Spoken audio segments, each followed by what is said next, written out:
my YouTube. It just doesn't want to. It's sending the data, and then for some reason, it just doesn't connect. Come on. Sending. Sending, and hasn't errored yet, so maybe it actually is working. Yes! Finally. Oh my god. Restream. I was about to kick you. Alright, cool. Is YouTube stream working? Make sure it is. My goodness. Well, it says I'm streaming. On my restream. I don't see it on my YouTube. The hell's my stream? Yeah, it just went live to my YouTube. Okay. It just completely ignored the fact that I attached it to a set stream. Alright, whatever. It just didn't want to go to my scheduled one. Whatever. Alright, let me just remove the other one real quick and then we'll get into it. That's such a pain in the ass, dude. Whatever. Alright. Problems of a multi-streamer. That means I have to go to my live section and delete the upcoming one.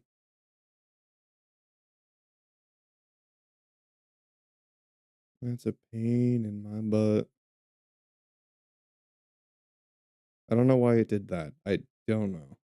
I wish I could have fixed it, but I have no idea why it happened. So I can't fix it. It's never done that before. Usually it's just me because I mistakenly didn't set up the stream properly, so then I accidentally streamed to my live page instead of my scheduled one. The reason why it matters is because when you're scheduling a YouTube stream, you can set a category for it and it helps it get through the algorithm. If you're not setting up a category and you just go live, it's way less likely to find more people because it's not putting it anywhere. It's just you're just live on your page basically, like Twitch. But there's no algorithm attached to it, so it's just doing it. So it's fine. My YouTube streams can still watch me. It's still people can still pop in, but it doesn't have the category, so it's gonna make it harder for people to find it. You know? Like I can attach Wuthering Waves category to it. And that's why like when I'm doing the YouTube streams, I usually stick to one thing the whole time. And if I want to do multiple things in a day, I typically will just stream on YouTube on whichever one of them I'm doing, and then I'll just do the other thing on Twitch. Because like you can't change categories over there either. So unless I'm streaming straight to it, which I'm not. I'm streaming to Twitch and then I'm having Restream handle my multi. And now it says I'm offline. No, I'm not. You're gaslighting me. Restream, calm your shit. I have things to do today. Anyway, now that that little kerfuffle is done, welcome in everybody. I'm doing Wuthering Waves exploration today, and we're going to talk a lot about 3.1 and everything that happened in 3.1, my thoughts on it, and we're going to separate the two parts. We're going to do the first half of 3.1, which was like just all the lore stuff and all of the huge cutscenes and things we saw, and then we're going to talk about Imet's story on her own, because my goodness. uh Hey man, I've been thinking about the story nonstop, like just constantly for so long since I played it, because like I can't, dude. It was so hard for me to process that one. And I mean, there's a lot of reasons why, but I want to cover the other stuff first. So, I mean, it because there's not as much for me to talk about with the rest of it. Um, I think really the big thing is just that like there were so many cutscenes, dude. There was so much lore. I think I'd have to watch it all back just to like remember everything because God, they dropped so much with this update. And we just been waiting like and we had no idea either. The great thing is that everybody just kind of expected it to be like some some Gundam mecha story with Imeth, and then they drop the most lore we've seen since like Renacita, just basically in general. But like in one update, we got Renacita over an entire like patch line, but that one was just a singular update, and it was insane. It was so good. They dropped so much stuff out of nowhere. Nobody knew it was gonna happen. Um, Like, there's so much to look into. Like, the fact that Rover has a home, I mean, that is in itself is a big deal, and it shows that not just exactly what happened with Imet's story, but it implies that there's other people that Rover has affected. And a big thing that I want to talk about, especially with this story, and how Rover handles everything, um, like it's just now we know that Rover has consequences for her actions. This is something that we've never like tackled before. We've never seen Rover face the consequences of anything she's done.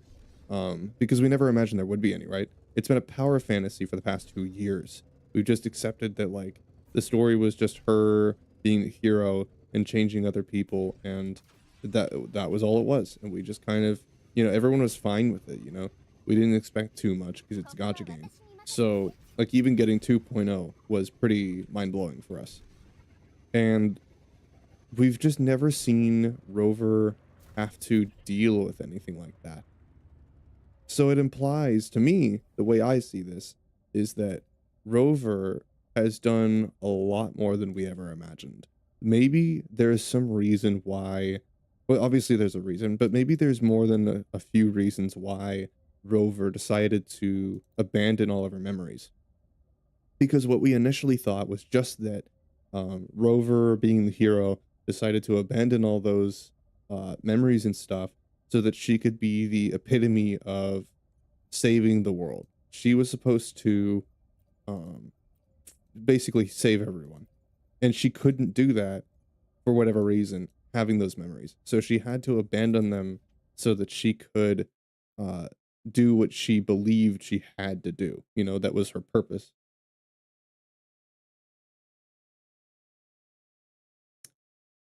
I got my coffee. Sorry.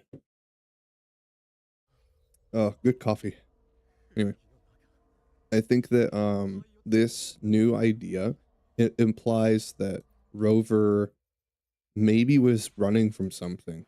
I think that Rover might have been running from something. The way that she appeared in Imet's story, the way that she appeared in earlier 3.1, it heavily implies that there's something that she was running from, which at least that's my interpretation of it. I think that's not the only issue, only thing. Obviously, there's multiple. There's so many layers to why Rover would have abandoned her memory, but it's crazy to me, and I want to point this out that this is not something that we're talking about in 1.0. This is something we're talking about in 3.0, and the game has been up for 2 years. We have been asking for this kind of story for 2 years. We've been waiting for the payoff. We've been waiting for stuff like this. Me and everybody else who wanted story and Wuthering Waves and to see all this stuff come to fruition. We've been waiting for so long, and like I know some people were talking about it the same and have the same feelings I do, and we're saying that like they felt vindicated by the rest of the community, by the people who are like saying it's not going to happen, or that like no, they don't need it. No one cares about the story. Like we do. We want a story game. We want to care about the characters. We want to have deep emotional connections with the characters. We want to know who they are. We want to see how they grow and like how they respond to issues. How do they deal with this shitty situation they're in? How do they deal with the world they're in? Because the world they are in is messed up. It's messed up. And there's no way that they don't have problems. And it's like if we just ignore that, then we don't get to have any sort of depth. And for a while, it seems like we've just never really explored any of the individual stories. We've never really explored any of the individual character stories and stuff like that. But finally, we're starting to dive headfirst into them. And I think that that's a good thing. That's a really, really, really good thing. Because not just for the other characters, but for Rover as well. Up till now, most gotcha games, almost all of them, have done the same story writing method where they make the main character, you guys already know the drill, you know the thing. They make the main character a blank slate. They say, "Oh, they don't have memories," and then they glaze this as the most important person in the entire story. That is like the quintessential 101 main character of a gotcha game story writing, and it's exhausting. It's so exhausting when every single game is doing it, and then they do nothing with the fucking plot. They just, like some plots are good, like, some parts of Genshin were good. I agree. Like, 3.0 Genshin was alright. I think that especially, Inazuma was, like, the best that Genshin had ever been. That was when they really tried to, develop a plot and really dig into some of the characters. At least that's what we thought. I didn't realize how bare bones it was until I played Wuthering Waves, but like that, there's moments in gacha gaming that we've had stories like this, but never like this. And especially never about the main character. Like, I'm talking about Amith a good bit, and I'm talking about some of the other characters that were introduced in this patch, but I'm mainly talking about Rover, which is not something I ever thought I would do. I never imagined I would be talking so much about Rover's personality. I'm like, we just had assumed that she's just the power fantasy main hero, you know? We assumed that there must have been something in the past that she had to lose her memories for so that she could save the world because she's the hero. She always has the right answers. She's always knowing what to do. She always fixes everything. So it's like she couldn't have done anything wrong, right? She couldn't possibly be running from something because we didn't see her as human and as deep as the rest of the characters in the game, but now we do. So that's why it's so important. Go to your profile in the game. What'd you do? What'd you do? Not that one. Friends. That one. What did you do? Well, I mean, you're a level 58. Dear God.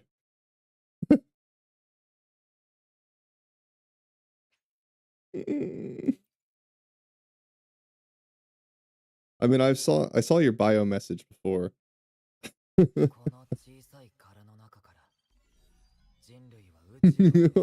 level 58 already? How long have you been playing, Lamb? You've been playing for like you've been playing for like a month, haven't you? And you're already level 58. I love it. I love that you're enjoying the game so much. Yeah, Lamb's been having a good time. Especially talking about 2.0 because he did 2.0. We had a very educated discussion about like the story and everything and how we felt about the characters and ways we thought they could have improved. I can't wait to do the same thing for 3.1, Lamb. You have 250 hours. So like you're catching up to me. Oh my god. And I've been playing this game for on and off for 2 years. And he's already caught up to me.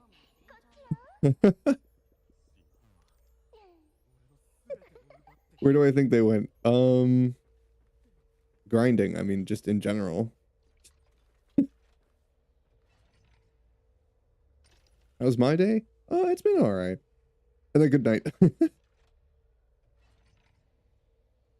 She's here and then she's gone. It's like I go live, I high five Asuka, and then she goes to bed. Enjoying the game in general. I'm glad. I'm very glad because I've been trying to tell people what this game would be for the longest time, and I was never been able to sell it to them. I've never been able to have valid reasons as to why they should play the game, other than just the gameplay being good. The way that I would sell the game before is completely different to how I tell people to play it now. It is wildly different. Um, and that's just because of how deep the story is now. It doesn't feel like it's just a power fantasy waifu collector gotcha game anymore because originally that's what we thought it was. That's what they all have been for as long as we all can remember.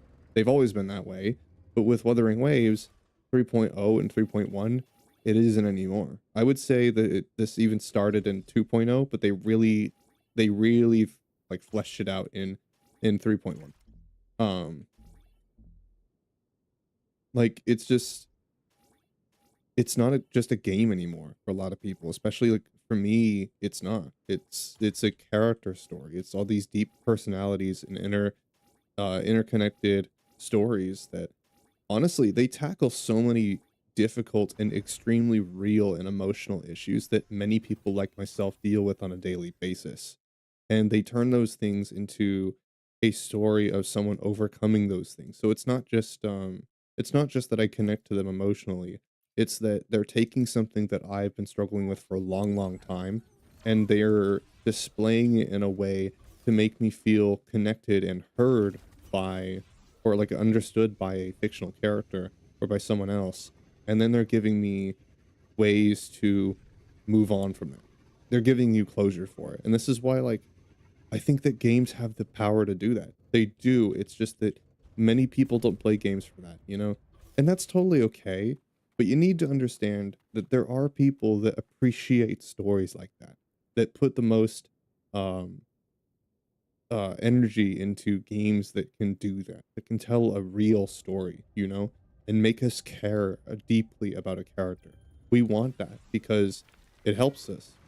People like us like these stories because they help us. They impact us in ways that normal games don't.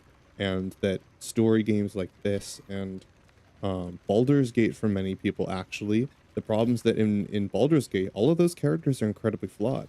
They are. They all are, and you know it right away.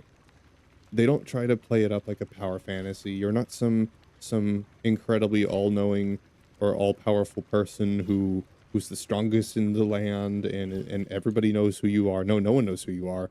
Like you have to become someone for people to know, and you choose whatever that is, right?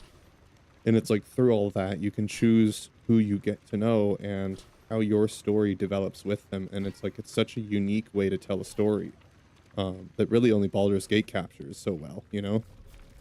But like I feel like games like that have the power to do that. Not everyone wants a story like that, but many of us do.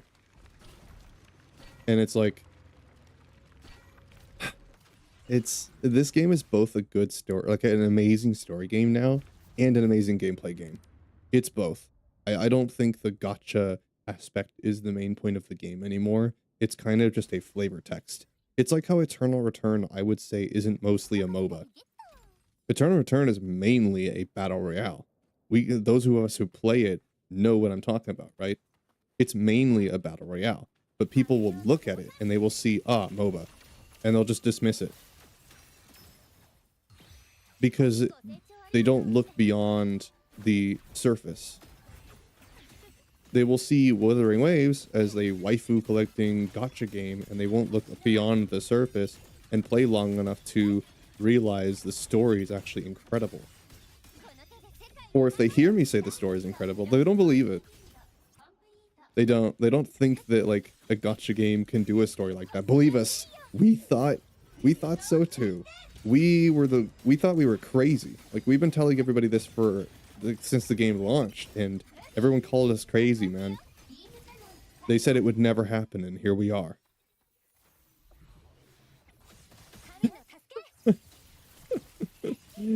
Oh my god, Rover's story, and I can't wait for 3.2.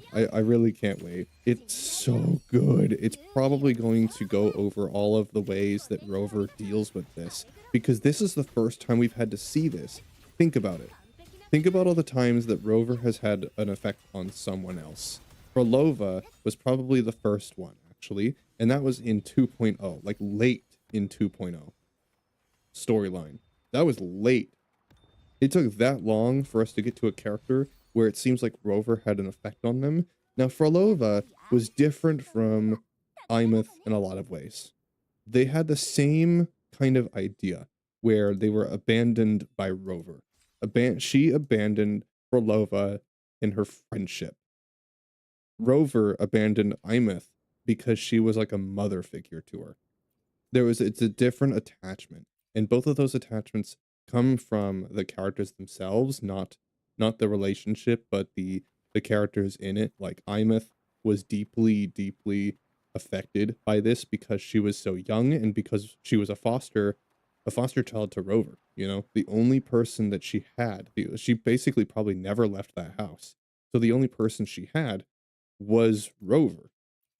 In every way, Rover was filling all of the missing points in her life, and then when Rover was gone, it left a deep emotional gaping void of all of those things that Rover gave her and then immediately took away when she left.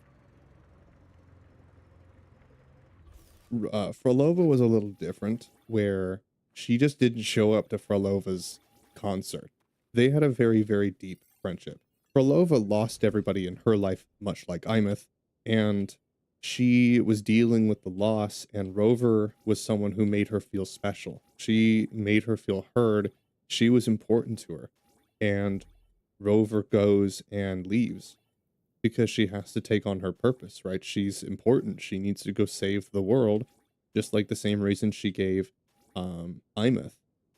She's important. She needs to go save the world. Well, she hasn't really thought about how that affects everybody else until now. We've never really seen Rover actually think about that, which is really interesting.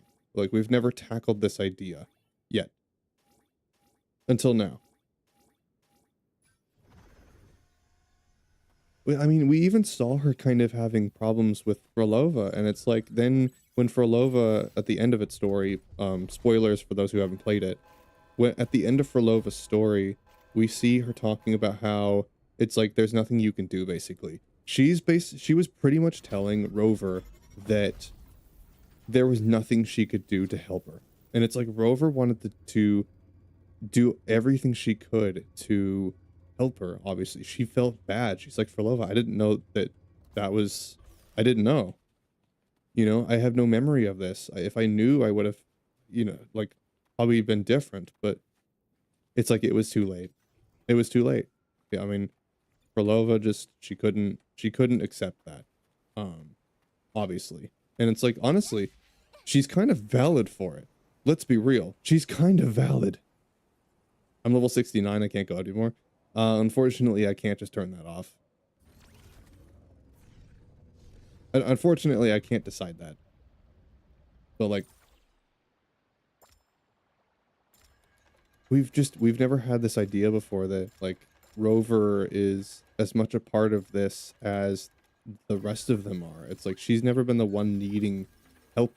She's never been the one needing fixing. It's weird to see her in such a spot like this. And you know what's something that I thought about?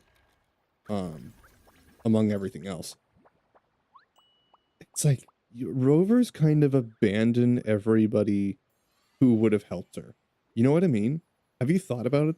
Like, after playing 3.1, if you go back over the entire story and you analyze everything, you realize that Rover doesn't really stay in one place, and everyone who's actually had tried to fought for her, she leaves. She leaves everyone. And we've never seen the consequence for that. Prolova was the first kind of test at this idea. Imeth was the true effect of this. She was the real effect of this, and she's only just the beginning. Because it's like, if Imeth was hurt this bad, if she had people like this, if Rover was around in Lahiroy long enough for this to happen, who else did she hurt? Who else was there? And like, how many people has she affected? We don't know. And that's kind of the point, is that I think that over time we're going to start to hear the answers to that. You're not alone. Okay, now I disappear. Good luck. All right.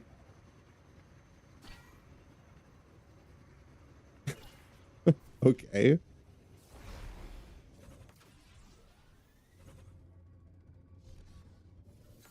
Oh god. Oh, I don't think I went the right way. Where the hell's the... Is this it? Yeah, it is it. Okay. What the... What?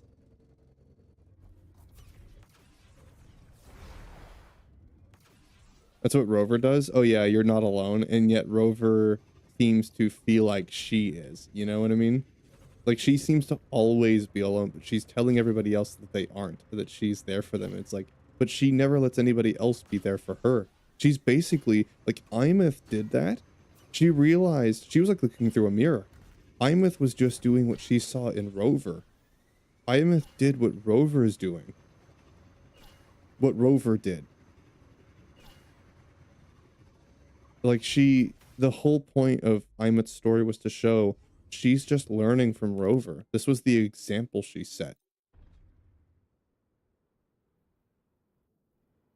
And Imit's gonna have the most unique perspective on her because she was her daughter. She was effectively her daughter. Like there in the she's the only one. She's the closest that anybody will ever have been to Rover. We're not gonna see a character that can be more close than that relationship.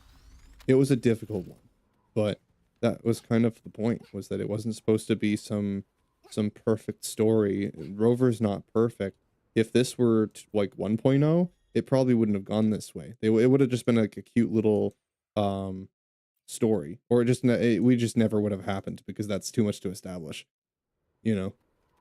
Like it was such a dysfunctional home, and it's like so many people are going to see Imit's connection with her parent as something they've gone through. Plenty of people have gone through that. Lots of people have probably gone through that. I have gone through that. And it was like it was really hard to deal with that. It was hard for her, and we get to see all of the effects of their relationship, you know? Man, what a story to put into a gotcha game. We never imagined this would happen.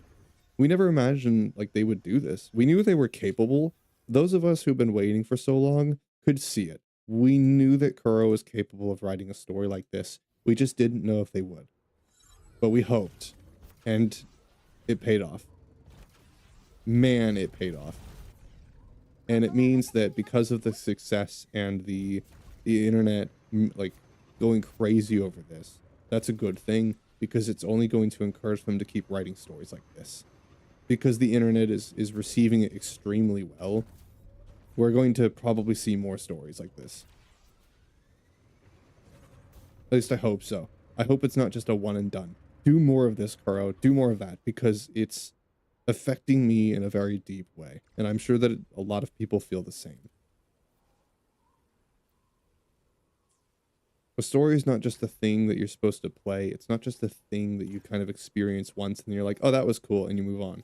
A story can be something that you experience and then you never forget. A story can be so much more than just a moment in a video game as a break from gameplay. It can be so much more than if you let it. And it doesn't take away from the game to have a good story. It only makes it better. A good story only ever is beneficial for a game. Never a bad thing.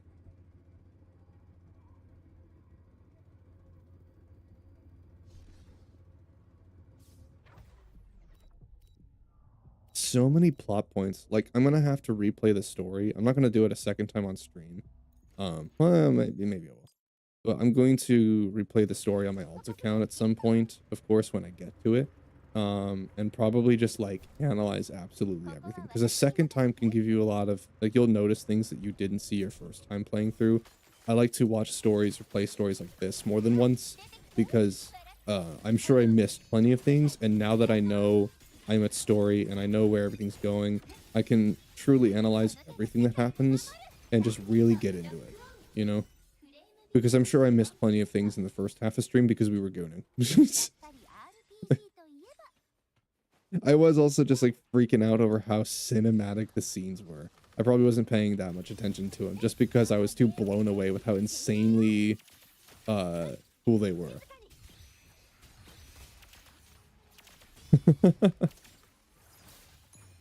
The production value in 3.1 was wild, man. What a jump. My goodness. We always knew they were capable. We just didn't know if they would do it. And I'm glad they did. Because I feel like Imit's story, much like other characters and other stories like this, is going to give me some kind of like conclusion or closure to problems I didn't know still bothered me, you know? It makes me think about those things. It makes me think about myself and my life.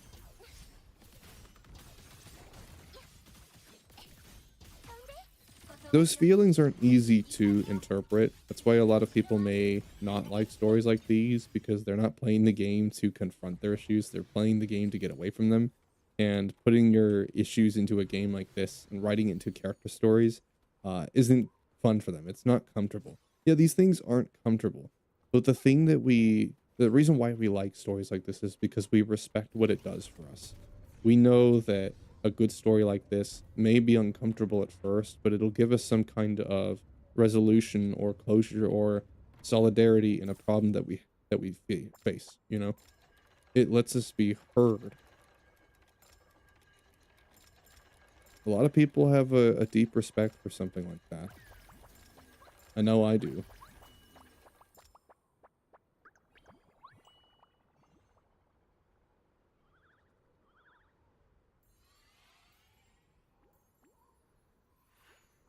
It's also really, really hard to write a story like that. It's not easy.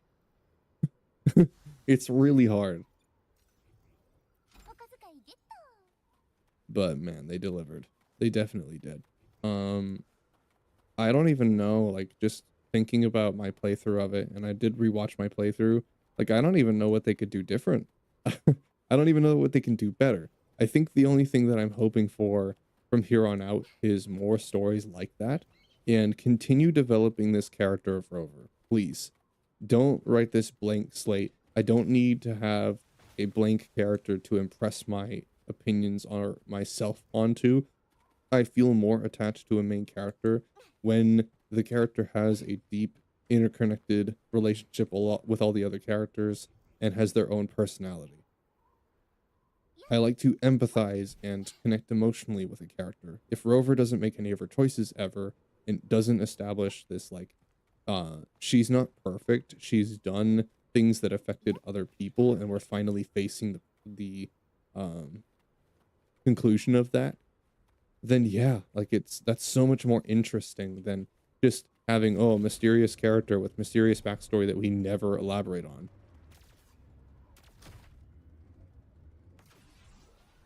This is what I'm saying for Enfield, because I played 3.1 Wuwa before I played Enfield, and I was saying that Enfield I feel like is another game that is absolutely capable of that. That's the thing is I don't think that it's a story that like anybody can write. It takes a lot of people who go through things like this and can put that into a character confidently. It takes a lot of know-how. And I don't think that absolutely everyone is capable of writing a story like Wuthering Waves 3.1, but uh I do think that Enfield can. Um I mean, it's not like you don't have the money to do it. You definitely do. You made a shit ton just off of your launch. You can write a good story, and I never said it had to be like, ooh, wow, how do I get up? I'm trying to figure out how to get up there. Do I have to go up there, like, and then drop down? Is that what this is? I'm sure it's not that complicated, but maybe it is. Huh. Interesting one. Maybe I do. You know what? Let's just go up to the top and then no, but look how far away that is. I don't know. Hmm. I might be able to do it just from the other side of the river. Let's try that. Anyway, isn't Enfield survival crafting too? Yes. Enfield is survival crafting, yeah. Well, like, what I'm trying to say is that Enfield would write an emotional story like Wuthering Waves if they want to, and they definitely could. And I want to have a deep, interconnected, or like, I want a deep and emotional connection to the world. I want to have moral questions about like what we're doing because they have this idea, they have this theme that like, the mining and the things that we're doing or the problems in the world are directly a result of the things we're doing or our absence. And it's like absence is such an important person. The same thing that Wuthering Waves is tackling is the same problem that Endman, the main character that you play in Enfield, has. It's the same problem. So Enfield is hard to say what it's about because when we played it, there was a lot of different like stories and themes that it tackled, but like it never really spent enough time exploring any one of those things. I think that like one of the biggest things from Enfield's story that I remember was the Originium. It is a ore that basically is like oil in our world. It's basically the oil of their world, right? They mine this ore constantly, and the survival of civilization depends on the mining and use of this ore. But they cover this idea that the ore also has negative, like extremely lethal and negative side effects. And we see this in like the children in the camps around the ore areas. We see it in kids. They see, like, they take the pathos and they deliver it in children, you know, because that's one of the most emotional things you can do is show negative effects of humanity and our actions on our young ones. That's a simple, like, quintessential way to deliver a story like that. But that's the only way they explore it. I'm like, an idea like that, when the point of the game is the mining and building your factory, would it not be wild for the game in simultaneously to make a story about how that is wrong? The thing that the game is entirely built around, the gameplay aspect that you spend most of your time doing, is also telling you, well, it's for the betterment of humanity. We rely on this stuff, right? It's helping people, but it's also hurting people. And is it worth the people that it's hurting? That's a moral question. That's a good story. That's not a hard story to write. That is kind of wild. So it makes yourself like the bad guy. Yeah, but we're also helping people, and the entire survival of humanity revolves on it. Right? It depends on Originium, but it's affecting people negatively. So it's like they could go and totally tackle the idea and the conflict of this. They could go and tackle the benefits. Like I was saying, why not show me a thriving city versus a suburban, like you just, you know, like or a camp that's suffering. Show me like a place that's suffering and show me one that's growing and thriving as a result of the thing we're doing, so that I can ask myself moral questions as to what I'm doing is right or wrong, and if it's worth the people it's hurting. I want to be able to think about it. I want to have these questions. I don't want to just be building a factory. It's like there's this weird juxtaposition in the story versus the gameplay, where you're building the factory and you're doing all of this, and then you see the subtones in the story about how this could be possibly wrong. It's like it's implied.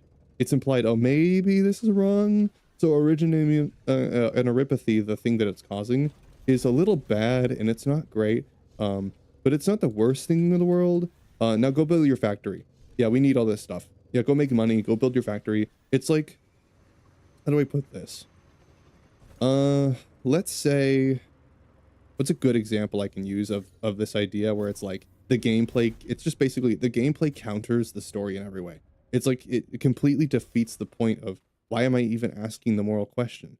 It's like the gameplay doesn't reinforce this idea at all. It's completely disconnected from the story. I think the story on its own is fine, but I need the story to fit the world. This is the thing. Look at this. You see this? I don't want to spoil it in case you do play Wuthering Waves. You should, Hollis. It's really, really good and you're gonna cry. It's a deep and emotional story. It's really good. You should try it. But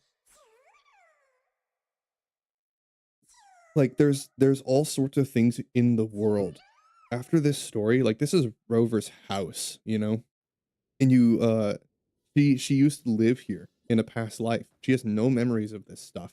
But it's like this place holds a bunch of things that we didn't know about Rover before, because they'd never really dove into Rover's personality. We never really explored the idea of Rover having memories, or like what she did in her past life before she lost them, and maybe why she did it in the first place. Because the thing we know about Wuwa's story, or Rover specifically, is that Rover chose to abandon these memories. Rover made the conscious, active decision to forget everything and make herself a blank slate. Why did she do that? Why would someone do that? What motive would she have to do something like that? And the thing, Hollis, is that we've never seen the consequences of that decision. We've never actually explored the idea that maybe Rover is not a perfect person. Maybe Rover hurt people because of this. Maybe there are people out there that are hurt because of her abandoning her life. We've never really tackled that before, and I feel like with the new story, we're really getting into it, and it's super, super cool. It's super cool to see a character that initially in 1.0 was just written like every single other character in the game. Like she was just every other character basically. She was that quintessential, has no memories, mysterious, like empty character that has no personality and was just supposed to be a power fantasy. Like that's who she was. Every character in Gacha seems to be like that mostly, but she was a breakaway from that with 2.0 and 3.0, where we're starting to see that Rover affected people. How'd she turn into that? Oh, the mech? Oh, you're looking at Imeth? Yeah.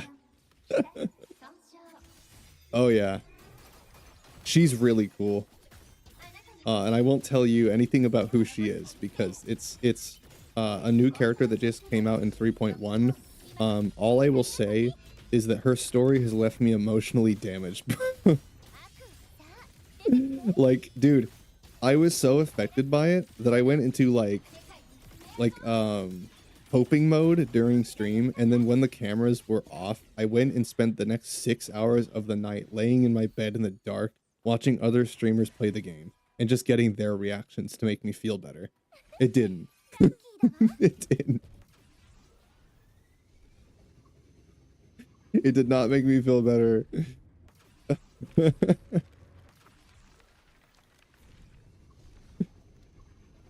Basically, what we're talking about is 1.0 Wuthering Waves was written just like basically any other gacha. They all do the same plot-driven, boring writing style, but Wuthering Waves 2.0 and 3.0, they changed it completely. Instead of doing a plot-driven, like shonen anime, fight scene, like power fantasy, you know, this stuff that you're typically used to, that we're all used to, that we grew up on. They're doing the newer kind of writing style where you're writing the story based on the character's involvement and like the development of those stories and their personalities and how they're involved with Rover.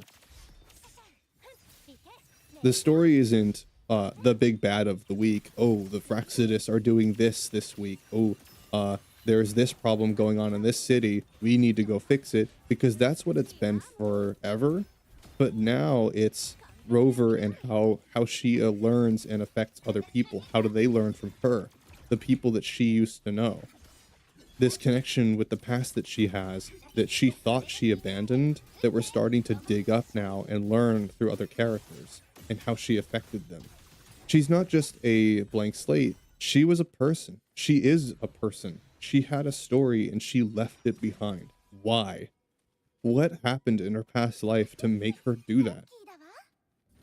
This is a very deep plot hole that we've just been waiting to deep character that we've been waiting to explore that we've never done, and finally we're seeing that, and it's awesome, and it's extremely emotional. Like, all this stuff is based on very real problems that a lot of people can connect to. A lot of us know how these things feel, like the story that she had with Imeth. Oh, I can't wait for you to play it if you do, because it's so freaking good. I thought I could cheese it. I've been trying to get up there. I don't know how I'm supposed to get up there. There's probably like a jump somewhere. Also, is she not the coolest character, dude? Look at this shit. She's so fun. I'm like a fighter jet.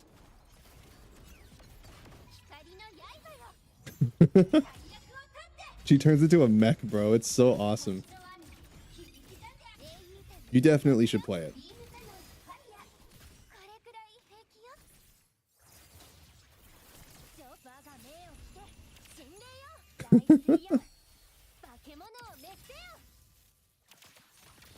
Dude, I thought that it was just gonna be Mecha Girl. I thought it was just gonna be fun, cool Gundam power fantasy Mecha Girl story.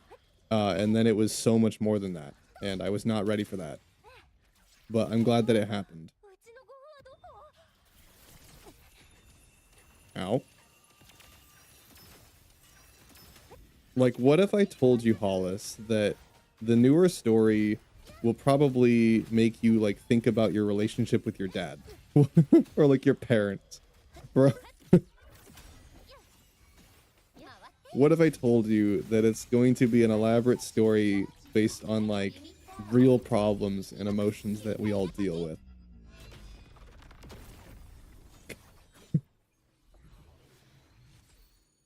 Did you know that could happen in a gacha game? None of us imagined that this game would ever turn into that. But here we are.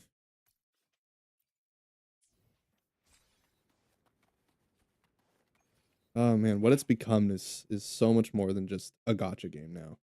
And I'm so happy because this is what we've wanted from the beginning. We've been asking for this forever and it's finally here. And lots of people are mad online. They're, they hate this stuff. Not everybody likes the fact that it's going so story heavy and it's so deep and personal. Not everyone's going to like that. But you know what we say to those people? We didn't ask. There are other gacha games you can play that don't tackle these themes if they're not fun for you. If you don't like them, there's plenty of other games, and you don't have to play the story. There's a skip button. I mean, you can't skip the cutscenes, but you can just skip the story. You don't have to pay attention to it. The game is great on its own. It's even better because of the story.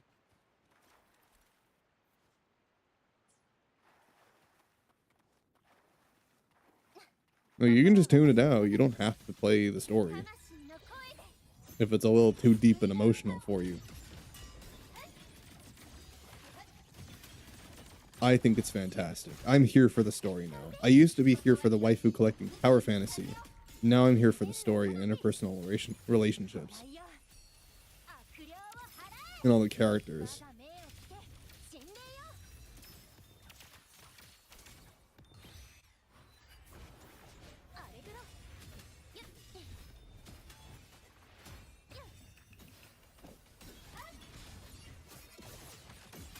We didn't think a gacha game could make a Sua like that.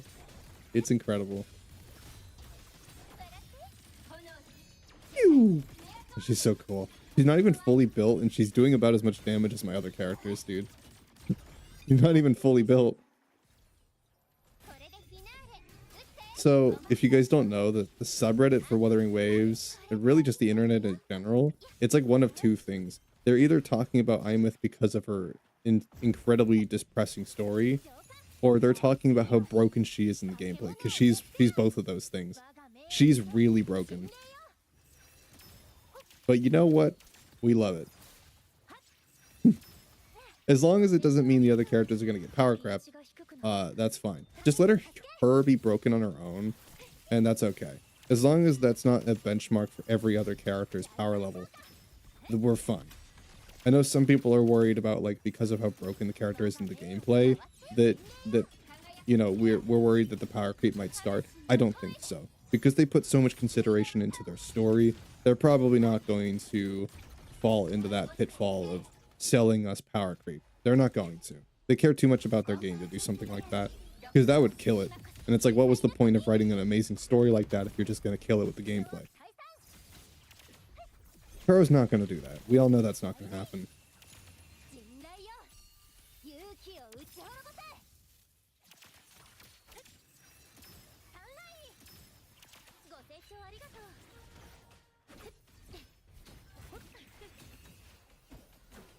Die. Yeah, I'll have to go back and do all these challenges because I haven't been able to do them. And now that I'm strong enough because I have Imeth, then I can do them. I also leveled up my bike a lot, so that helps. God, she's so cool. Imeth, like, the best character in the game, maybe? I think so. Both in story and in gameplay.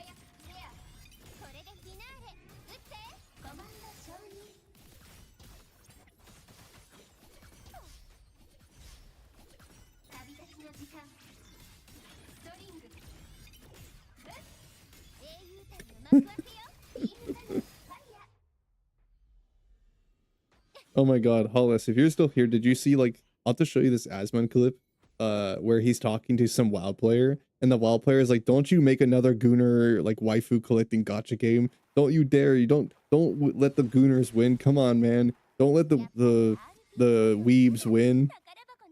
I'm like, just laughing to myself, because I'm like, he would just make a waifu collecting gacha game. No men, just women.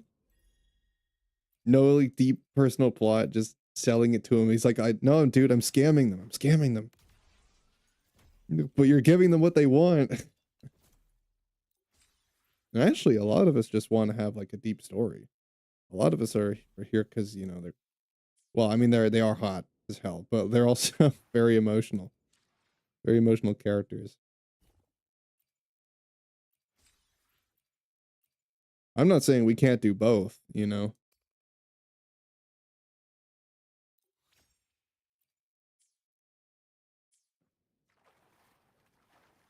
Let's see. Where's this record? Is it up there? Oh, God damn it. How do I even get up there, dude? I didn't see any air vents where I'm supposed to leap up there. I didn't see any. How the hell do I get up there? I think I'm also gonna kill these echoes though, because I do need them. Yeah, surprise, surprise. I'm actually out of echoes, guys. I'm actually out of echoes. I didn't think I would. I had thousands of echoes before this. I don't know where they went. I mean, I was doing conversion, but it's like they were gone so quick. I was trying to convert them so that I could build Imeth faster and unlock some of the ones I hadn't researched. But like, they were gone so fast. I didn't even think about it. Thousands of echoes gone in like 5 minutes.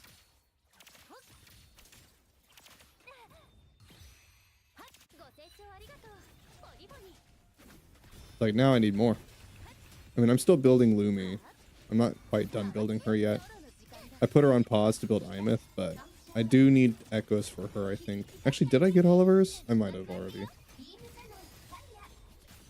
I'm slowly getting closer to the point where instead of building characters, I'm just perfecting the builds I already have. Because like I've built, let's see, who have I fully built? I've got Imeth obviously fully built. Chacona is fully built. Wuthering. Let's see. Yeah, you're built, you're built, you're built. You're not. I took stuff off of you. You're not. I need to fix your build. You just have one thing to fix. Actually, I could probably do that real quick. Hold on. That one. Yeah, remove that. I actually could probably just fix this real quick. That one. Yeah, she's 44111. Nightmare. Tempest Memphis should not be the same thing as Thundering. It's completely different echo, so it shouldn't be a duplicate. Yeah, it's counted as something different.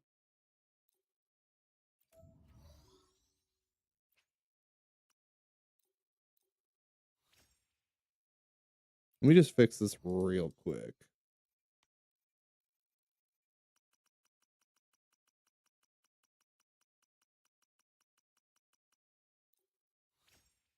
Let's see. What do you got? Okay, energy recharge. Heavy attack damage, attack. How much crit do you have, Lumi? You have 68 crit. Do I have another echo I can use here? I might need to farm Void Thunder. I do. Yeah, I just need to echo farm, honestly. I'm gonna leave that one on her, just for now. Let's see, how built are you? You even, I took you to 8 on some of your skills? Damn, alright. I was putting in work.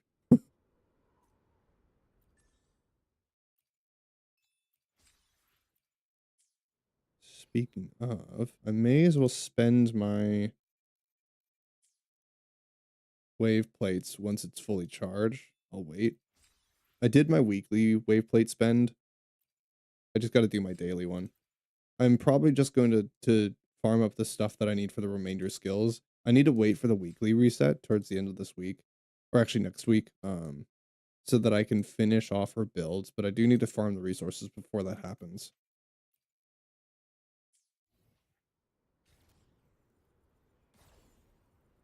There's gotta be like something somewhere I can use to get up there. There has to be.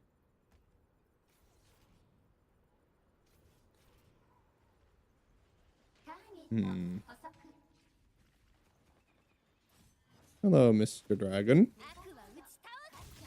I kind of need you. Yeah, I also will just be killing echoes, just so I can get their stuff. Because I'm a little short on echo resources right now.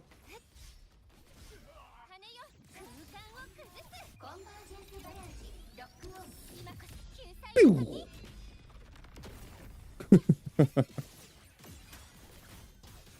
Yeah, that's her ult, bro. That's her ult.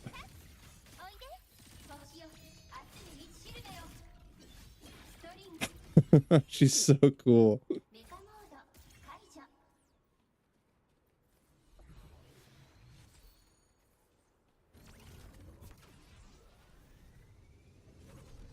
Hmm. Where the hell is the wind thing? You're supposed to like open up this little wind thing so that you can pop up there, but I don't see one. So I'm not really sure how I'm supposed to do that.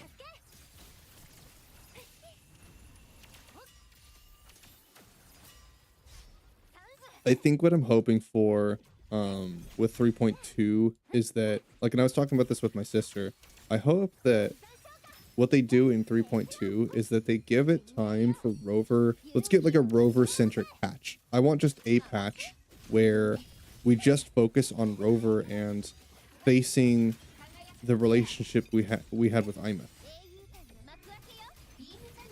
and facing the consequences of her actions. Like, I want her to deal with what she dealt with. I don't need like another at least like half of it, you know? Because like Imeth was only half of 3.1 story. That was the latter half of it.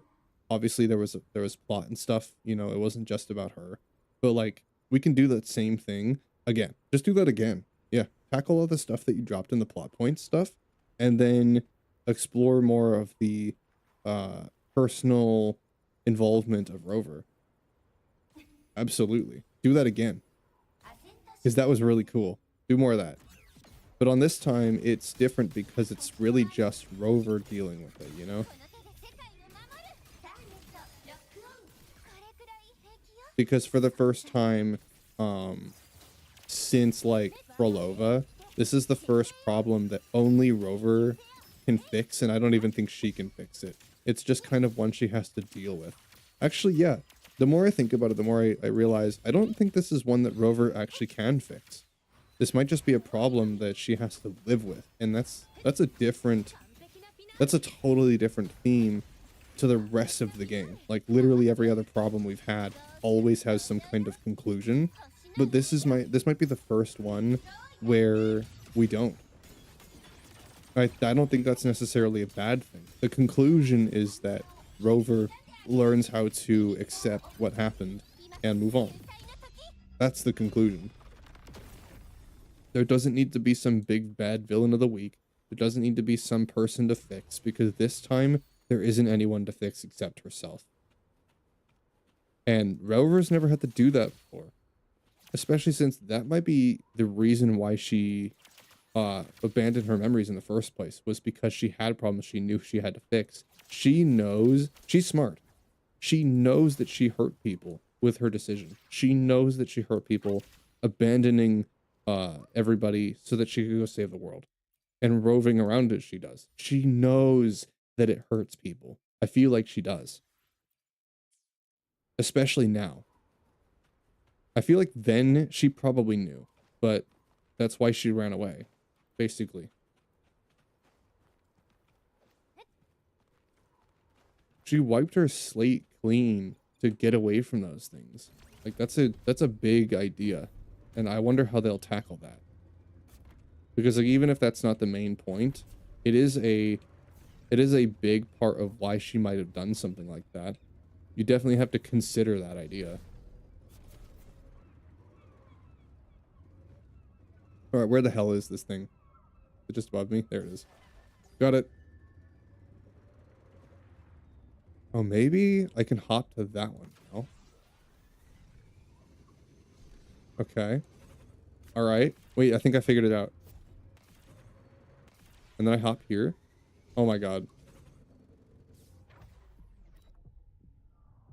God damn it. That was all it was.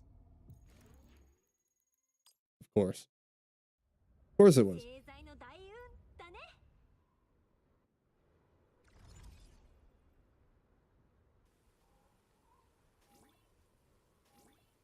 Hmm. What's this about?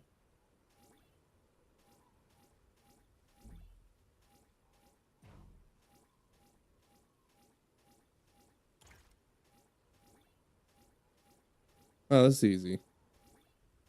Yeah. And then I think we hop this one. Yep. Then we go this way.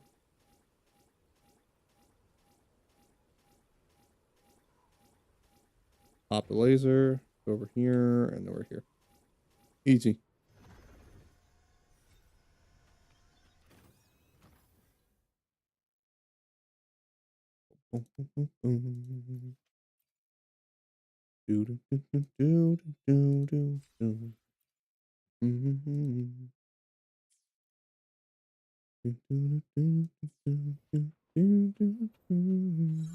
I mean, in a way, because Rover has to accept what happened, we have to accept what happened. I mean, if there's nothing for us to do about it, and it's just kind of, it's just part of, you know, it happens sometimes, and we just have to deal with it. Like, then the player has to move on from that too, and we just have to do what Rover's doing and accept that there's nothing we can do about it. And sometimes the only thing we can do is just learn and move on.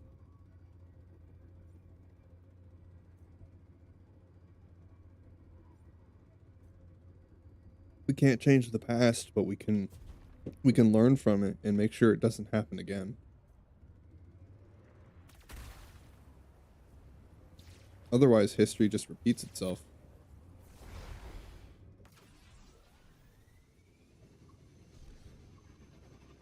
I think that's really all Rover can do about the situation. I mean, she just has to accept that those things happen. She has to accept that sometimes there aren't people that you can save. And I mean, that was a theme in Majora's Mask. So those, if anybody didn't play Majora's Mask, that was like really the biggest theme, was just that you can't save everyone. And that it's not your job to save everyone, especially if you can't save yourself, you know? So it's like this idea that Rover has always spent her whole life like fixing everybody else, but never fixing herself. Imagine how many problems she's had in the past that she's just completely ran away from. It's like if you only ever learn to help everybody else, you're never going to learn how to help yourself. So that when you do, when the time comes where you need to, what do you do? When you're the one that needs help, what do you do? All you've ever done is bury yourself in everybody else's problems. You've never learned how to tackle your own problems because you've always sought to fix everybody else's. Sometimes you might have even been ignoring your own problems just so you can fix somebody else's. This is a big, very real story to write because something like that's something that a lot of us do. We all have at least had some times where we run from our problems, and instead of fixing our own, we look to fix the problems in other people because it's easier to help somebody else than it is to help yourself or be the one getting help. It's so much easier to help other people.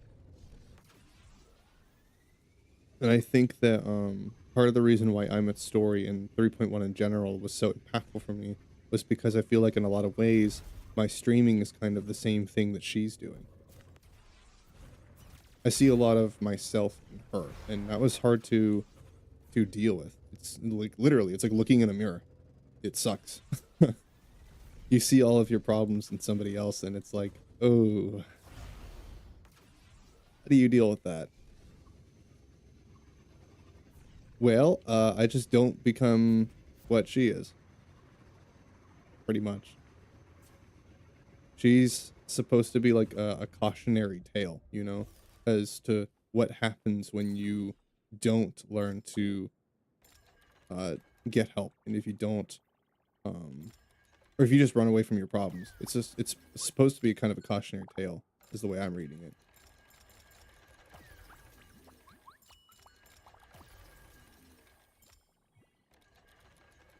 Huh. Wait, hold on. I gotta figure out how to do this. Um.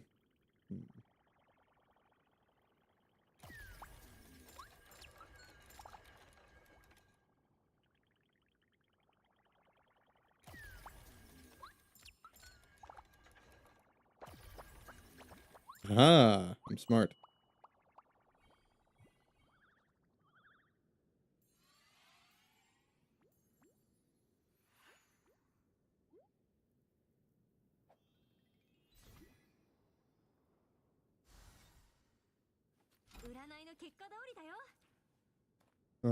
I see the record up there. How do I get that? I suppose I could just climb the ice and maybe I could get up there.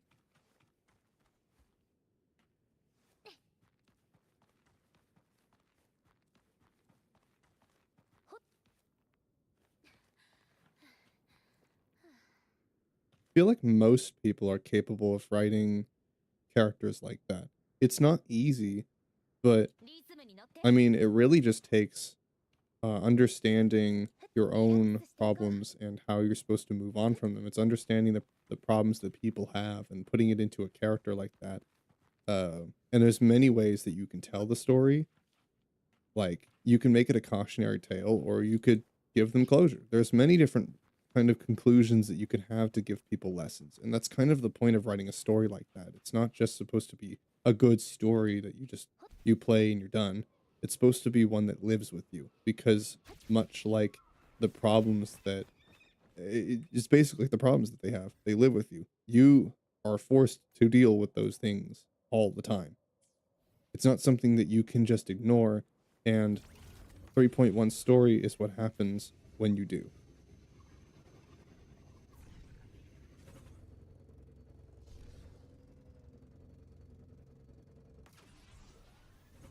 It was sad. It was like just not because of the story, but not just because of the story, but because like it's scary, you know?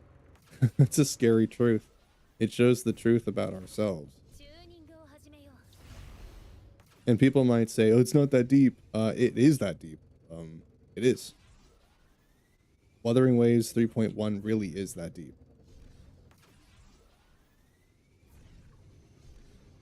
You know, that's a funny bit. I think this is like the first time where nobody said that. Like, it's not that deep. No, everyone knows it is.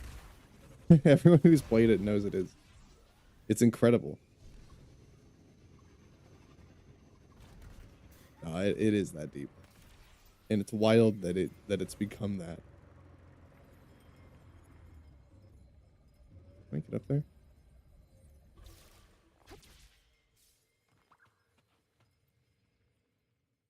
I mean, I think that, like, honestly, 3.1 story is starting to kind of tell us the same story as Steven Universe, if anybody's watched it. Especially Steven Universe Future. If you watch all of that, I recently finished it, but it's kind of giving me the same feeling as that story did.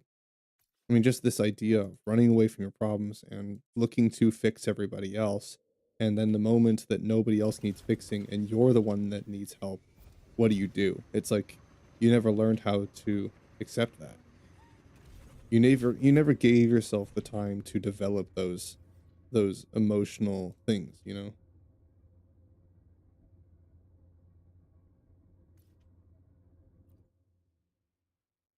It's crazy that a story like this can make us feel this way. That makes you do so much thinking. I mean, at least for me, it makes me do a lot of thinking, and I really respect and admire that they were willing to take a shot like this. Because think about it from their perspective. What do you like? You can't tell what people's reception of a story like is going to be like this. We don't know. They don't know.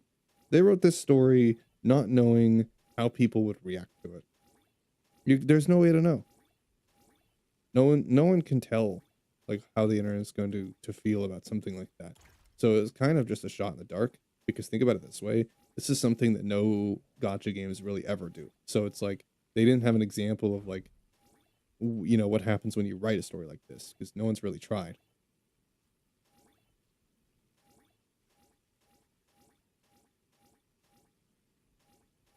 It's crazy. I'm so glad. I hope that other games learn from this, and that that more games are willing to write stories like this, because they're some of the most impactful stories that we'll see in gaming. They are. It was like I don't think anybody imagined that Claire Obscura would be so emotionally packed. I don't think anybody imagined that it would be. The story itself is extremely dark and sad, right? but like it's also sad because of the characters themselves, and you feel for them. You do. Like each one has their own very real problems that people actually deal with, and it shows you how to deal with them, basically. And it goes through the struggle of having to try. You know, it's not just simply like, oh, well, this is character's problem. This is how they deal with it. No, it's like it's a struggle. It's a struggle for them. It's a struggle for us. It shows how difficult these things can be. They really flesh out this idea. It's like they show all of the steps and how these things evolve and where we go from there, you know?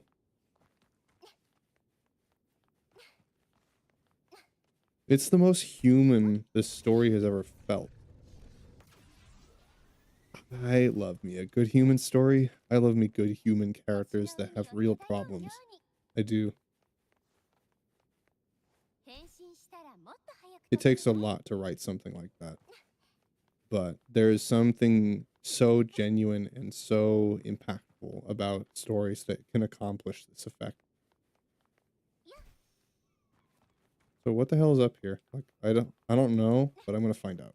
I haven't been up here before. What even is this? Is this just a spaceship? Like it might be.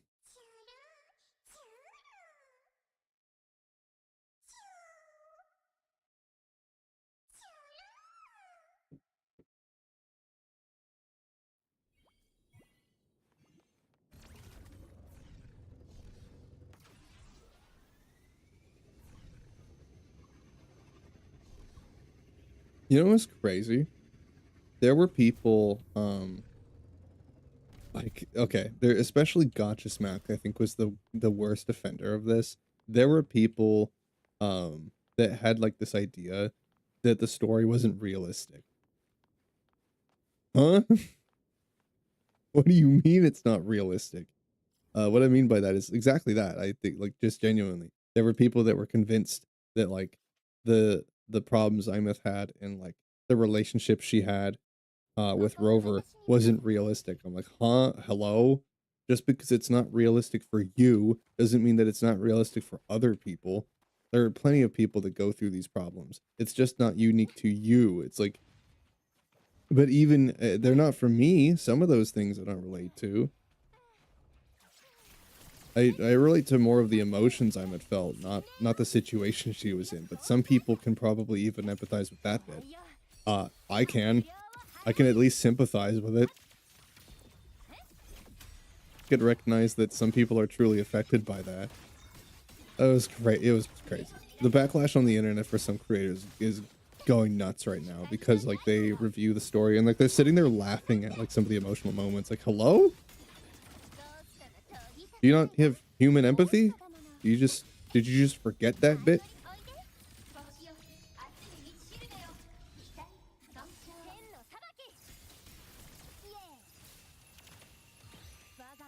It's wild. It's a bunch of drama, and obviously I don't go into the drama side of things, but I had to mention it because it's just crazy. I'm like, there's no way. Why? How could you think those things? It's like just because a story isn't relevant to you doesn't mean it isn't relevant to other people. Bro, did you see that bit, Lamb? There's like a subsection of the internet seems to believe that this game's story wasn't like realistic. I don't know how to interpret that. Like, how do we process that? I don't where I don't know what to make of that other than just to think, are you serious? You're serious.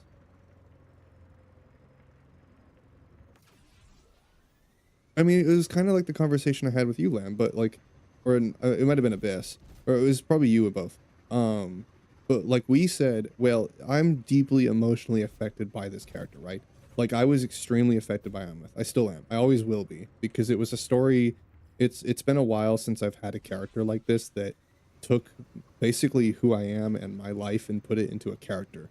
I've it's been a while since I've felt so read or like heard by a character. I've never been represented this hard, you know? but it only probably applies to me. You don't feel the same way about Imeth, but that doesn't devalue or make it less realistic. It's just not realistic for you. It isn't your story. You don't or you don't connect with the character quite as hard, but you can still see that she has very real problems, right? These things are very real for other people, and you can sympathize with that. Only saw some people ship Rover and Imeth, even though it's shown. Bro, he's a foster parent. Like, what the fuck? Dude, those same people that ship Rover and Imeth are the people that ship Silco and Jinx. Like, excuse me? Foster parent? Whatever. Yeah, there are some people on the internet just that didn't, you know, interpret the story correctly, but that's okay because not everyone's gonna get it. At least we can sit and laugh at them because, like, that's crazy. How could you think that?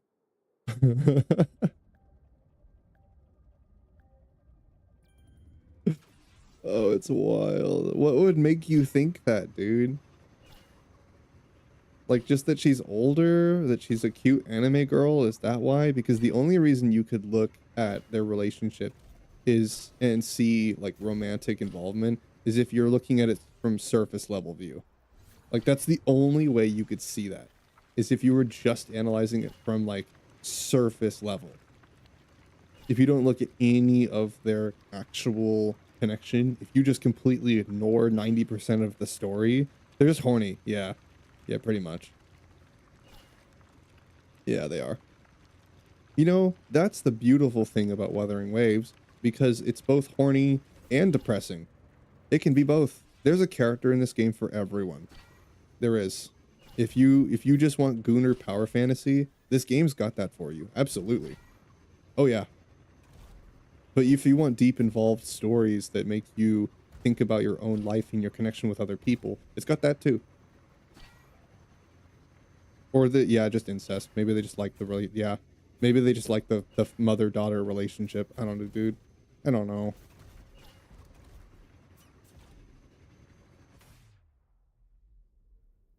I don't know, man. People are weird.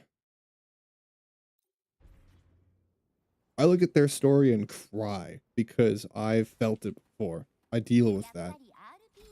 I deal with everything that she deals with. I was in her position, basically. I wasn't a foster. I was never adopted, but like I had very difficult relationships in the past with people. So, you know, I kind of had that too. It's not exactly like her, but it doesn't mean that there aren't people that literally are living her story. There are plenty of people out there that probably are. So like to sit here and say that it's not realistic for me, it's not realistic in general, if I don't connect with that story, that it's not real for other people, like, hello? What? How do I? Oh, I get it. Wait, I'm just dumb. Hold on. It's a switch one. Yeah, I'm supposed to switch.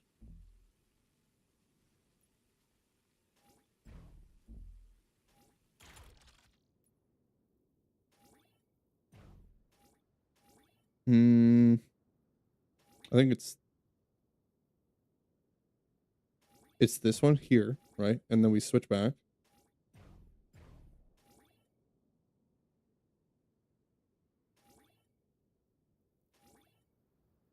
No, wait.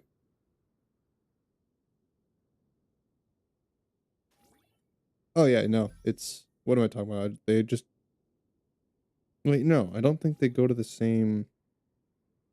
Yeah, they can't go to the same spot. Hmm.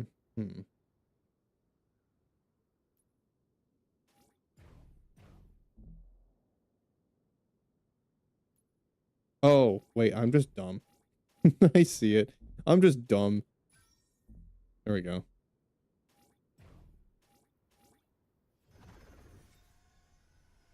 Yeah, dude, I don't know. Like, you should see, like, some of the internet is just, like, look at the drama with it. You can see, like, 3.1 drama. There's a lot, dude. Wuthering Waves is never gonna not have drama just for like the stupidest reasons. You know, that's the worst part about it, I think, is that like there's no valid reasons for any of the drama. It's just stupid. You can't even come up with good reasons to critique the game. Like you want to say, oh yeah, like 1.0 was not great. It sucks that you have to sit through like 20 hours of that shit. Even Enfield's story isn't as insufferable as sitting through the dubbing of 1.0. Like you could sit there and bash it, but like everybody already knows that. And it's not like they didn't just do it again. They learned from it. There's nothing you can do about it, you know? You have a take? Ooh, let's see. What if Rover is designated hero of the prophecy? So the girl from the beginning sent Rover to do things, but then Rover got lost and started living genuine connections with other people instead of saving the world. She finds a child to save her, and blah blah blah. Yeah, but then they say to Rover, "What are you doing? Come back, we go again." You know what? I didn't even think of that. Yeah, because if you think about the beginning of the game, I totally forgot. Dude, I actually forgot that. Yeah. What if like the whoever it is, God or not, sent us here, made Rover, and then because like we started having genuine life, she sends us back. I didn't even think of that. You know what? That's a total possibility. That might be part of it. This like all that's the thing, all these things might be true. Like these could all be true. All of this stuff could be true.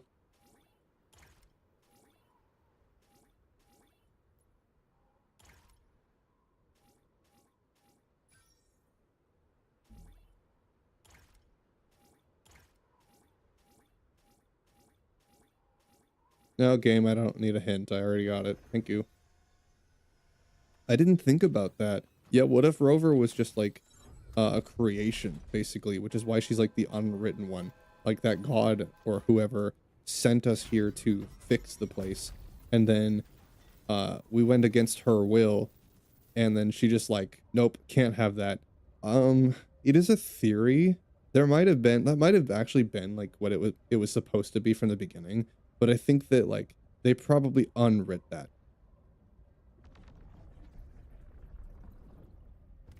I think that if you look at through the lens of like 1.0 and 2.0, you could definitely see it that way. I think, but because we are starting to uncover more and more about Rover, it's looking more like she chose to get rid of her memories. Yeah, we will see.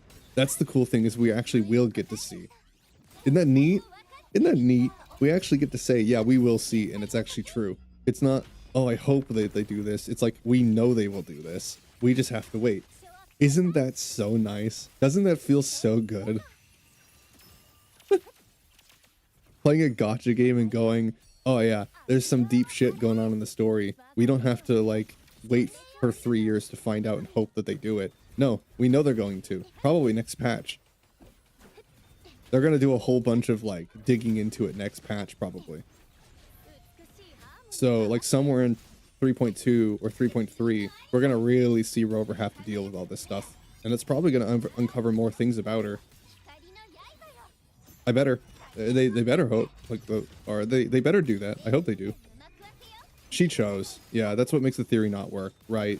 But I like that better. I like the theory better that she chose to, because like, you know how many things you can do with that? Making it so that she's the creation of a god makes it a lot more simple to write. Maybe that's probably like that could have been what they wrote initially, but it's not the story now. Like that's entirely possible that maybe they thought about that. Like maybe that's the point of the god at the beginning, because like it seems like we kind of retcon that. I don't know if that has any point in the story anymore, because like that cutscene is still there. We still see it. Like everybody who joins the game, that's the first thing you see. So like, you know, you're gonna wonder like, how is Rover here and why? We still don't know why Rover's here, but we don't know why she even like forgot who she is. Maybe, I don't know. I don't know, dude. We don't know yet. Next patch is Rover trying to die. Oh god. No, dude.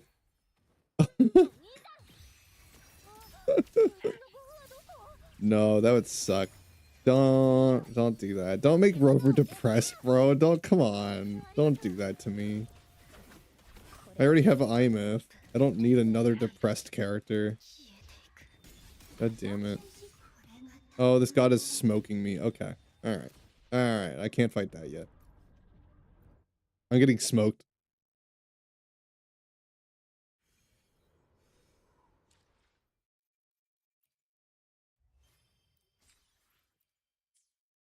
Dude, I don't know. Yeah, like, we just kind of have to wait. Dude, the theories are gonna go hard.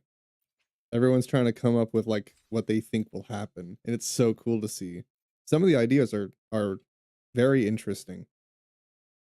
Lamb, by the way, do we get Lupa here? Because, I'm sniffing and I don't sniff a loofah or Lupa. I don't think I smell wolf girl here.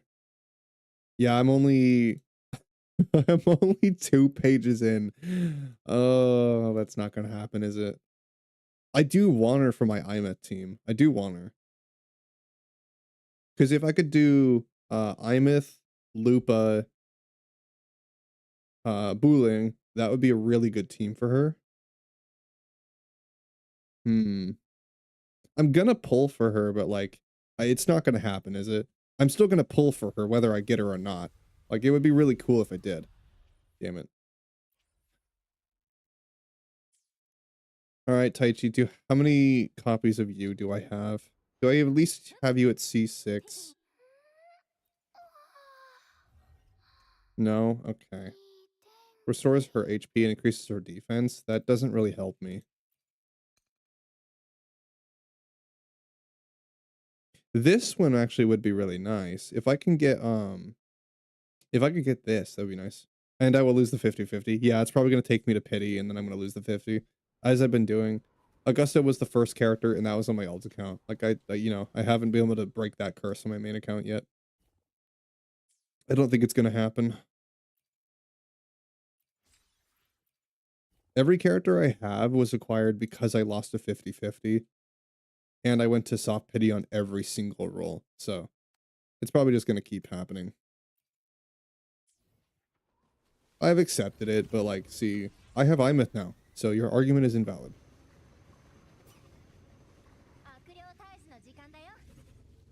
See, now I have Imeth, so I don't care anymore.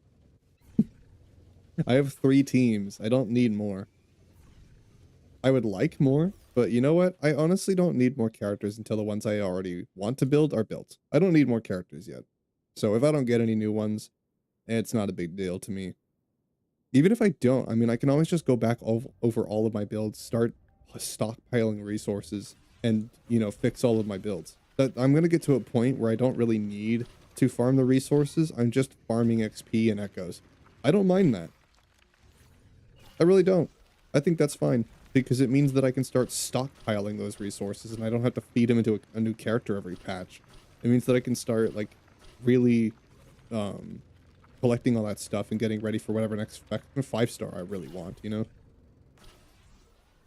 It means I'll just always be prepared for a new character, build them instantly, and then get to try them out pretty much immediately. Like, that's pretty cool. I like that. I want to do that.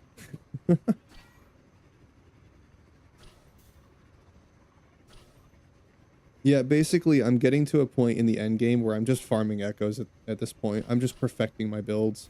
I get to actually, like, min-max and do stuff because I'm almost done building all the characters I want to build.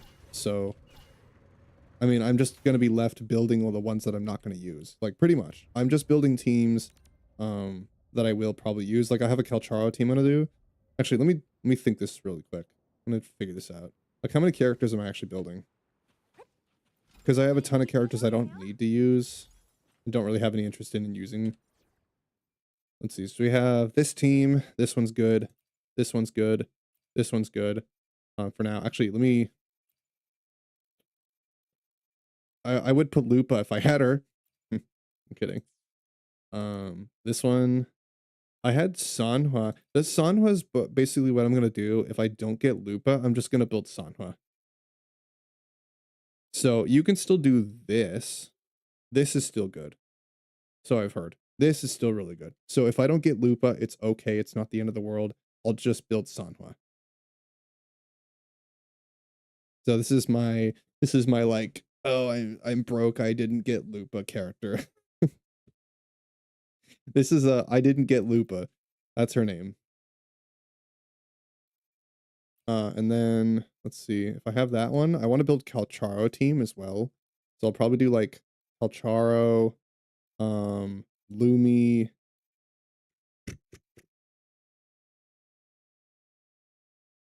Does Yuanwu does he buff Electro? Hold on. No, he's just coordinated. Yuan Wu's good too, and I have him vibration strict throws on impacts, thunderbolts. He's good. I actually do kind of want to finish building him because he's really good on my Jinshi team as well. So like I could build him because he's actually pretty useful across the board. Um Usually coordinated attack characters are really good. Like Mortefi is really good. Yuanwu is good for the same reason. Um, what about Alto? Alto buffs arrow damage amp. Yeah, so that's not gonna help me. I kind of wanted to build him, but I didn't get Cardathea like I wanted, so um Donjin, I don't really have any interested in building Donjin on this account. I'm already doing it on my other ones, so I don't need that. Damage amp, basic attack damage amp, heavy attack damage, resonance liberation damage amp. I didn't know she does resonance liberation. I need to build her. That's what I need to do. I didn't know she does that. Huh. Okay. Interesting. So then what I can do is if she buffs resonance damage amp, that actually might not be bad for Imeth. This could be good for Imeth. So what if I did this? Like I could do Sanhua, I could do Imeth Sanhua Buling, or I could do Imeth Sanhua Janshin just to give me someone else to build. I think that would be what I would do. Like if I'm just running out of things to build. I'll just build Jianshin. So I do want to build her, and then shut up. I'm busy. I'm thinking about how like what characters to build. Hold on.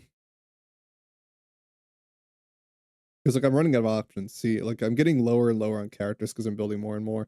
This is a good thing. You know why? Because it doesn't mean I'm going to stop playing the game once I have no characters to build. Like it doesn't mean I'm like once all of these are level 90 and maxed out, it doesn't mean I'm just going to stop. Like I'm just going to keep farming and perfecting things. Like that's the gotcha games are all so afraid of like letting us max out our characters and giving us enough resources to do so.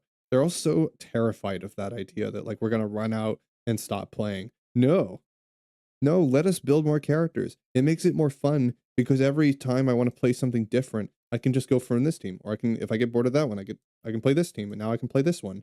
Like, I already have like 3 teams that are almost maxed out. Like, all I got to do is build Sanhua now, and then keep maxing my Imeth abilities, and then once her abilities are done, I can fully start locking in on building Sanhua. I'm just gonna start pre-farming her. So like, I'm gonna have like 3 teams that are really really good. And then I'm gonna build Jianshin so that if I'm doing like tower and I want to use this team and this one, then I can build Buling here, and I could even put Verena here if I really wanted to. Like Verena's also really good, so I honestly could just put her here. They're afraid because there's no actual content. Yes, good point. That is why most gotcha games don't want to do that, because they don't want to uh add more content. Hold on, HP is trying to take my data. Shut the fuck up. You're not taking my stuff. Get out of here. Yeah, I factory reset my laptop because like I had a bunch of crap on it and I barely ever use it, right? So I was gonna give it to my sister so that she could play Wuwa. Funny enough about that, I reset the thing so that it could run Wuwa better. It's still ass at it, and it was like it was so bad that I felt bad. I'm like, this game is meant to be played on something like my PC. This game is meant, it's a cinematic game. It's a beautiful game. I'm like, I would hate to put her on that. I couldn't put her on that. So what I do now is every weekend with her when I have my Saturday off and sometimes after stream, I'll let her come play Woo-Wah and I'll just sit on my bed facing my laptop or my computer screen so I can watch her and I can just do my echo farming.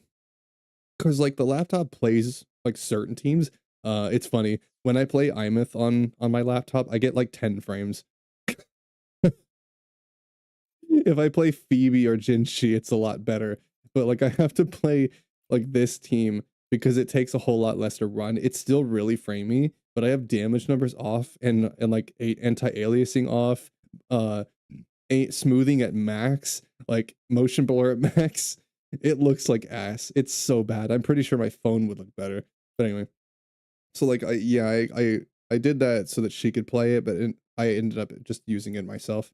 So now I just do my echo grinding and my dailies on my laptop when she's playing on my PC. It's really cool, but she's really liking it so far. So I can't wait for her to get to the part of the story we're at. I can't wait.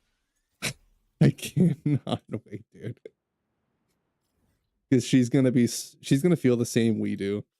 She's probably gonna have the same ideas that we do, and probably think the same things about like where the story could have been better and where it could have been, you know, or like where it was the best. You know, she's probably gonna agree with us because she's as media literate as we are.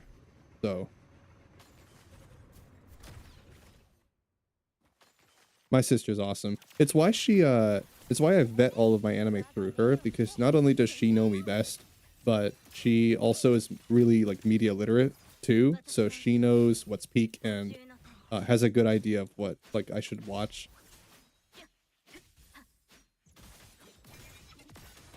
I just want to try the Sanpa buff on her. Hold on. Okay.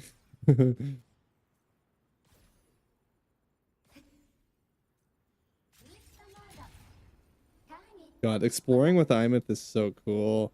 Ugh, I love it. I don't even need to use the bike now because I have Imeth.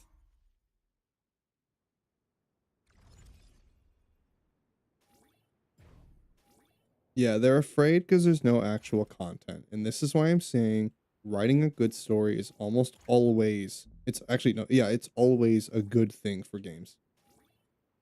Especially gotchas. It's always a good thing. Why wouldn't it be? Oh, I hit the wrong button. My bad. It's always a good thing because it means that they are forced to make the game better. Yeah. Uh-huh. Yeah.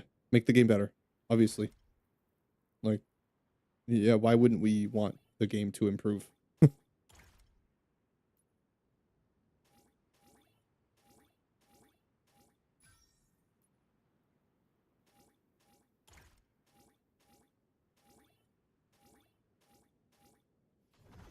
They have to actually like make content. And that's scary, Lamb. It takes money, it takes time, and we actually have to like put work into our game and you know, like respect the players. Like, ugh, why would we do that when we can make billions doing what we're already doing? We don't need to make the game better. It's not going to make us more money, except that it does because Woo-Wah is one of the highest generating games right now. Like not just gotcha games. It's making a shit ton of money. It is making a lot of money. Why? Because the game is good. It's not that they just put out a new character and the character's making them a bunch of money. Yeah, of course Imet's banner is generating a lot of revenue. Duh. Of course. But like, because the story's good, people are willing to put money into the game because they know that it's going to go somewhere that they actually like. They're actually going to put it into making it better. We're not just giving them money because we're buying progression. People spend money on Genshin because they're paying for progression. They're paying for exploration. They're paying for gameplay mechanics that we get for free. They're paying for all these things because they think they have to. We do it because we want to. I said I feel bad, actually, that I can't give money to Wuwa. I wish I were rich, because if I was, I would just give money to Kuro. You know why? Because I would spend money on skins and battle passes to encourage them not only to put more into that and be more generous with the rewards, like obviously, but also just to, you know, support them, because I really respect what they're doing. It feels bad that like they're doing all this work and I can't reward them for doing it. You know, it's a lot of effort, and I really do respect what they're writing with the story. I respect the work they're doing. I want to be able to support it. I can't yet, but one day I will. It doesn't mean I'm going to be a gacha whale, but it does mean that I'm going to at least put some into the game, you know, just to make my gameplay experience better and to support them. They don't need it. It's more about the principle, you know. Like, I know they don't need the money, but it's still, you know, it would make my experience better having the battle pass, that's for sure. Could build more characters, get more pulls. More skins, baby. I want more skins.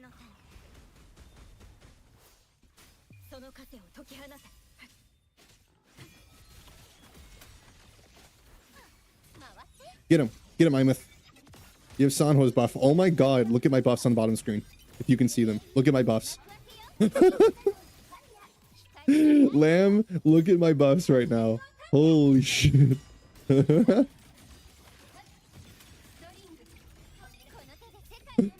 Oh my god. She might be the new most broken character in the game.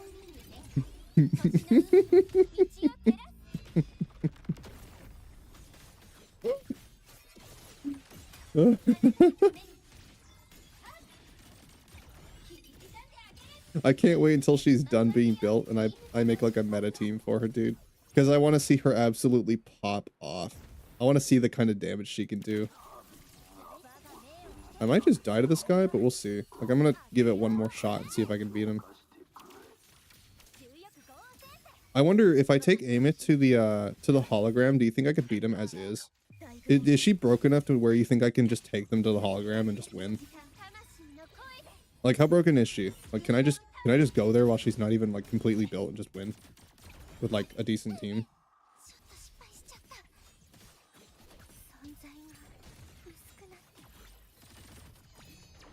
Not if I play like that, no. Get down here. Why are you always running from me? This dude's annoying.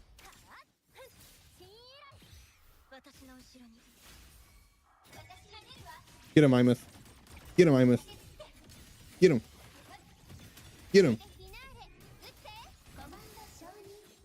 Yeah. Break his balls.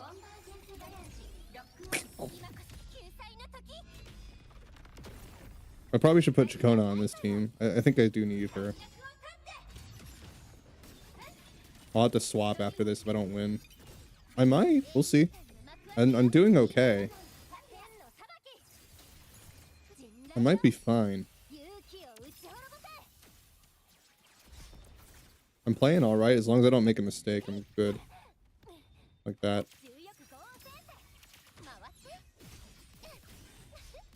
Okay. Alright. We're good. We're gaming.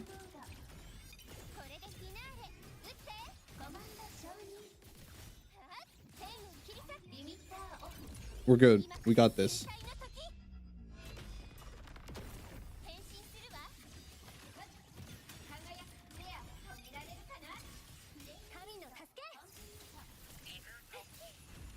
I'm gaming. We got this.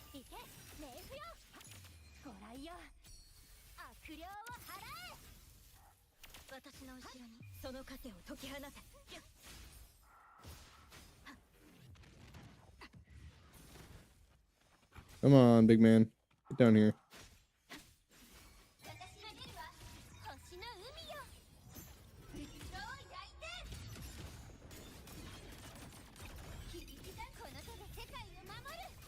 Yeah, look at that damage.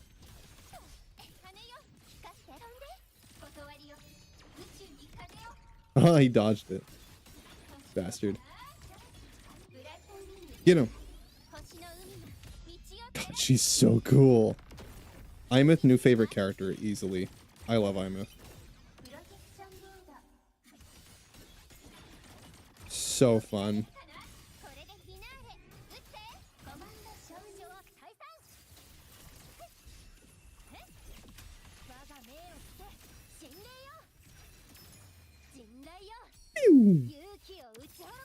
Wuthering is also really fun. I like her too. I like a lot of characters, man. Wua just has a stacked list of characters. He really does. Can you not?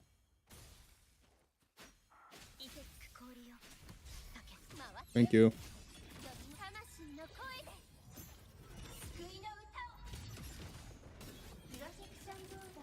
God, you're strong. Dude's beefy. But I'm still better. I have Imeth, so you lose. You just lose, bro. I have Imeth.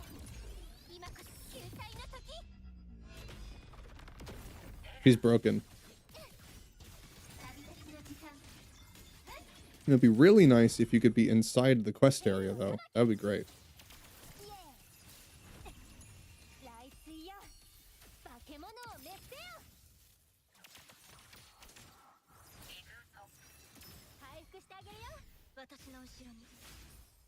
Did I get him? I didn't parry that.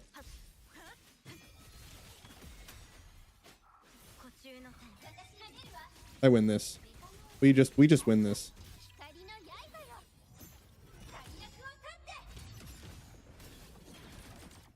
Can you be inside the combat area? Thank you. Why are we fighting out here?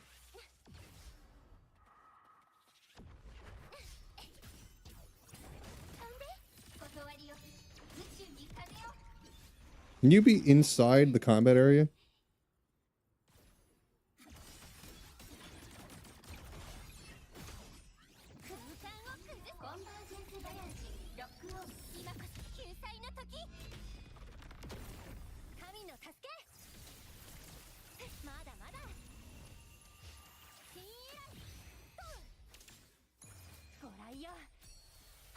Pew. Haha, got him.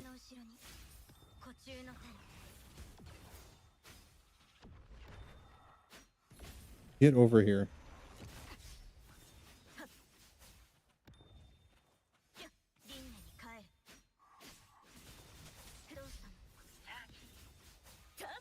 Why you gotta fly all the time, bro? I mean, I can't be saying that because I play Imeth. I'm flying all the time too. I can't see. Oh my god, no. God damn it. I couldn't see because of freaking ice. Are you kidding me? And I did all of that. Look at his health.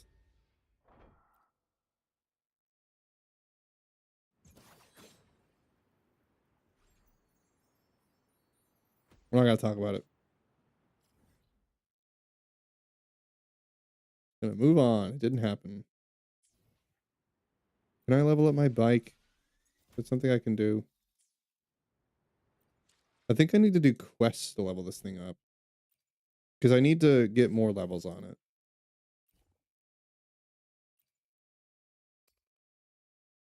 Yeah, this thing.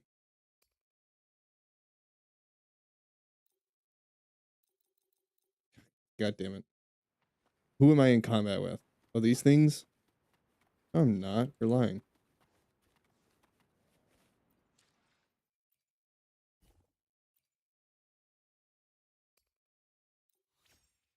You know who I miss, Lamb? I think I miss Zani. I need more Zani. I haven't seen her in forever. I miss her. I miss Zani.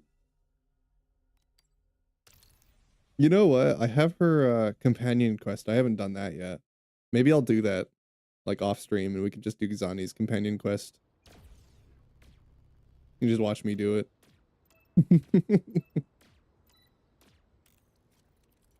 Have you done it, Lamb?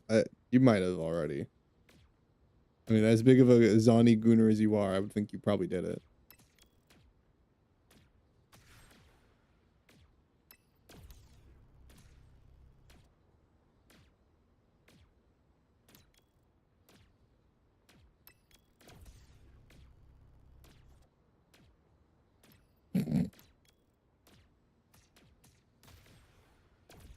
guys, he really likes Zani. Which, you know what? Valid. I like Zani too. Did what? Have you done Zani's companion quest? Because I haven't done it yet. And I kind of want to, just because I miss Zani, man. I haven't seen her. It's been so long since I've done Renacita's story. I mean, I'm getting there on my alt account, but like, I just haven't done it yet.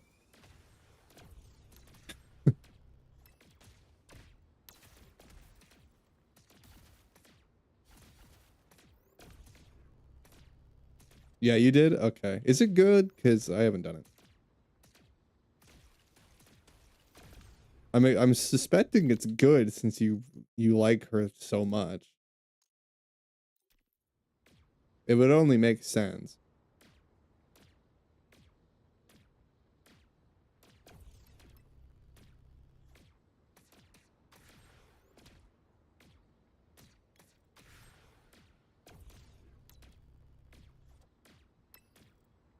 It's one of the reasons you like her so much. Yeah, her companion quest was good. Okay.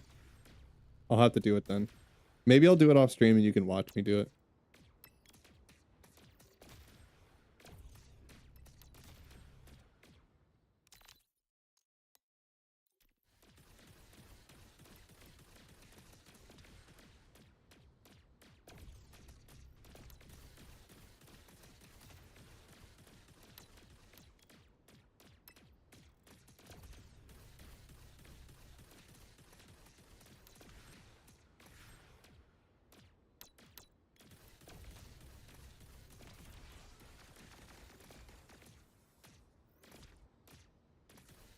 It's not depressing. It's not. Yeah. Is it not? Is it very fun and wholesome the whole time and not gonna make me sad?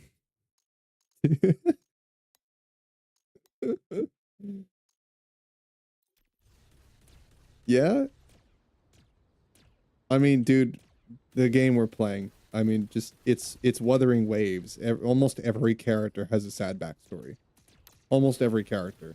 It's a fucked up world. It's like people who complain about, oh, why does every character need to be depressing and have a sad backstory? Because everyone has a tragic backstory. Everyone has problems. That's kind of just a fact.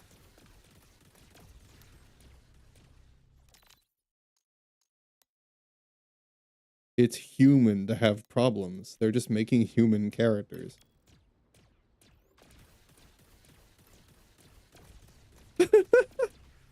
Or are you talking about the minigame? Yeah.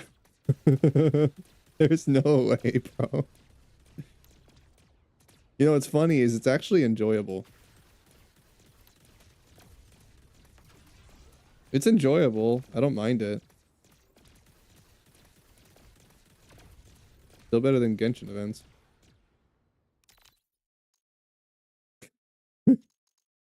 It's still better than Genshin events.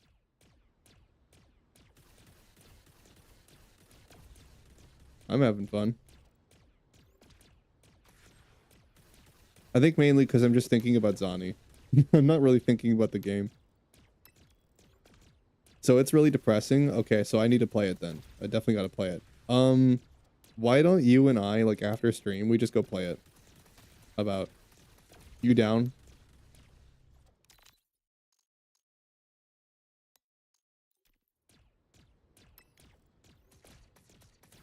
Because like stream's just gonna sit and call us gooners, but like, see, what they don't understand is we're looking past Zani's very interesting appearance, and we're looking beyond that. We see inside her soul, and we see how real of a character she is, and how much she cares, and why not? Yeah, hell yeah. Because I never did her story, and I don't really know that much about her, and I honestly want to know more. Because, like, if you really like her, then there's got to be something I'm missing about Zani. Like, I just like her because of the main quest, but I'm assuming she's got an even better companion quest. Because, like, that's why Chikona is a really good character, but, like, you don't really know that unless you play her side quest. But Zani was just good right off the bat. Like, why wouldn't you like her immediately? You're looking at her heart. Yeah, you're looking at her heart. Yeah, yeah, yeah. Yeah.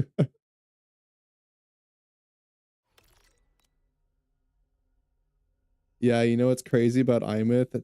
It makes more sense why there's a heart on her chest now. Not just because of the lore, but because of who she is. There's like a saying, like wearing your heart on a chest, if you know what that on your chest, if you know what that means. Yeah, it makes more sense now, doesn't it? Now it's even more sad.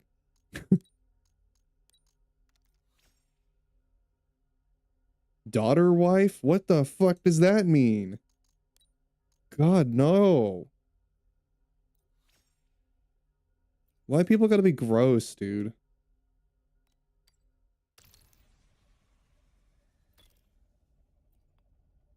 Oh, you can use Morny in this?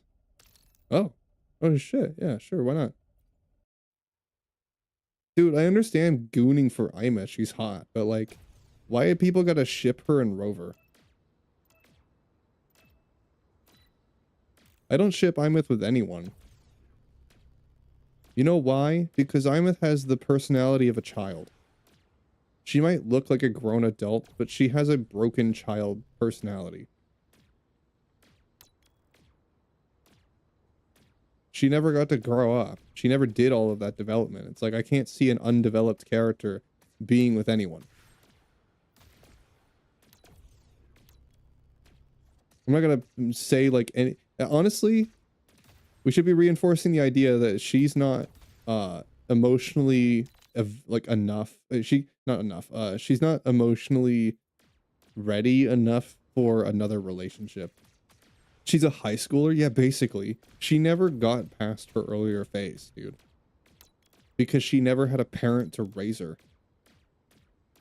Or the one that she had permanently like damaged her enough to be stuck there, dude. So she never got through that. It's like, why would you want her in a relationship? They're just gooning. They're memeing, of course. They probably don't genuinely mean it. If they do, then there's something wrong with them.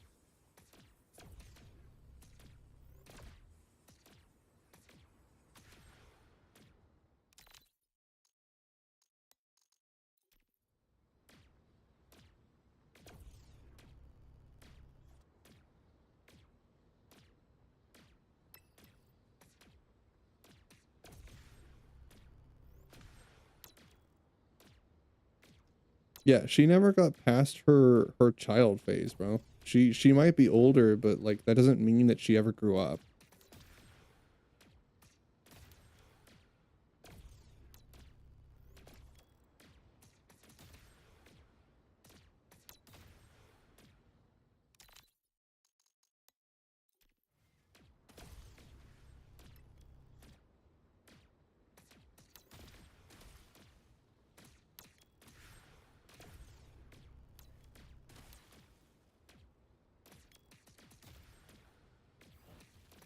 I'm playing a mobile game right now. Isn't it funny? I'm playing a mobile game.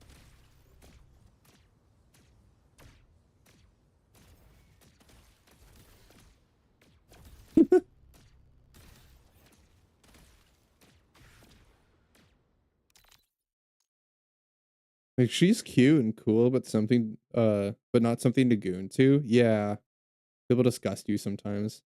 Shows you while on the bike. It's a clear sign that she had a crush on Rover. Like, no, just because like Jinx sits on Silco's lap doesn't mean that they have a relationship. She's doing that because she's a kid. That's what a daughter does. She feels safe there because that's her dad.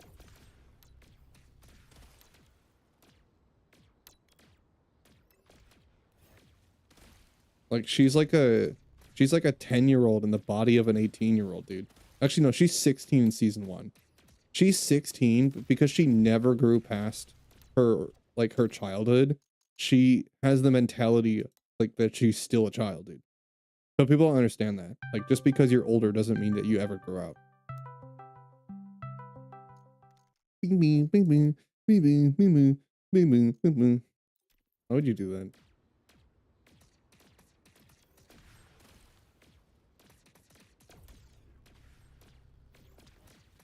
Guess who? Yeah. I was gonna say Lamb wouldn't do that.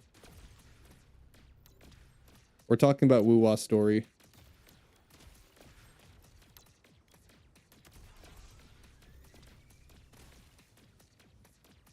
Yeah, people are weird, dude. They look at her relationship like they look at Jinx's in season 1. Like, it's really weird.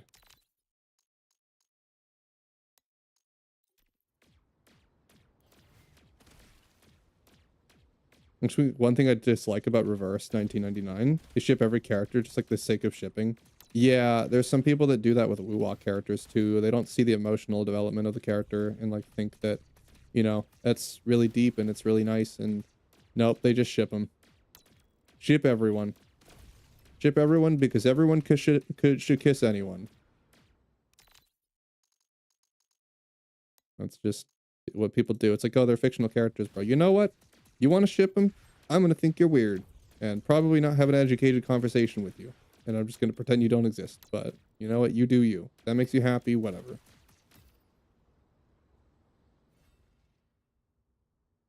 In her depression and stuff, they're going to say she's dating her doctor for sure. Yeah. Like, yeah, I know. It just, yep. Yeah, like they're not going to see the depression and emotional develop like stunting that Imeth is dealing with. They're just going to look at Gooner Mecha Girl and ship her with people. Yeah, I know. It's gross. People are like that though. They've always been like that. And you know what we do? We just ignore them. We don't involve them in the conversation. They don't have any part in it. They can stay in their Gooner area and they can just goon to all the goon characters and they can just enjoy that. But they just stay out of our conversation. They can stay in their own little area.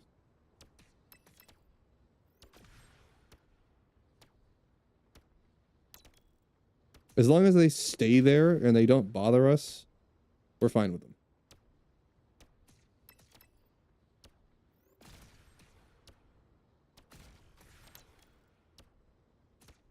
Welcome back, Mason. Yeah, I like talking about the emotions of a character. That's what I do.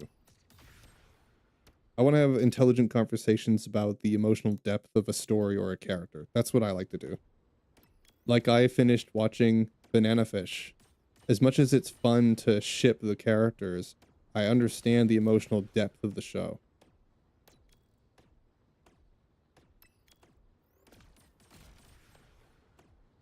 That one hurt, man. Has anybody watched Banana Fish? Oh my god. Why did my sister make me do that? That was horrible. It was awful, dude. That sucks. Like, then that's the second time she's watched it, and she told me that she wanted to watch it with me because she wanted to rewatch it, but she wasn't brave enough to watch it on her own.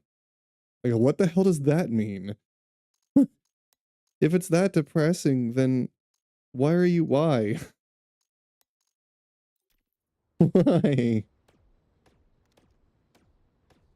Oh, I can't read because I'm doing this yet, but I'll read it after I'm finished with this.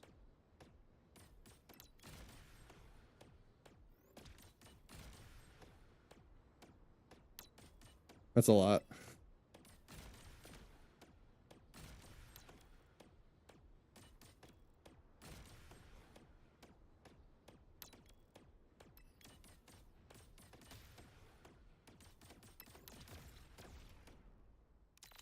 Oh, hold on. I can just read it right now. There we go. Makes you sad. It makes you mad because I sold the character in depression was like you. I feel connected, like you feel connected to Imeth, and I wanted to see if other people feel like you. Yeah, your mistake. Yeah, seeing people saying there is no way you could see your friend plus doctor when you do mental breakdown, and me who are actually in this situation. Once I said yes, I do. Yes, I do.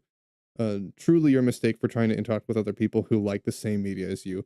Yep, yeah, that's the unfortunate thing. And dude, that's partly why I don't engage with the gacha community at all. You guys are progressively learning as we actually do gacha games why I play gacha games. I'm a gacha game enjoyer, but I never talk about them until now. Because Wuwa has given me a safe place to do so. The Wuwa community, while it is weird, the majority of people feel the same way we do. And I feel safe talking about this stuff because Genshin's not the part of the conversation anymore. Nobody ever mentions it. We can stay in our own little realm where we're not bothering to compare our game to other people, except for the benefit of just making their games better and making our game better. It's constructive. We have nothing but constructive conversations here. We don't bother to, uh, like, take anybody else down. We don't care what other games are doing. We just do our own thing. Now, I will critique other gacha games because I want other games to do better so that my game can do better and so that I can enjoy those games too. But I'm not shitting on them just because I'm shitting on them. I'm critiquing them. I'm giving them honest feedback. Yeah, we don't fraternize with those people. If they want to be weird and they want to look at games from surface value, we can just let them do that. I'm glad that you were able to find a character that you connect with the same way that I connect with Jinx and Imeth. Two characters that probably are the best representation in media I've ever seen of mental illness and depression specifically. And like, especially the relationship they have with their parents. They're both foster children and I'm not adopted, but I still have a very awkward relationship, right? I don't have the best relationship with my parents. I don't. And I've never talked about it on stream. And I even, because of how deep Imeth was and how much I relate to her, I went into like fight or flight mode basically and was joking the whole time instead of breaking down because I was too afraid to do that. But you probably could tell that on the inside, I'm like, fuck. Especially since I didn't expect that to happen. I was gooning the whole time for like Lucilla and I was looking at all the cinematics and we were having a good time. It felt the same as when we were reviewing 2.0 stuff. Like it was just, you know, it was a typical woo-wah day. And then they dropped that on us. One of the hardest stories I've enjoyed since like Slay the Princess and Arcane. Two extreme stories that hit me personally really hard. Like specifically the damsel was the version of Slay the Princess that I empathized with the most. Like that one was rough. Like I really liked the Thorn too. Thorn and Damsel were my two most personal versions. And that's the unique thing is that I've seen so many different people have different takes about that game, specifically Slay the Princess, because like there's so many different ways to play it and so many different interpretations. Like Spicy had a wildly different playthrough than I did. Like it's like completely opposite. Like he did everything that I didn't do. Like but because he's so different from me, right? And he looked to get something different out of it, so he got something different. Because that's just kind of the game it is. You know, he got something wildly different. And I don't know that it was remotely as emotional for him as it was for me. It might have been, I don't know. What did you do? You played Slay the Princess. I'm talking about Slay the Princess and just emotional stories in general. And how, like, that one hit me so hard. I think that at the point of Slay the Princess, everyone has something different. Yeah, that's the point of it. It's a choose your own story, and inevitably everyone's going to have a different emotional reaction to certain variants. That's kind of the point, is that the princess becomes whatever you want her to be. If you want her to be the villain, she becomes the villain. If you think she is, she becomes the villain. If you think that she's a kind heart and that she can be a better person and that she's a victim in the situation, then she becomes one. She becomes whatever you want her to be. But the thing about the damsel is that the damsel is you wanting her to be her own person. It is asking her to do the impossible. It is asking her to do something that she has never been able to do her before, and it defies the entire point of her character, which is why it is the epilogue.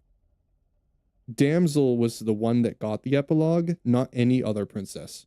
There's a reason why she was the one that had the most in-depth story. Because she was the one that was asking her to be anything but what she was made to be. And she literally couldn't.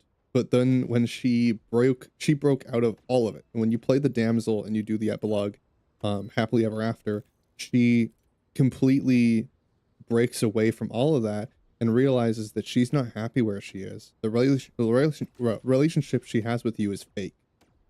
She's not happy and she can't pretend anymore. And it's like, Because for me personally, that's kind of what my relationship was like.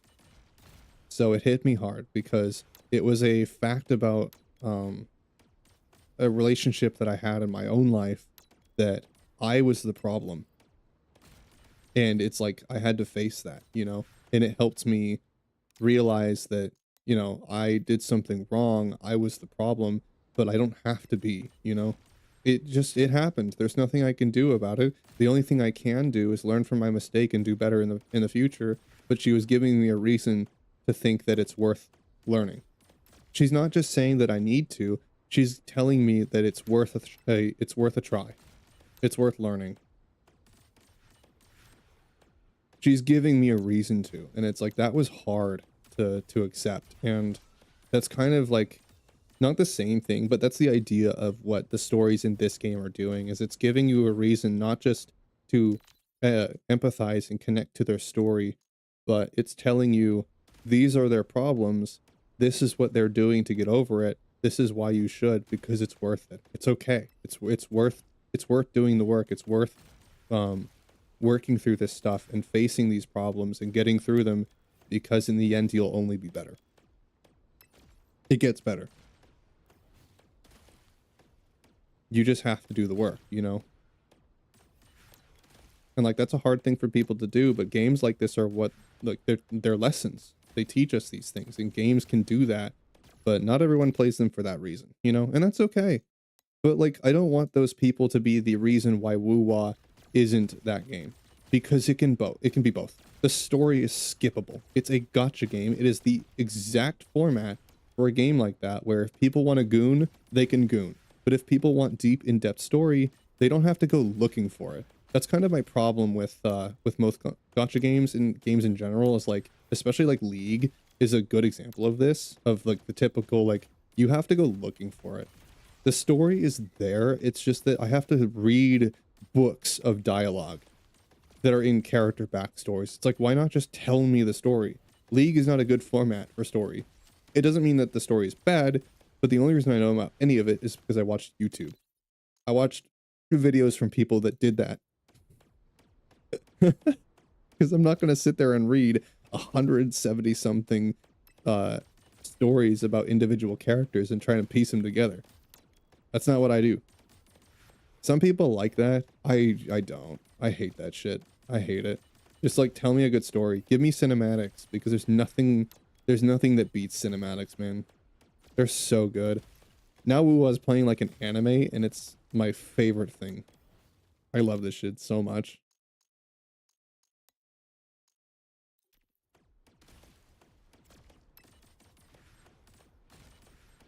Like, it will easily be one of my favorite games. It already is my favorite gotcha game. Like, well, that's not a hard bar to hit, though. Because thank you to every other gotcha game setting the bar so low. Awesome. Because now I can be absolutely blown away. In terms of favorite game, though, I'm still waiting to figure out like where it is on my chart. But the more that they do story like this, and the more they make the game better in general, the higher and higher it is on my list. I didn't think that a gotcha game could be this high on my list as is, and it's impressive. It's impressive that they were able to achieve that. I mean, like, it's competing with BioShock. It's competing with games that are notoriously good. Baldur's Gate 3. Like, you know, it's... And people are going to think I'm crazy for putting a gotcha game anywhere near Baldur's Gate 3 on my list of favorite games. But, you know, those of you who have played it and see the game the same way I do understand why. You could see, oh yeah, if the story keeps getting better, if the gameplay keeps getting better, and it just becomes more of a JRPG than a gotcha game, it becomes less and less gotcha game and more like an RPG, then you could see why I would put it so high. Absolutely. It's working for it.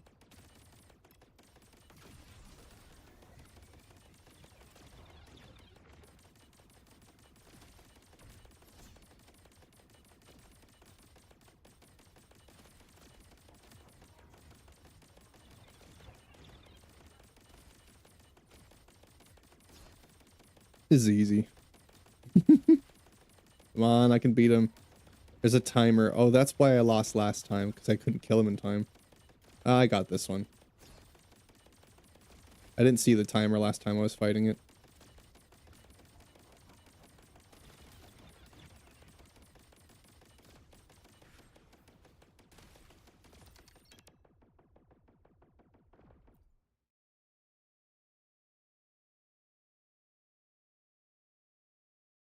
I think these games just can become so much more. It's just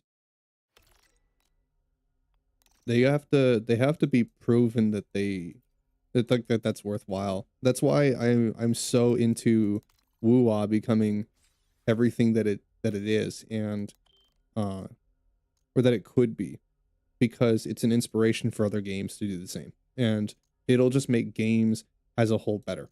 That's why I love um that's why I love games like Player Obscure, not just because it's a good game, it's an amazing game, but also because it challenges the industry. It encourages every other game to be better. We also need more than just people who want money. Absolutely. Yeah, Woo obviously needs money, and they deserve to make their back. Of course. Everyone agrees with that. Any reasonable, sensible people can agree. It needs, yeah, make your money. We think you deserve it. Obviously. Nobody's mad about corporations making money if they're actually making a good product. If they respect their consumers and they respect their players, let's talk about games specifically. If players are respected, nobody cares if the developer wants to make money. Nobody gives a shit if it has a gotcha system, as long as we're paying for reasonable things and the money is actually going towards making the game better. I don't have any problem with them putting skins in. They are expensive, but like, you know, if people want to fund the game, then yeah, skins are a good way to go. At least we know that like you're getting what you're paying for. You know what you're getting. I bought a skin. Jinshi's skin was 30 bucks. It was a lot, but I'm like, I'm paying what the game is worth. I bought $10 worth of the battle pass and I bought a $30 skin. That's 40 bucks. I think that if this game were a $40 game, yeah, I'd buy it. Yeah, I think that's fair. I think that if Wuthering Waves was a paid game, it would be 40 bucks. Yeah, for sure. Easily. It's earned 40.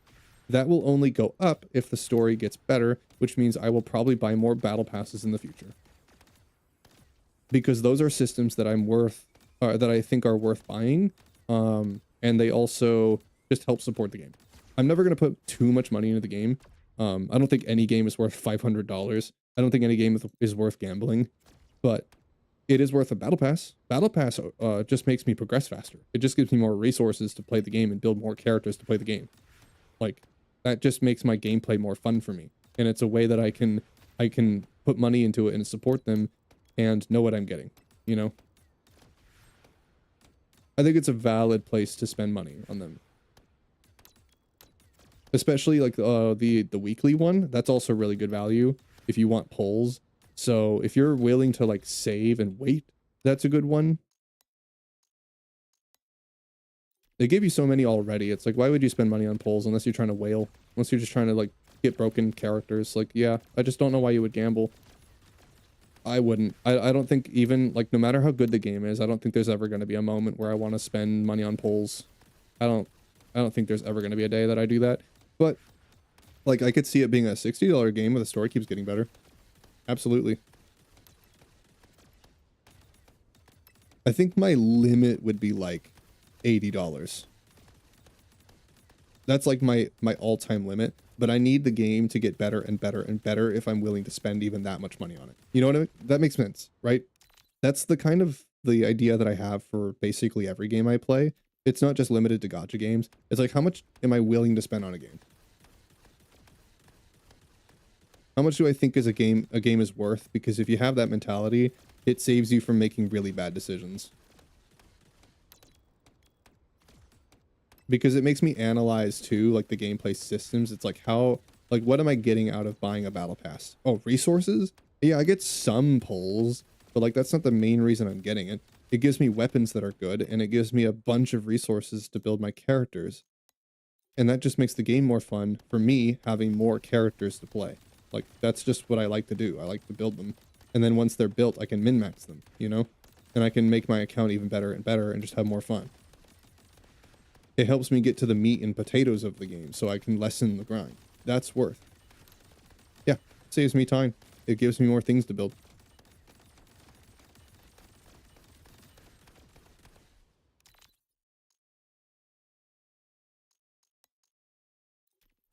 Like, we should encourage them to do that, you know, if they, and that's why, like, especially putting money into a battle pass and putting money into a skins, I explained it before, and we're starting to learn this, people are starting to figure this out. If you put money into the skins, and, I mean, I will say, I'll talk about it afterwards, but putting money into skins and putting money into battle passes means that they can afford to be more lenient with rewards. If their money isn't mainly coming from character releases, then they will be more lenient towards having a single copy of the character, and the gacha system will basically just be for those who want to whale. Those will just be for those who want to pull for more copies of characters, because it's an entire part of a game. We need to get this idea out of gacha games that, like, copies are just something for whales. Copies should be something for most players. I don't know why they make such a big difference on the characters and the gameplay. They matter so much for a lot of characters that it's like, why would you lock behind a paywall? If the game can afford to just make money out of their battle pass and skins and other things other than the gacha game, or a gacha system, then they can be more rewarding with it. Absolutely. Yeah. Like, why do you think Punishing Gray Raven is the way it is able to sustain itself? Why do you think they're able to make so much money? Because most of their money comes from skins. It almost entirely comes from skins. Their gacha system is so rewarding that you're pretty much guaranteed to get whatever character you pull on. They give you so much stuff all the time, and it's so easy to pull on characters, you're pretty much guaranteed to get them. Will you get every character? No. But whoever you're pulling on, you're probably guaranteed to get. That's a good thing. Yeah. It's kind of the reason why I'm so into playing it. Not just because of the story, but because it means that I don't have to worry about, like, pulling for certain characters. I can just get the ones I want, you know? I can just pull for the ones I like and just play the game as a action RPG. I don't have to view it from the lens of a gacha game. Yeah, of course.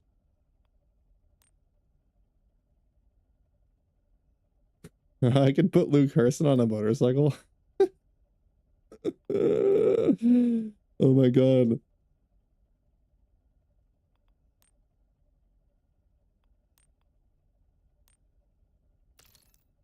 I'll take more than you. Put Luke Harrison on the motorcycle.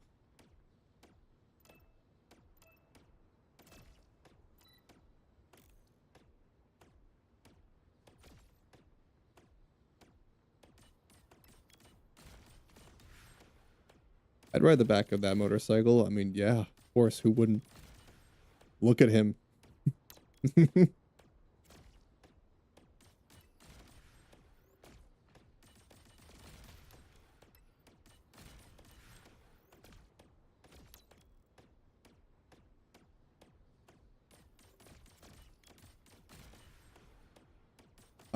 I like that we're fostering a community of people that can be media literate and ignore all of the drama and ignore all that stuff and think for themselves. You know, we're allowed to disagree. If people don't like certain things, they're allowed to disagree too.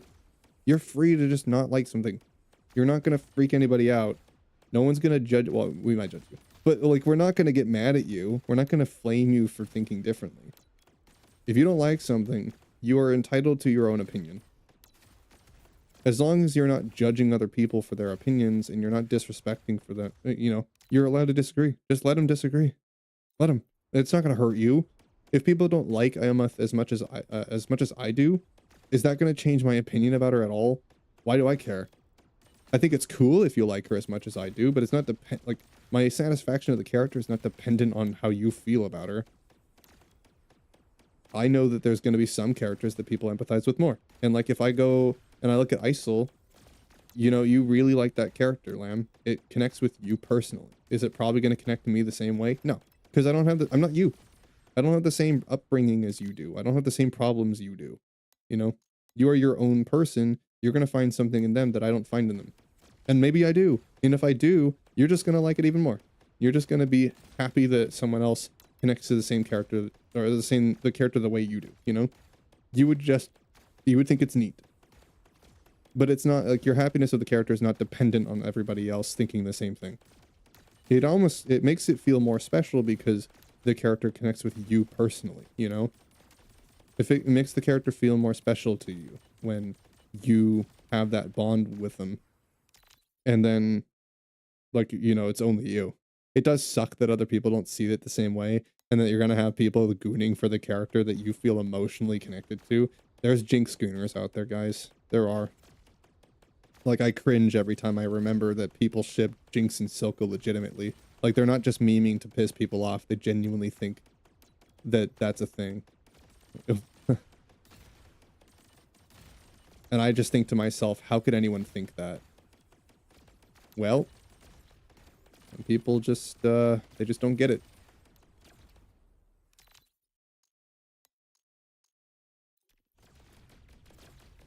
They just don't see it.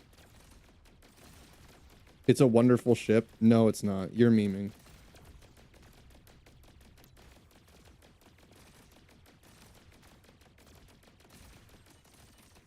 You know it's disgusting. Shut your mouth, Spicy. You don't have to empathize with them at all to know it's disgusting. You know that.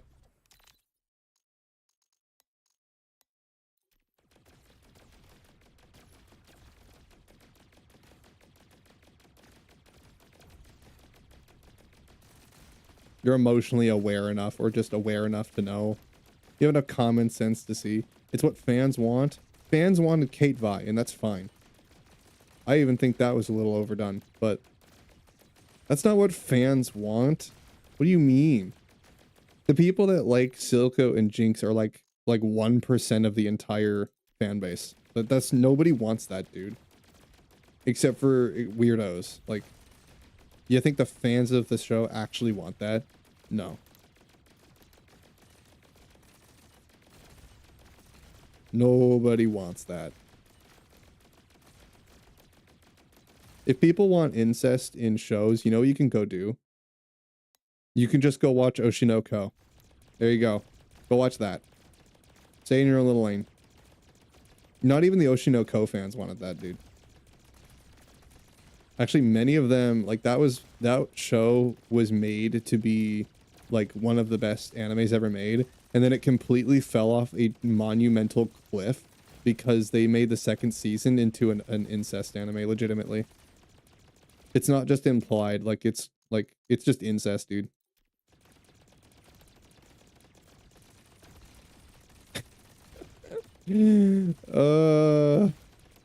I didn't even watch it, but I knew enough of the backlash from the internet to see that shit going on, and I'm like, I was gonna watch it. I actually was going to, and then I didn't, because I'm like, wow, okay. Well, I don't need incest in my anime, thank you. I will just stay in my own little lane, and whoever enjoys that can just enjoy that on their own.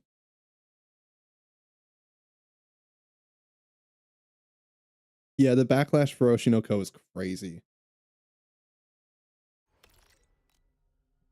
That anime completely fell off a cliff. It's like, imagine Frieren, like, being in a relationship with, like, really any of the characters other than Stark. Or not Stark, what's his name? God damn it. Was it Himmel? It might have been Himmel, not Stark. That's the red-haired guy. I never did finish Frieren. I gotta go back and watch it eventually. Maybe I'll go watch it with my sister. She's also not seen it. I think she wants to see it. Maybe I'll watch that with her. Himmel the Hero, yeah. Yeah, that one. She had a relationship with one character. But imagine, like, she had a relationship with Stark. Like, how weird that would be. What? She practically raised him. Like, what the fuck? She's a mentor to him. Hello? There is some weirdos out there that probably ship them, for sure. Like, I guarantee there's people out there that ship them. And we just don't talk to them. We ignore them. They're not in a relationship. They're not, but I could see them being inclined, you know? If they were, I could see it happening. I could see it, is the point. They're not, because she's not a romantic character.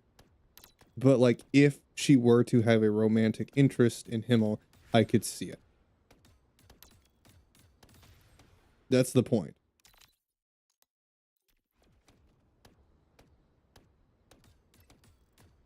But, like, her and literally anyone else, no. Literally anyone else. Yeah, not so fun when I flip the script, is it, Spicy? Not so fun when I flip the script. But it's what the fans want, Spicy. It's what the fans want. Bastard. Yeah, Silco and Jinx. She'd only figured out once he died. Well, thanks for the spoilers, but yeah. She would only figure that out once he's gone. Yeah, that's kind of the point, is like... That's the whole point of the anime, though. Is that she doesn't figure anything out until it's already done. It's kind of the point. Did I watch episode 1? Yeah, I watched up to, like, episode 8, I think. I watched a good bit of it, but I just didn't finish. I think it's because I was watching it dubbed. Like, no hate to the dub, but I think there's just something missing in the emotional moments. There's just something missing. They don't hit super hard. So maybe it's the dubbed, or maybe it's just... I don't know. I'm really trying to like it. I gotta finish it, though. I'm definitely going to. I mean, maybe that's the next thing I watch with my sister. Because we finished Banana Fish, and now we're probably going to watch that. We're also going to watch Samurai Champloo. We're going to watch... Yeah, Mason's going to freak out if he heard that. We're going to watch To Be Hero X. Samaru Hikaru died. Samaru Hikaru Daidaru.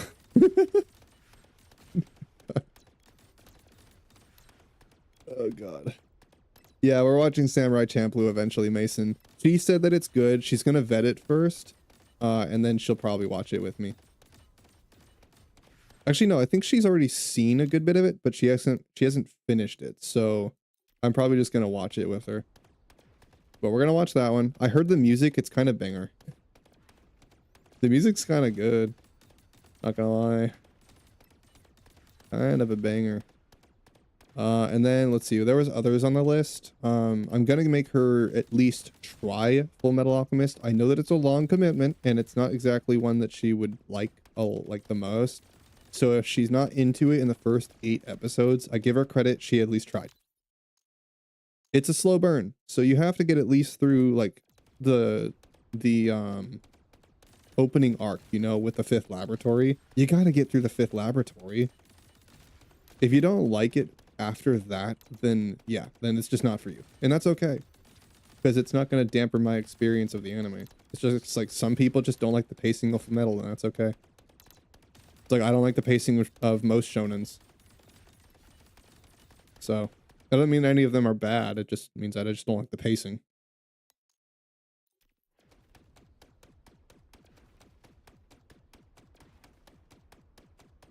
Like, I like the fight scenes and everything in 3.1, but obviously my favorite part of 3.1 is the quiet moments with Amos. There's, like, basically no fighting in all of Ameth's story. It's mostly just talking and exploring character development. That's it. And that's why it's my favorite. I love that.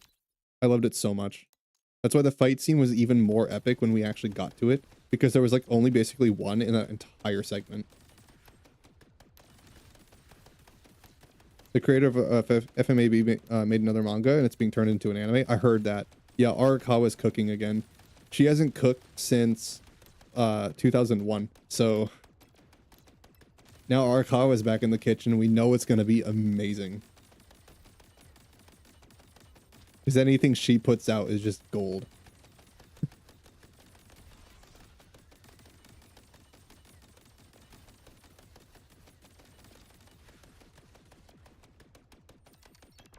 She cooked once, and I don't know that she's made anything else. She probably has, like, made smaller stuff that are less popular, maybe. I don't know, because the only thing I know about about her is that she made FMAB, and she cooked.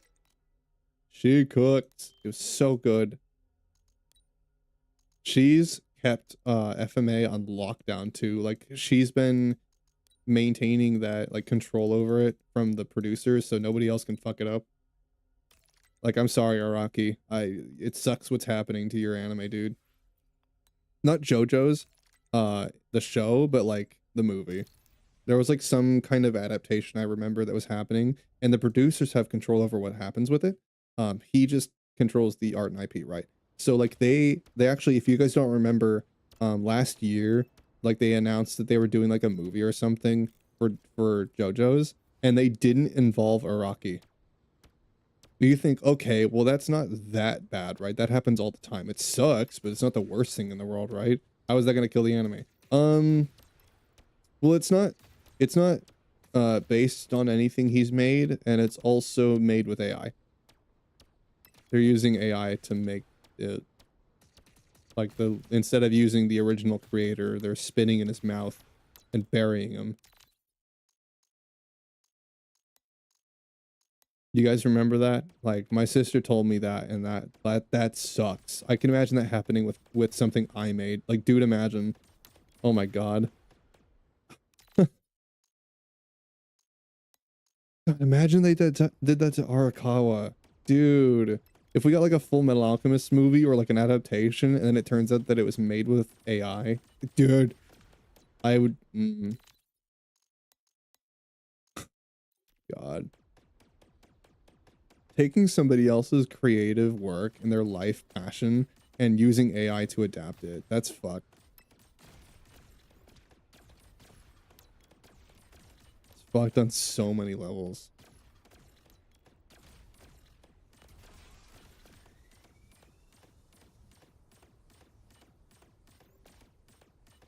Like, it sucks that he already isn't involved in the development of his work. He's not working on that project at all, basically. He has like no involvement with it. And yet it's his life's work. He made JoJo's. He's the biggest part of JoJo's and why it's so successful. Like, and then they just didn't involve him. Like, that's crazy. Who made that decision? So he's been like going nuts online since that happened, basically. Blaming them for it, and I'm like, yeah, valid crash out, dude. Like, I would absolutely hammer them for it because they deserve it.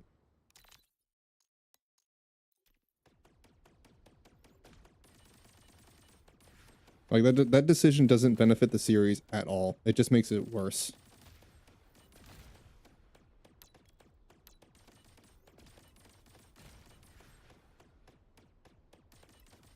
Oh, another thing was that I'm sure you guys already know because this is a lot more popular. Apothecary Diaries' mangaka was not ever intending to make Jinshi and Momo a relationship. They did that because the producers said that's what the fans wanted. The fans were so insistent on making up Apothecary Diaries a romance anime that she's basically required to. Like, she has to write it that way because that's just what the producers are telling her to do. Like, she doesn't get a decision over that. So she's making like a manga adaptation basically, and in the manga there's no romance between them. She's basically writing it the way that she wanted to, and there's like two different canons. And her mom and grandma, yeah. Yep. She was forced to write like different things. She was forced to change her original work. There's still a lot of things that are like that though. I mean, that's just something that happens in creative works across the board, not just shows or anime. It's everything.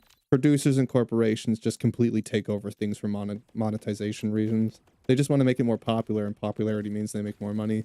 So they just change the entire thing. Like, there's no relationship between Momo and Jinshi, so why are we forcing them to be together?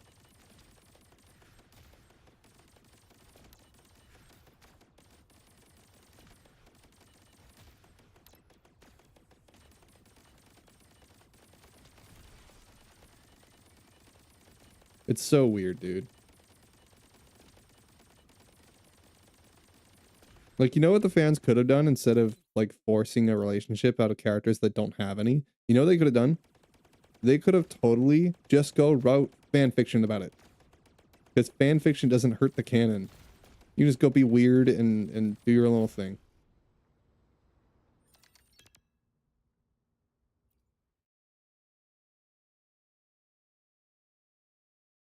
Sure, the Momo was supposed to be a main protagonist of Dandadan, but they forced the creator to make at least a duo. Yes. Yeah, she was supposed to be a solitary protagonist. Yep. Yep. Or Mao Mao, that's right. Mao Mao was the main character name. Momo is Dandadan. Yeah. Yeah, now I like the duo. I do. I like the characters of Dandadan. But yeah, that was a thing that they had to change. She was forced to do that. Yep. Yep. She was supposed to be a solo female protagonist, but you know, we can't have that. That's not what the fans want. That's not what makes money. You know how hard Platinum Games, the CEO, when they were making Bayonetta, do you know how hard he had to fight to get Bayonetta to wear fucking glasses? Do you know how hard?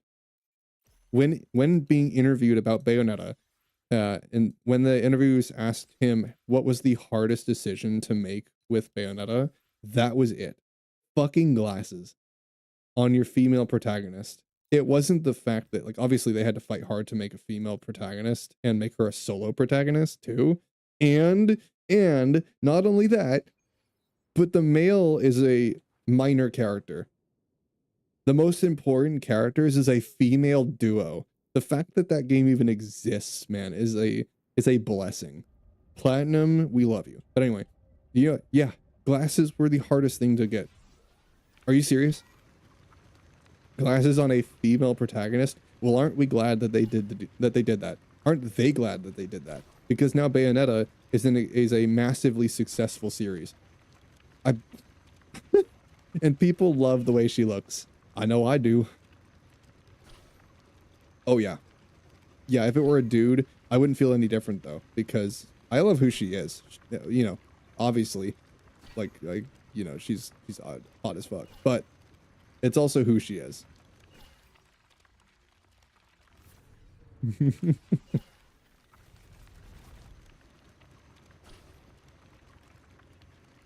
Yeah, it's awesome. We do love Bayonetta.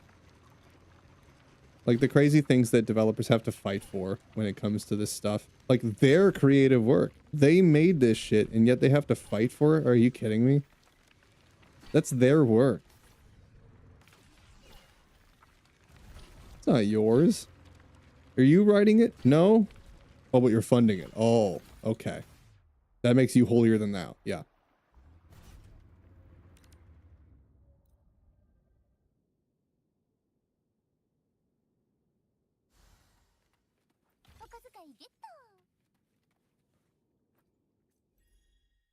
Yeah, I hate producers. Who doesn't? Who doesn't?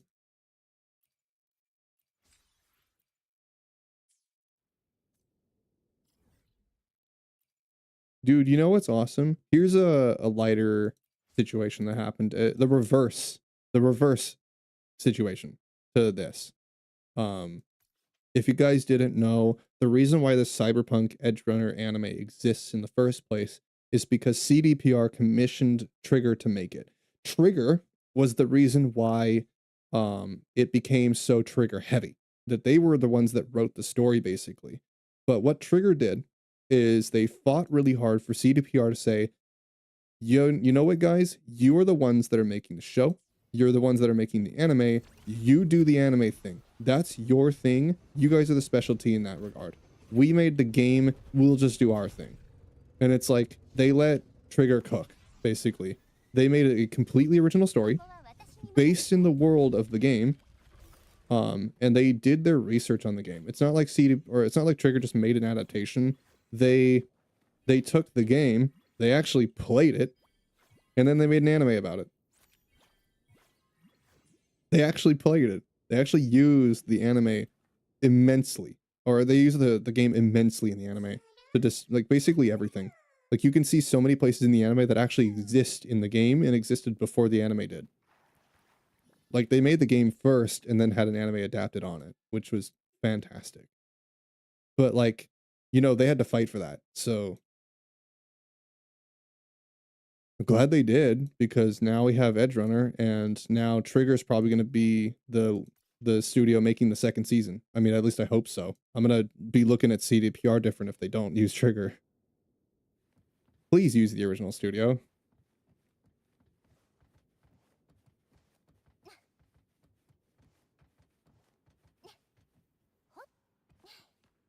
I mean, it's not like the worst thing in the world if they don't, because like Castlevania is just as good in the first season as it is in the second season. And they're completely different studios. So like, you know, it's not the worst thing in the world, but a little weird. Trigger's kind of the reason why it cooked so hard, so of course we can just let him cook again. They know it best. They made it.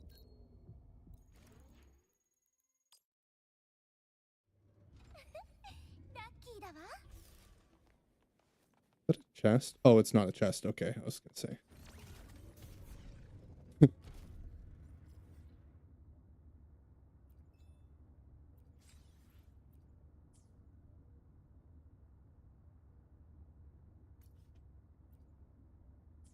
Yeah, it's really weird. I mean,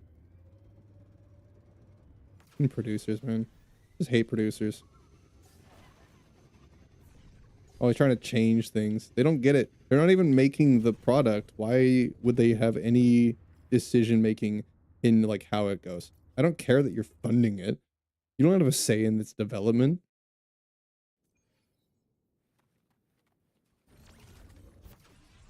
Like, are you on the writing team?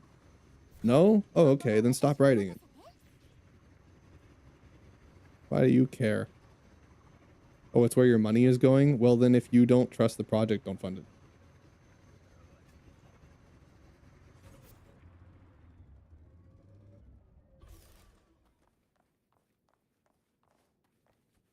Hmm. Am I supposed to get up there? Wait, hold on. I think I'm supposed to just jump into that thing. Yeah, there we go. That one over there. That one, that one. There we go.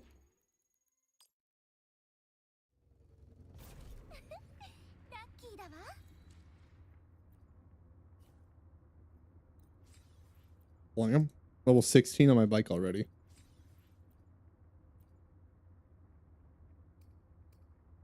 Gravity well. A casting gravity well. When resonators in the team cast Tune Break on a target affected by Tune Strain shifting, they also apply one additional stack of Tune Strain. Tune Rupture. Increase the Tune Break boost of resonators in the team increased by 2. This really only applies to my IMF. This doesn't really help the rest of my team.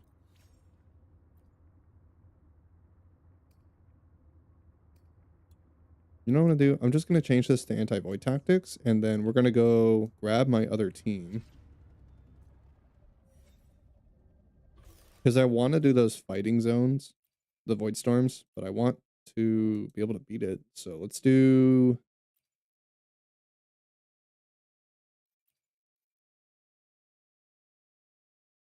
Let's do my Phoebe team. I play my Jinchi team a lot. Let's do my Phoebe team. I did fix my echoes on this one. Let me show you how kind of cracked she is and how nobody seems to know how broken Phoebe actually can be. She's kind of nuts. Her damage is a little nuts. Let me show you. Like, she kind of cooks more than my Jinchi does, which is saying something. Saying a lot.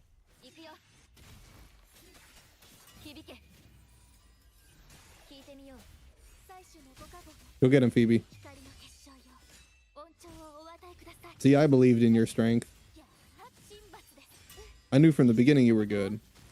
I didn't listen to the doubters.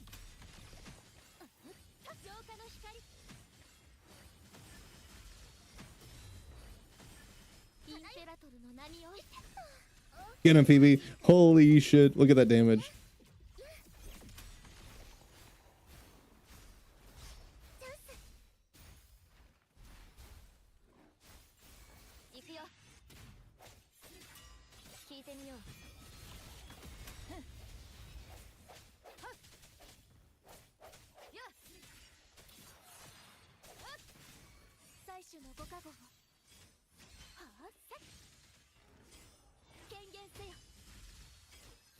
Get him.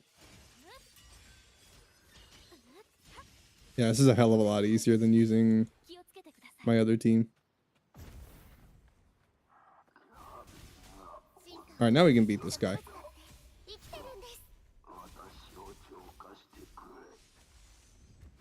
Get down here. Come on. Stop wasting my time.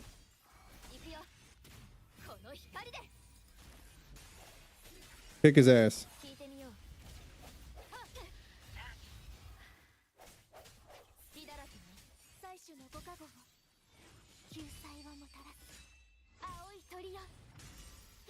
Damn.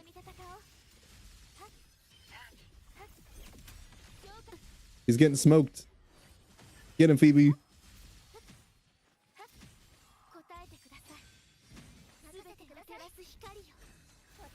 Yeah, when I was clearing bosses with Lamb, he was just like watching my Phoebe destroy Hyvatia.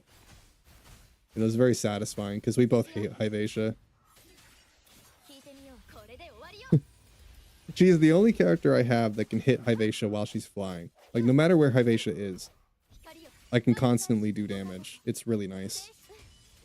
Phoebe's super good for taking out mobile bosses because, like, her range is disgusting. It's way further than you think it is. So you can just be doing damage during their phases where normally you shouldn't be able to. All the homies hate Hyvatia. Who doesn't?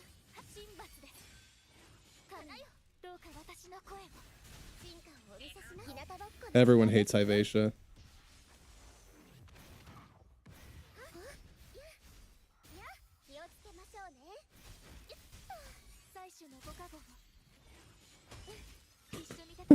Also, Phoebe just being able to freeze the enemy. Really nice.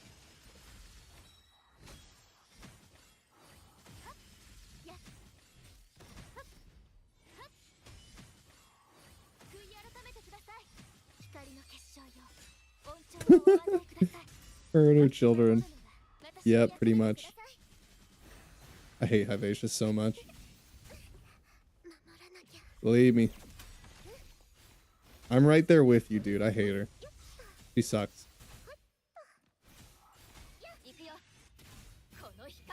Yeah, look how much easier this is with my other team. Because it's actually built, you know? It's actually built.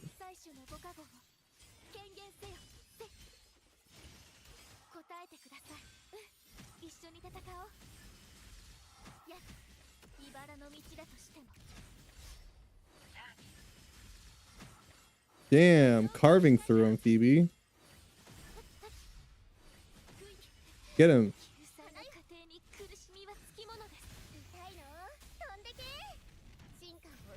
You don't know if you're ready, but let's continue 3.0. Oh god. No, Lamb. I want to play it with you. I want to watch you play it if I can. Oh wait, no, your Wi-Fi probably wouldn't let you. You know what? That's okay. That's fine. Yeah, you go for it. I'm yapping anyway. Just like tell me about it as you're doing it, I guess. Because like I want to know your reactions.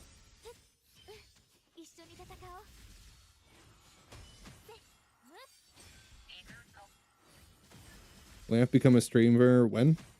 Yeah, Lamb, when are you gonna when are you gonna be a VTuber? When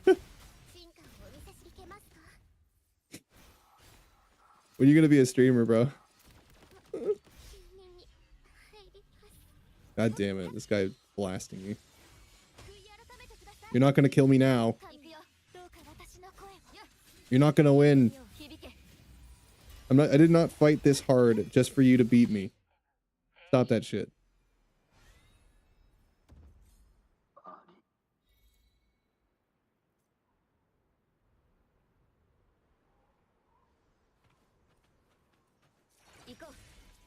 Iko. There we go.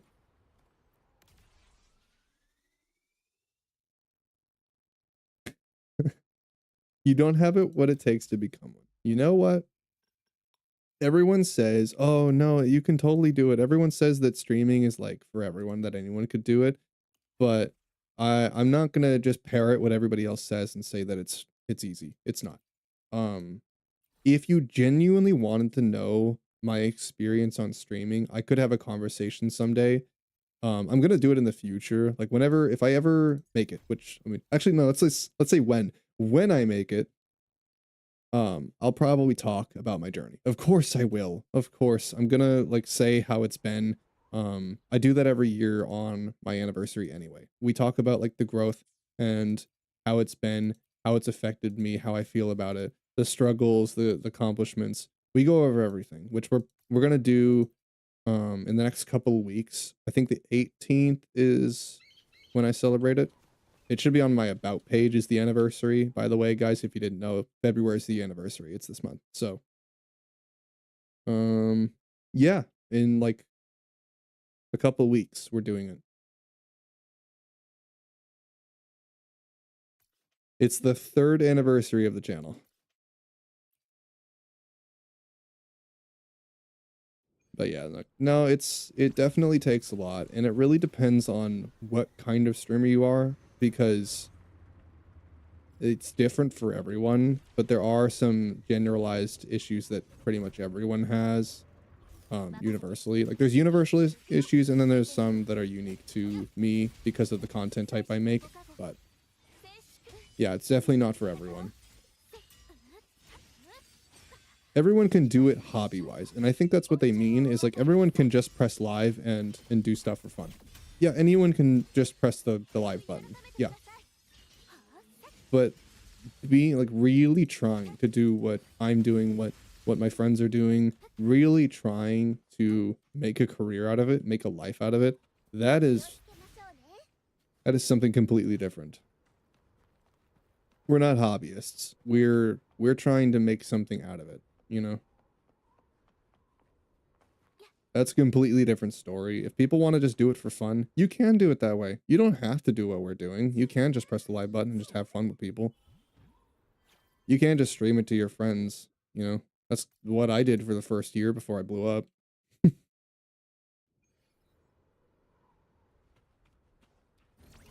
Yeah, that first year explosion was nuts. I won't have that kind of growth for a while. As all thanks to Albion. And of course my friends. Talking for hours, interacting, yeah. Seeing no one on stream, yeah. I mean, I could talk about my experience thus far. It's rough. I'm like, that's not if it's you. I just think about like what I will be, you know? That's kind of part of what streaming is like. It's like, yeah, you're gonna be like that for probably the majority of your career. Most of your career, much like a college student, is gonna be doing all of the stuff you hate. And it's like, you never even know if you're going through college, if you're even going to make it. You don't know. You have to work the entire fucking time. You're putting all this money into it. Streaming is like kind of like college. You're putting all this money into it. You have to learn a million things, because the more multifaceted you are, the more likely you are to succeed. The more talented you are, obviously, the more talent you have, the better you'll be in it. Like, obviously, you got to be good at talking to people. You have to be a good business person. You've got to be extremely sociable. You have to have a good moral compass. You got like there's a million things, or you just got to be funny. You could just be funny, but like you have to be a good person. You know, you have to know how to talk to people, and you have to have something to give to other people. Usually entertainment. I mean, that's what I provide. I provide entertainment, but it's not the only thing I do, you know?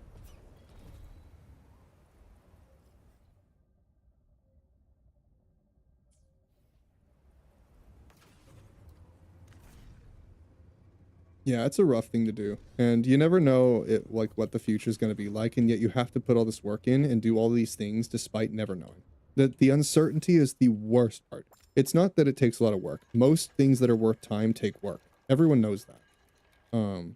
It's the fact that you're doing all of this with no certainty that it's going to do anything. You don't know if it's gonna actually work out. I don't know, but I'm damn well gonna try. Let's see. I think it's this one. This one.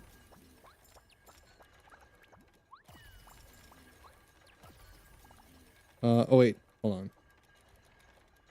Am I just stupid? Wait a minute.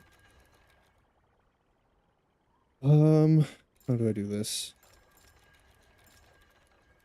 In 4 shots. Can I do this in 4 shots? I guess I can. Wait, no, I think I see it. Yeah, this one. Let you go first. This one. This one. This one. There we go. You started the wrong quest.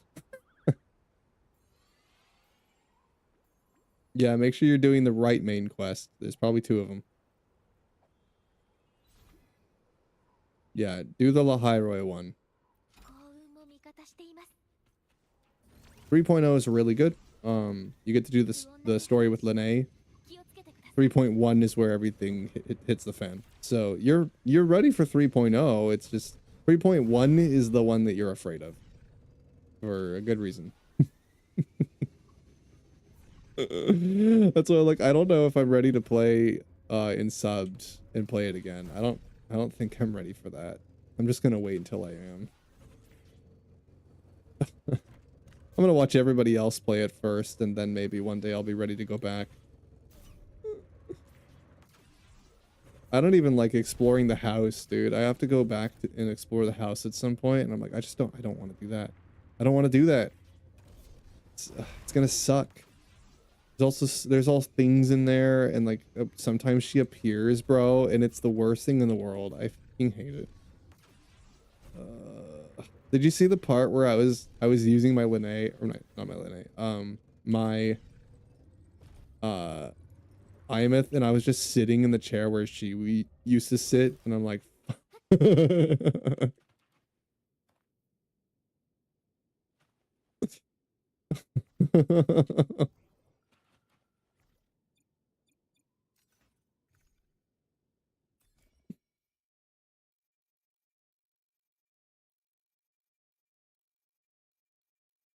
where? Hold on. How do I do this? It said use the holo projector.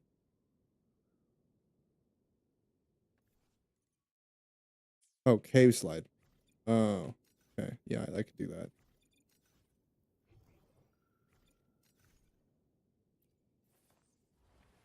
There we go. Yeah, it's this one. I was gonna say, where the hell's the solo skin? There we go.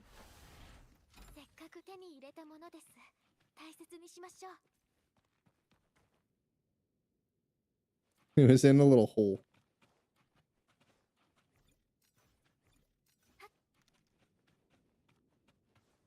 They improved the walking animation? Yeah, I saw.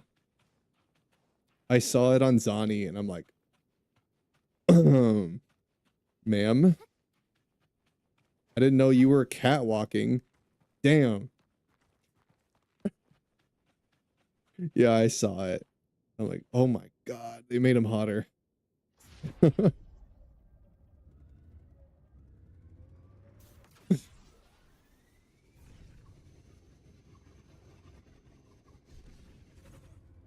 I just hopped it. Damn it.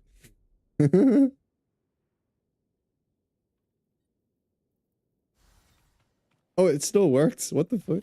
That counts? Okay. I guess that counted. All right. Now, where the hell's this chest? I can't figure out how to get down there. Where the hell is this?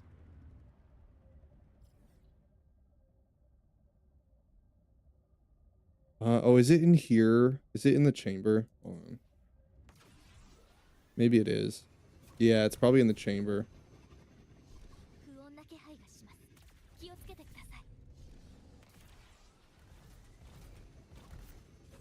But yeah, I did see the animations improve, and they just keep making the characters hotter.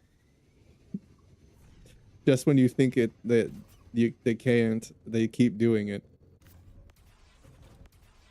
Did they get anything out of improving the animations? No, they don't make money directly, but they make the game look better. They just keep improving things. And that's the thing, is like, investors don't see the point in improving animations like that. They don't see the point in doing little things that make the game better. They don't make direct profit. So typically they're the ones that will go, that won't approve decisions like that. But see, we don't care about what they think, and Kuro is just doing their thing, and we're so happy for them. How cute the seals are. They're so cute. I love seals. I love the sea lions. They're so adorable.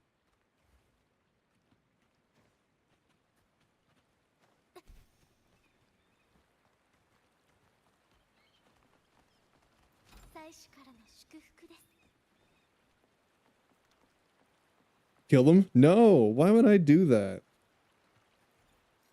Why? They're friendly. They're so cute. How the hell do I get on this tree? Oh, it's probably wind current. Yeah, it's this thing.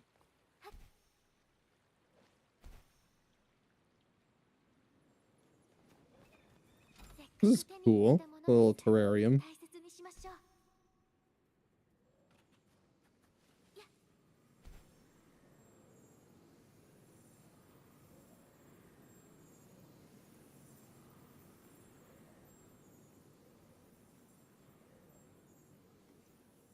Ooh, what's up here? Oh, it's probably a void swarm, huh? Wait, what is that?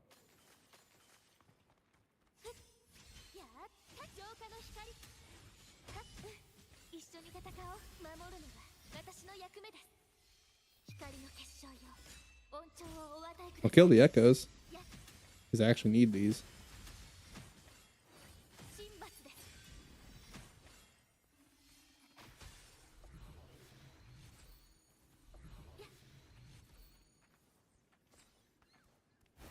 Yeah, I need to echo farm again.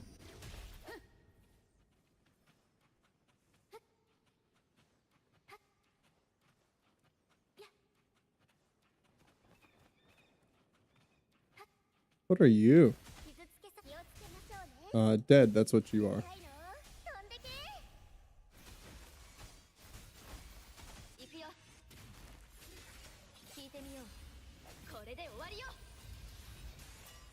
Makes me think of Impermanence Heron, but different.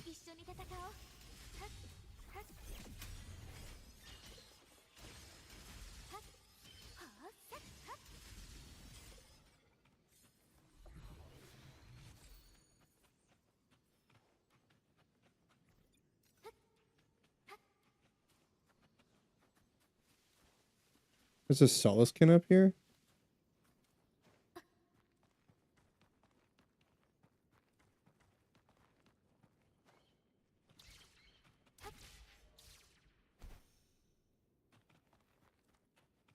What the hell? Why is the Soliskin up here? Dude, what are you doing?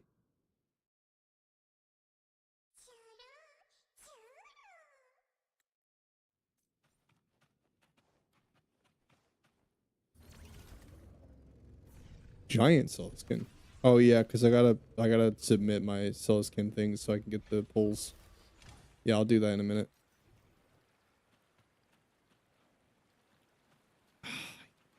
Chests on the high ground. God damn it.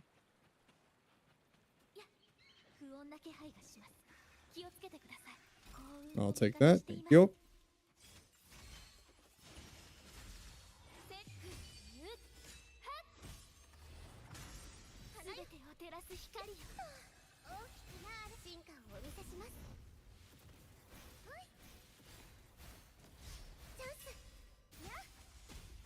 Bonk.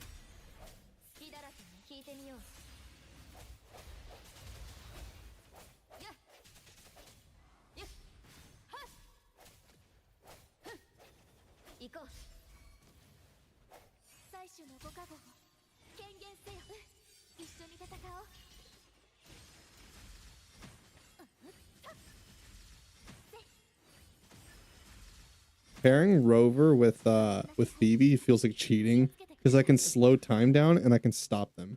So typically, like, I get so many more rotations out where the boss can't even hit me because I can stop them so much.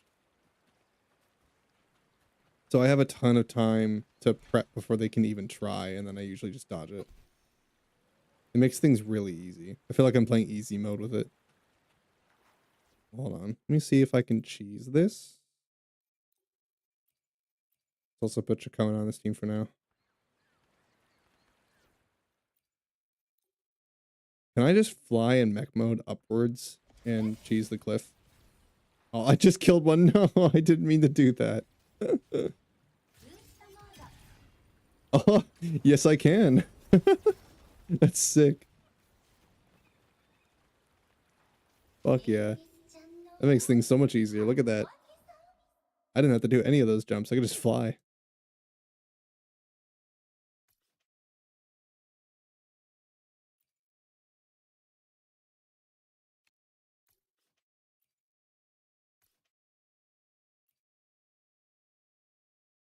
It makes exploring so much more fun. It really does.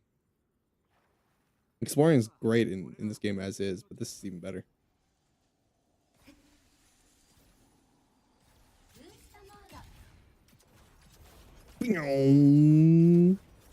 A fighter jet.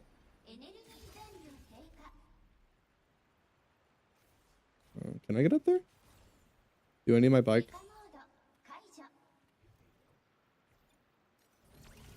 Yeah, I do.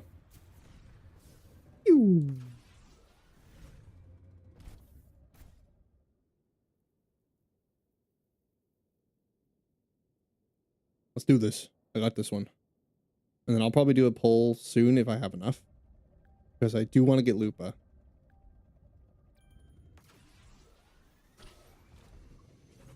I don't want to miss it.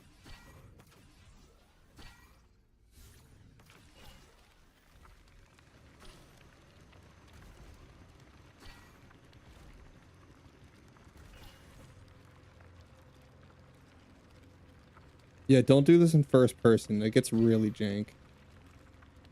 It is kind of funny though.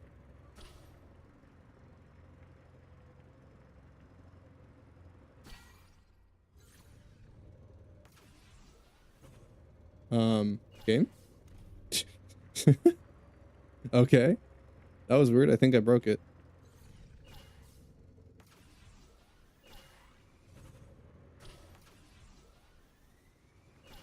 This is a long one. Damn. How do we even get first person? Hit G while you're on the bike.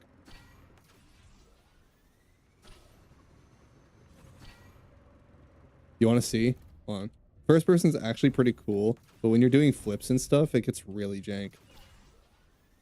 Oh, or it just makes things harder to do. Hold on. Can I even get up there now? I think I screwed myself, actually. Oh, I can't transform while I'm in the water either. Haha! Okay. Maybe I can recover?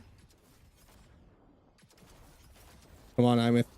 Imith's broken. Look at this. I can just explore like that, dude. She's so cheating. Oh my god. You don't think Lamb can press G? What does that even mean? Is that a diss? I don't... He can't hit the G. Is that just a diss?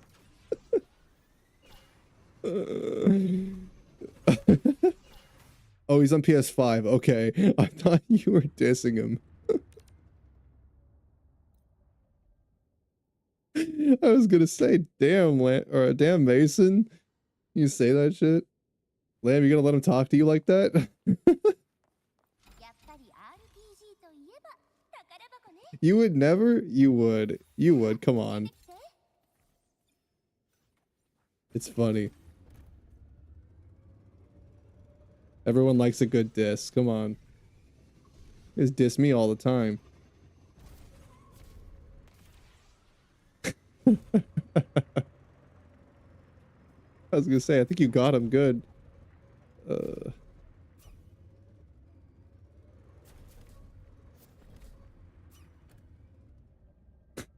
that was really funny. I wish you were dissing him.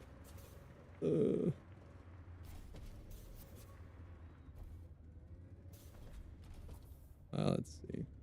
Eventually, maybe. Yeah, we'll see. I'm sure. Sure, eventually you will. Oh, game. We good? Yeah.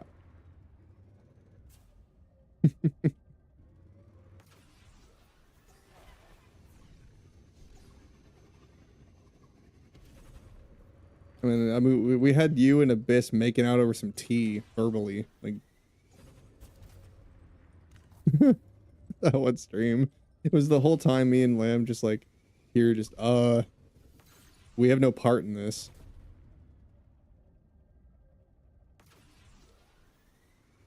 Did not. Uh-huh. Uh-huh. I have the VOD. It's on YouTube.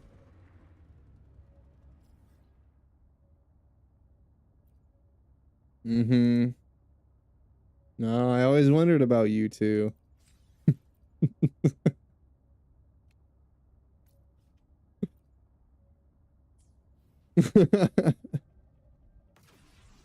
Roblox emote? Wait, where'd you get that?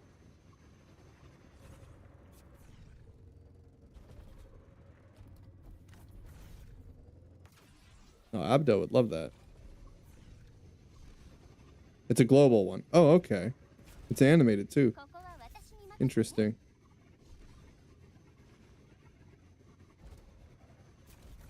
When did they add that?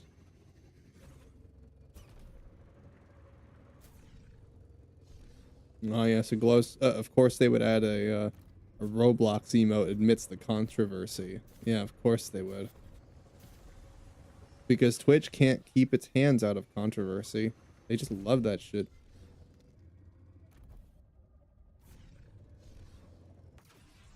You're jealous of Morny rollers? What do you mean? Like people who rolled on her banner?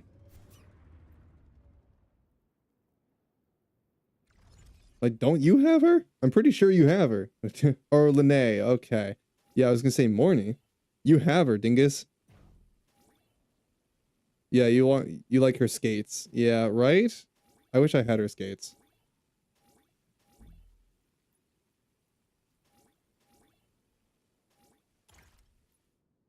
Oops, I did not mean to press that. There's controversy? Yes. How did you miss that? What do you mean there's controversy? Yes. Oh, brother, you need to catch up. It's bad. It's real bad.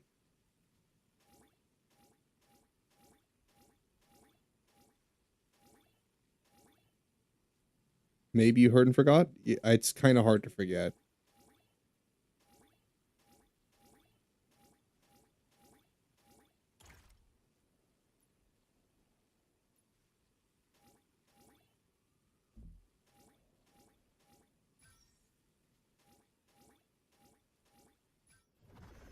It's not exactly controversy you just forget about.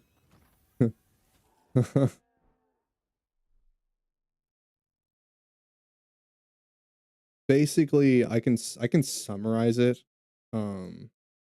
So there's this content creator, right? And his content is made around him exposing creeps and not great people, you know, the ones that go after kids, not the fun stuffs. Yeah, those people.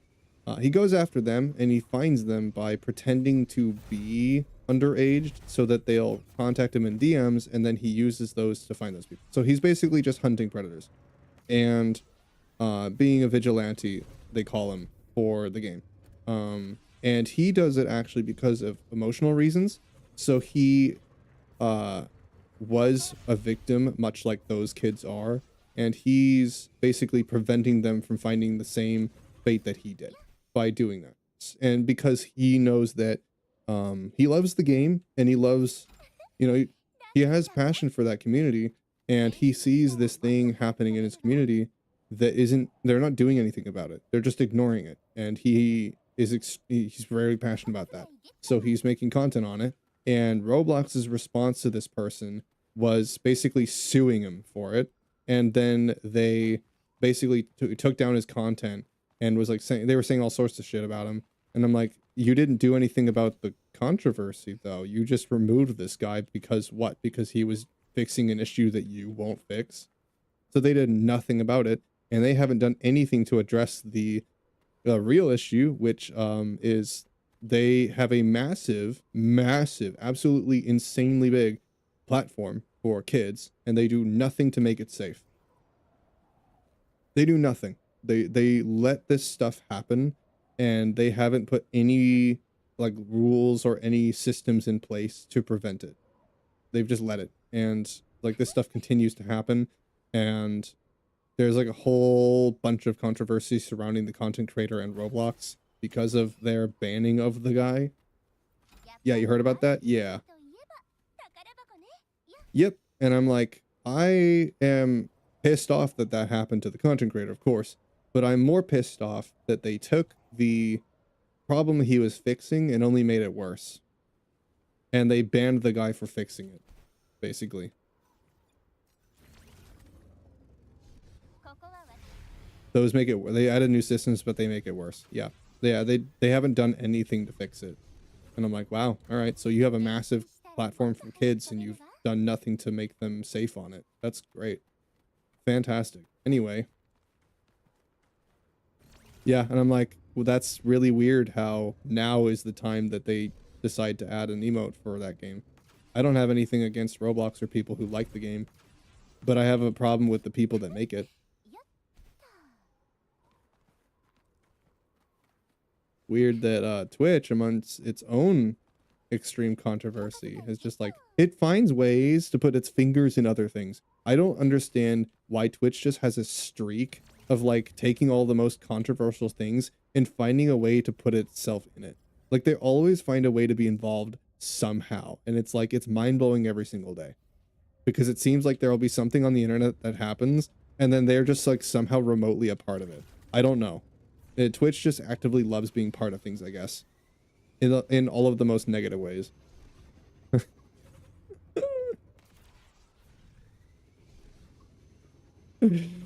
Oh my god.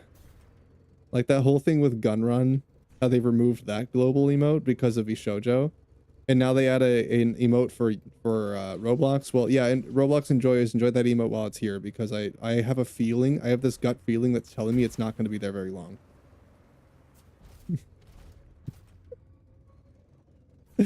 I have a feeling it's not going to be there very long. That is not a permanent emote addition. That is going to be there until controversy happens, which, well, given the state of the internet, it's not going to take very long.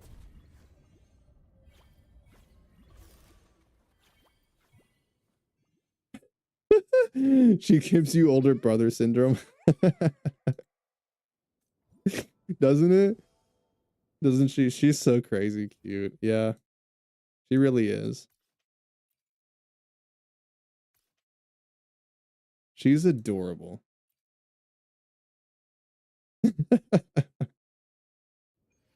Yeah, wait until you have your little moment with her when you're watching the stars. It's in 3.1. You were there for that scene, but like not, you'll get to play it for yourself. It's really cute. You're gonna love it. I could just hear Lamb squealing inside. I can hear the internal screaming.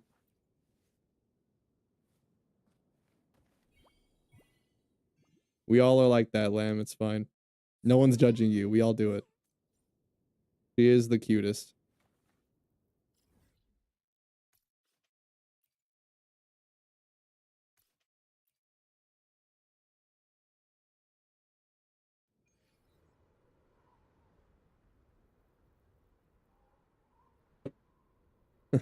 there was a Reddit post, like, the subreddit is always talking about either, Lamb, like not Lamb, Imet's story, or they're talking about how broken she is in the game. And there was some post about like her damage numbers and people asking legitimately, is she that good? And I'm like, I have her and she's really good.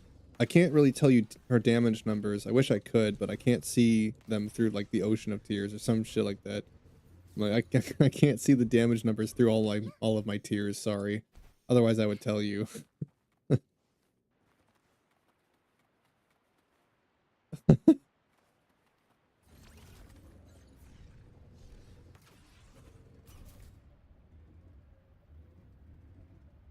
Bro, she she hurts. Oh my god, Lamb, hold on. Wait, have you heard her death line? Oh my god, dude. I saw a reel that showed me this. I need to show you.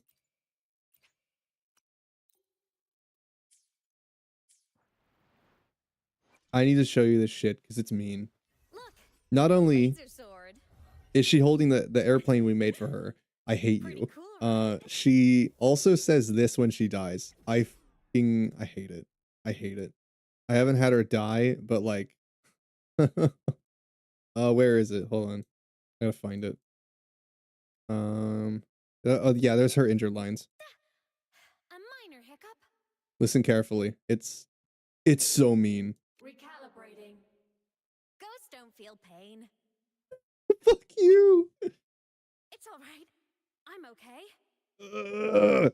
My existence is fading. Why? Body damaged. Aim system Just wait, it gets unresponsive. so much worse. Power source down. Go home. I hate you. I hate you so much, Carl. What the fuck, dude? Why?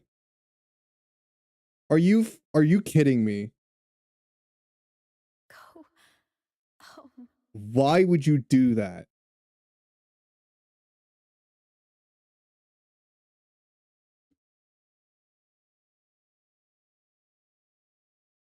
Here goes the ghost. Puff.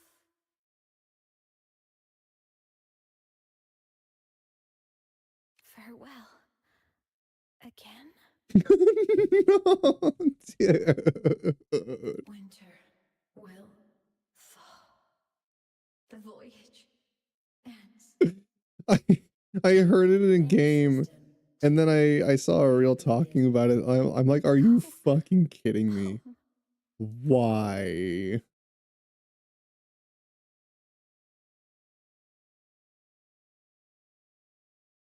Look, a laser sword.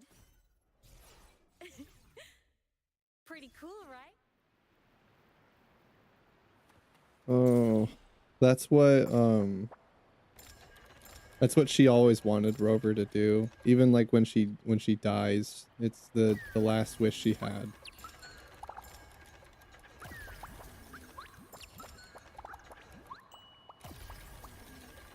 All right, wait, hold on.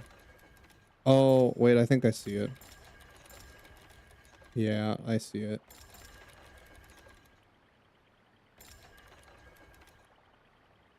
This one.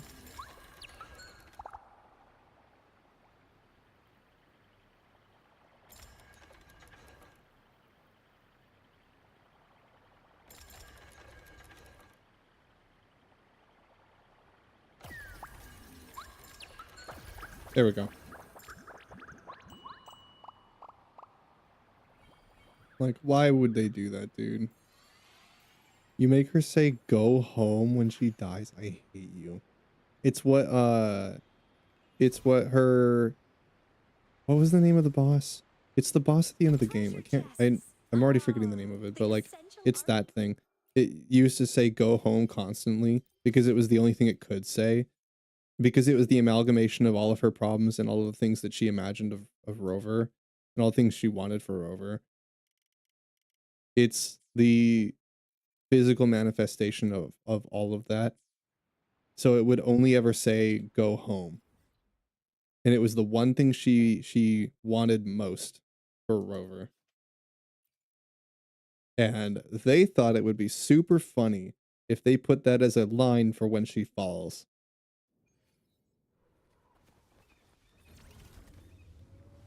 They think they're so funny. I hate you.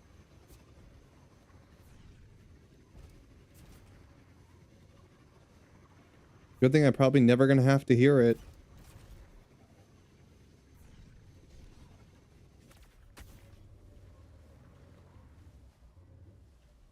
It's okay. Imeth, you're never gonna die, so that I don't ever have to hear that shit. I'm gonna take care of you, just so you never say that to me. I don't want to hear that.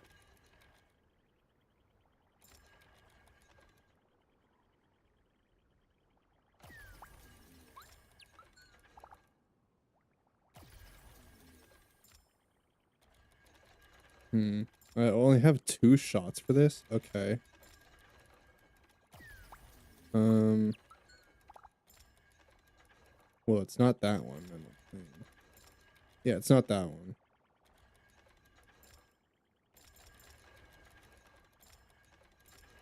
Not that one either.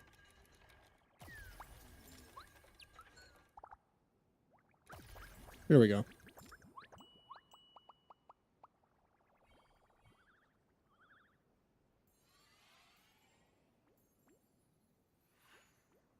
I'm gonna have Solus, so many Solus skin to turn in. Treasure chests. Ah, the essential RPG experience. I'm faster in my mech, you know. She's so cute.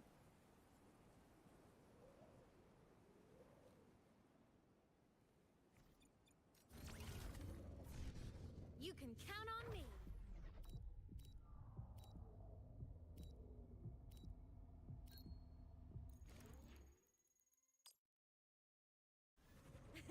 Lucky, lucky.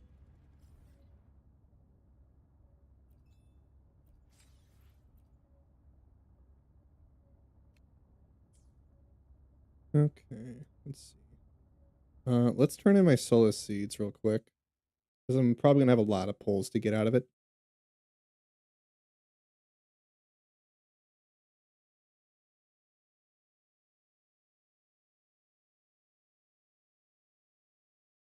Yeah, dude, I can't wait for you to play 3.1. uh, it's painful. Lamb's probably like scared to bother with it because he saw what it did to me and is like, it's probably gonna happen to him too.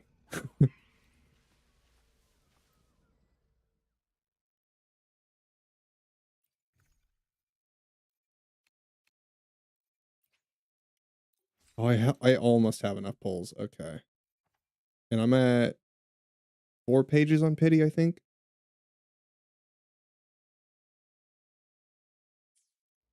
So I'm at 20, something like 20 pity.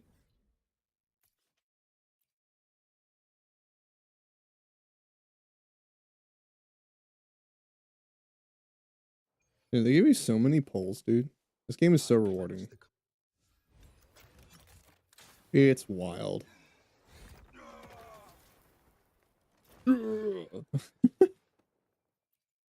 W voice acting.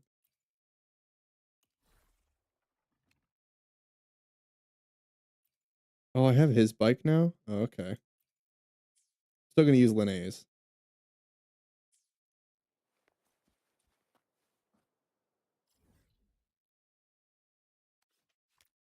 I mean to do that.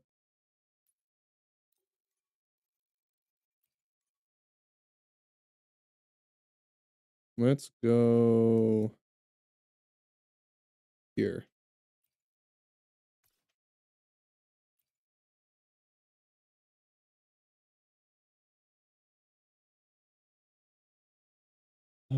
It's brutal. Brutal, but it's such a good story. You're gonna love it, Lamb. I don't think you're gonna get to it tonight with how long 2 or 3.0 is. but You can count on me. we'll see. Well, I guess it's today for no, you're not that far away from me. I keep forgetting. I always see like I always think you're far away from me. You're not. Yeah, you're probably not gonna get it tonight, but you will likely get it next if you finish 3.0. It's about a 6 hour long story for 3.1. Treasure I don't chests. remember how Oh, long 3.0 the is. essential RPG experience.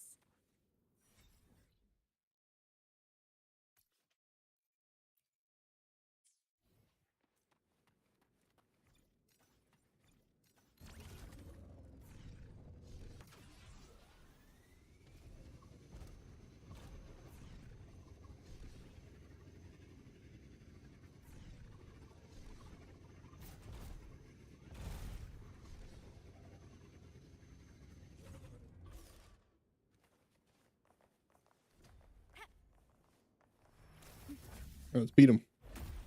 Let's beat him up. Fox Spirit, I command you. Here's some life force. Thanks for watching. I want my sister to get to the point where we're at, but she is getting through 1.0, so Whirling up. I mean she's giving it a fair shake, because I mean who wouldn't? You don't know, she might enjoy it. Light show of We'll the see. finale. Fire. Order confirmed. Starlight over the seas. Scorched through the Like it's not a void. bad story. It's just not 2.0 and 3.0, you know? The world is mine to guard. Objective log. Meltdown. Cluster cannon ready. The Pew! savior rises. Yeah, look at that damage. Come on, little one. Fly high. Truth. Reach the cosmos. It's so much DPS. Blow. Thanks for watching. Master, a perfect chord.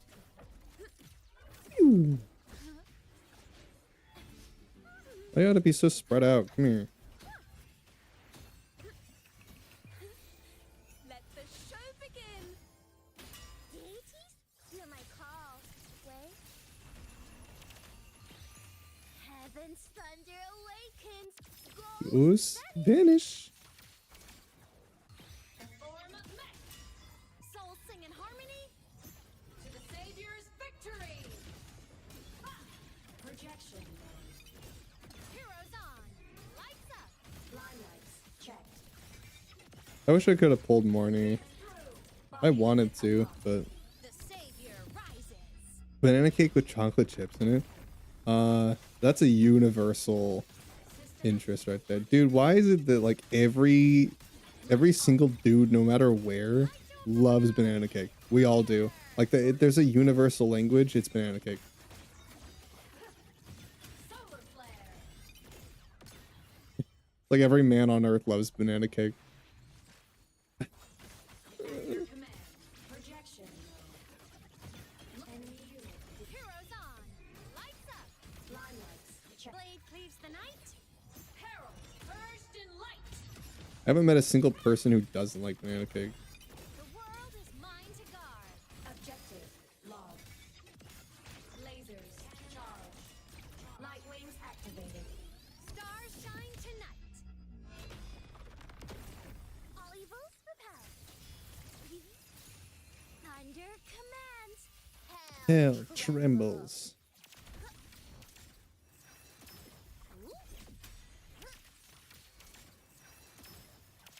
Whirling up. You can count on me.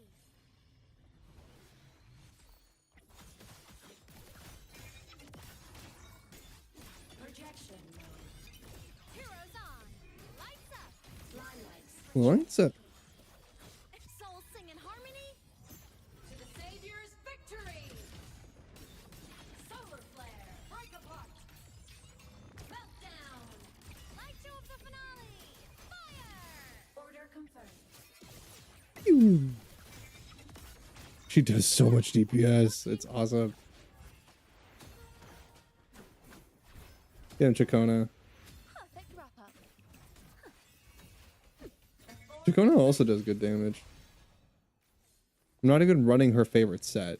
Like, she just still does so much DPS. She could be doing more if I put her on a proper team, but like, yeah.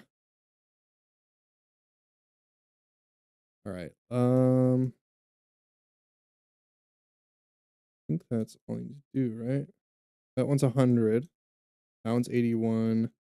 97. So I need to find the last tape in this little region. Oh, there's one more solo skin. Hold on. Let me get that. Let me get that.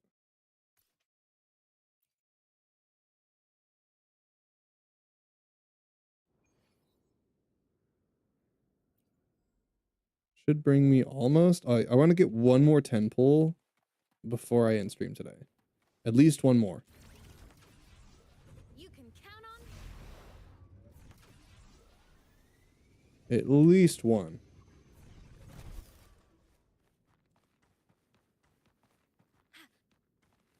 Because if I get Lupa, I want to capture it. But in a while since I pulled a character on stream. Well, I know, because that's not true. I just got IMF, but I mean like if I won a 50-50 on stream. It's been a while since I won one.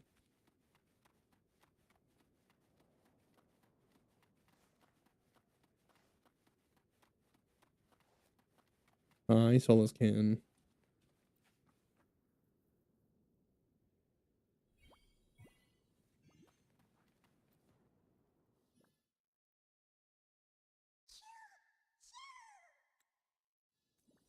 Yeah, with chocolate and peanut butter cookies, but it doesn't have any sugar in it. So it's kind of, yeah.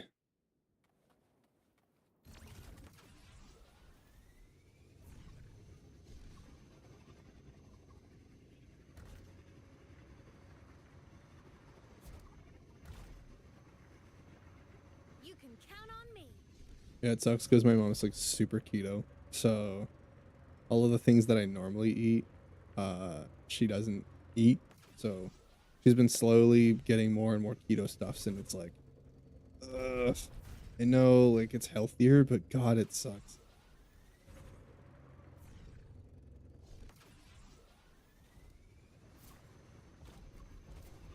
No sugar in my cookies? Like, what's the point of making the cookies then?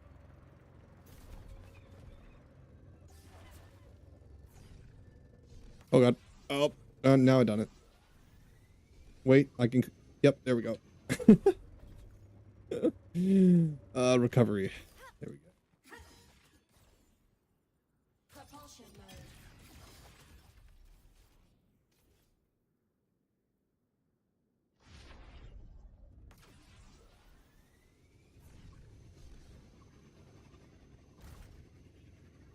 This is precarious.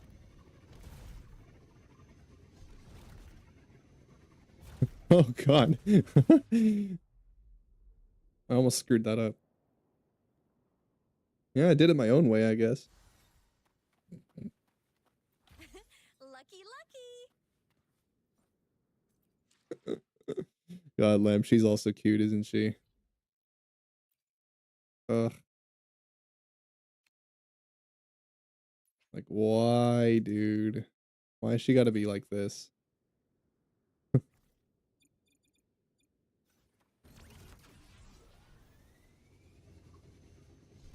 Alright, now I just gotta go find the tapes. I'm not gonna do the tape hunting yet, because that's kind of just me running around. I'll just do that while I'm echo farming. So I'm just going to finish doing everything except the tapes for now.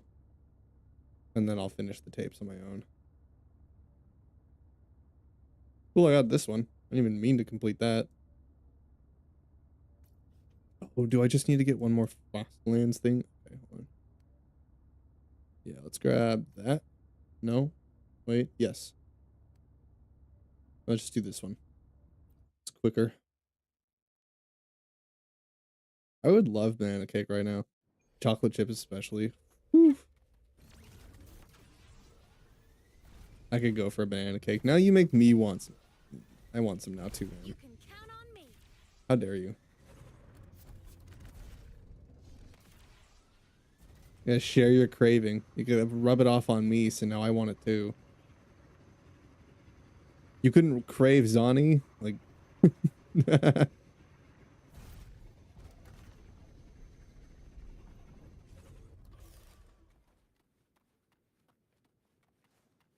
I just crave something I can have. Damn. I command five thunders have spoken. Demons perish. Your force back at you. Just say words one after the other. She goes like banana cake, smoothie, strawberry, orange juice. Listen. Really? The trio of destiny. Is that what she does? I don't remember her doing that. Blade cleaves the night. Peril. Burst in light. I don't remember her doing that. Is that like when you're playing her? Is that why? Break apart. Light wings activated. Sometimes, yeah. Okay. Shine tonight. That's probably when you're playing her then. Because I never noticed that in the story. I don't remember her doing that.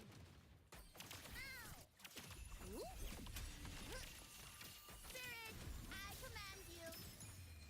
Heaven's thunder awakens. Oh, when you go on her page. Yeah, okay. No more playing around. She just says shit. Thanks for watching. Overkill. Just saying words. Whirling up. Duty calls. For the souls sing in harmony. To the savior. Well, because like she doesn't understand emotion like we do. But she tries. That's the cute thing. She tries. Heroes on. She wants to. Limelights checked. Spirit, I command you. Like the whole thing of Morny using Rover like an extroverted best friend who's teaching her how to talk to people and uses her for confidence. Like Morny never is outwardly emotional or is confident unless Rover's there. When Rover's there, she pops off. But only when her extroverted bestie is there. Show begin. Whirling up. Rejection known.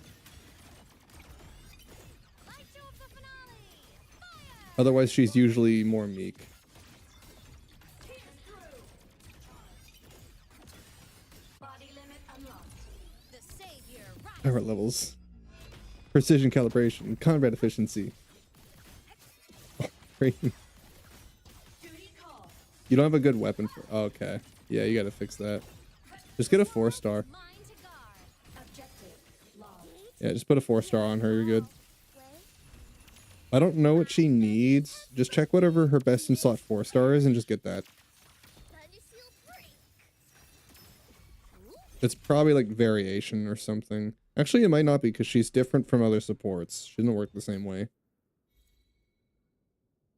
She might be more unique. I don't know what she uses. It could be something like some new crafted 4-star. I have no idea.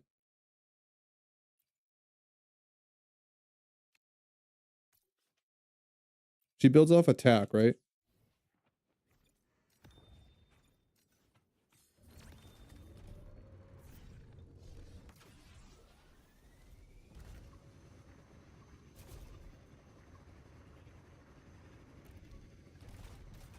She needs energy regen to get to 50%. I have a defense one, which is decent, but it won't get enough of we at that.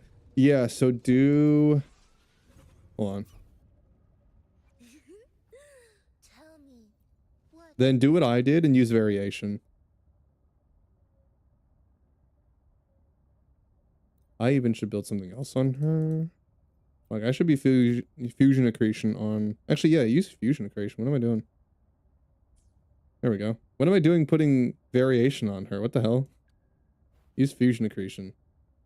Maybe that's why my booling was struggling. I just need to put that on her. I had the wrong weapon. The fuck?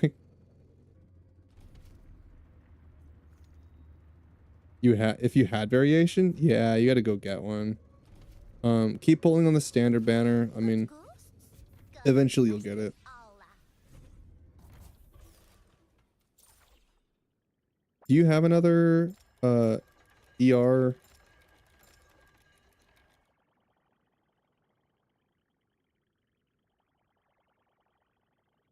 Do you have Discord? Yeah, that doesn't really work, does it? You're just asking her, hey, can you use Broadblade? Hey Morny, can you learn how to use a broad blade?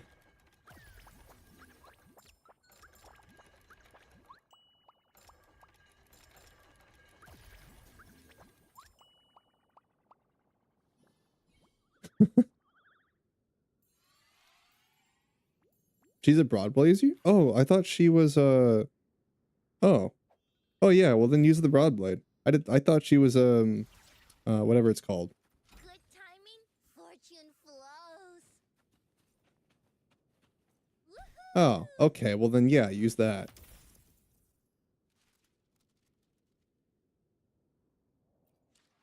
You don't have Discord, do you? She doesn't touch it, but it works. Well, I mean, like, most of the characters nowadays don't even use the weapon that you equip them with. It's just supposed to be there. They kind of just get a bonus for holding it. They don't actually use it. Spirit, I command you. Hear the Like, Imeth uses her own sword. So does Augusta. Like, they just she hardly even uses the one I gave her. She does use it sometimes, but like for the most part, she's just using her big sword. light show of the finale. Fire! Order confirmed.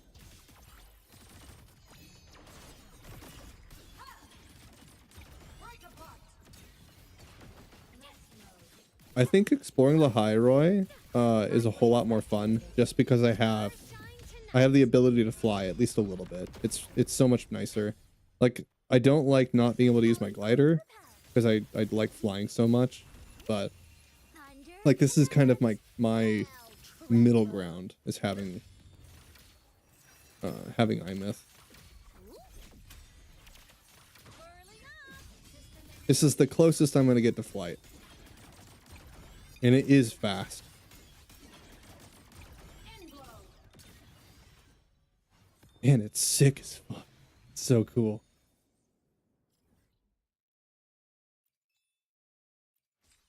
Oh, maybe I can do a single 10 pull. Hold on. Or a standard 10 pull, sorry. Maybe I can do a standard. Oh, I can do a standard pull. Okay.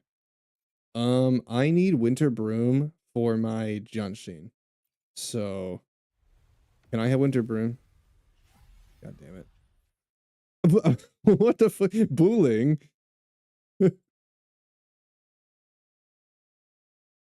W10 pull. Okay. Booling showed up. All right. I needed that, so thanks, I guess. I get more characters on the standard banner weapon than I do on the character banner. It's so stupid. I don't know why, but it just happens. Come on, man. Give me Lupa. What do I get on Boolings? What? 500 spell array lasts. Whenever the HP of resonators in the team drops below 50%, immediately restore HP by 30 or 350 plus 150% of her attack. Oh, that's big. That's actually big because her healing isn't that great. But now I have her her R3. That's actually big. Holy. Okay. Hell yes. That makes her so much better. Look, a laser sword. Because like the one thing I've been struggling with Booling is just that she doesn't do a whole lot of healing. But now she just instantly heals Hmm. if they hit 50%. That's actually nuts. That's really good.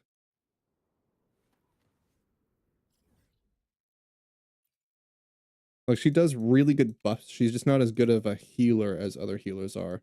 She didn't do as much of that. So now she'll do more.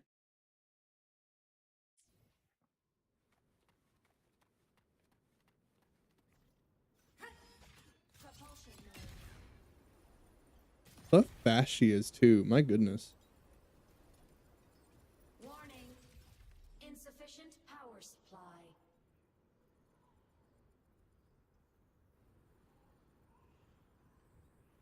So quick with it.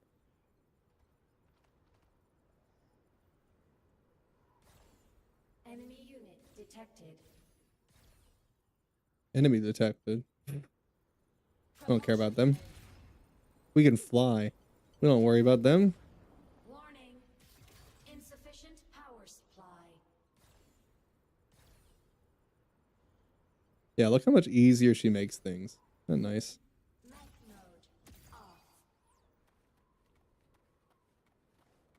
New favorite character for me, easily. In just like every way. She makes everything so fun.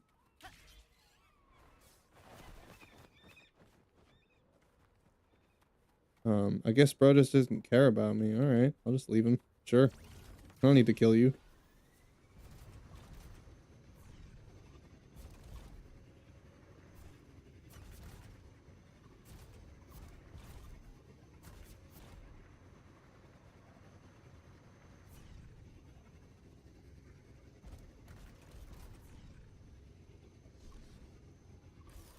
Can I transform up here? I can? That's so sick.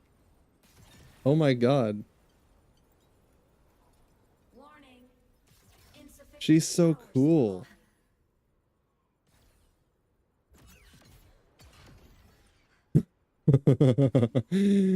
Oh my god. Enemy unit detected. What a cool character. Propulsion mode.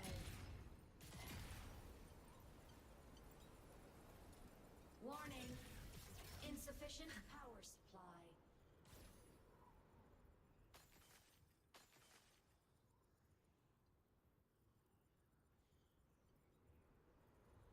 Propulsion mode. Pew! Fast as hell too. Warning. Insufficient power supply. Target annihilate. Mech mode off. Oh wait, I know what I gotta do. Hold on. Big old dude. Look at it. Maybe not? Oh wait, wrong one.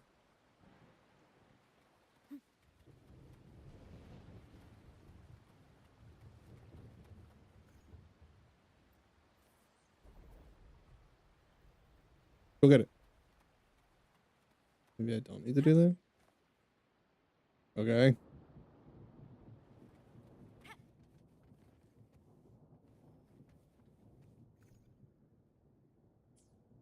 Where's the Celiskin? Oh, he's in the boxes. I see.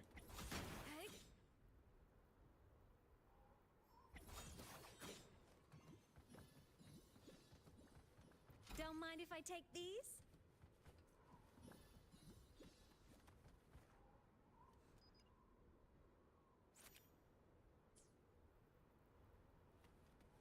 It's funny that Morny being so small is a Broadblade user. It's like Jinshi using a Broadblade. Like how?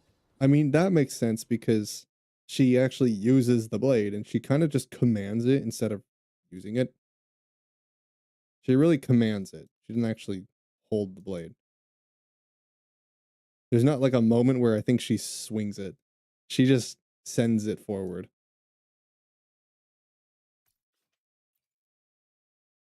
But Marnie, what does she even do with it? Does she just like... I never really paid enough attention to her animations because I was too busy looking at all the particles, I guess, to look at her. So I wasn't really looking.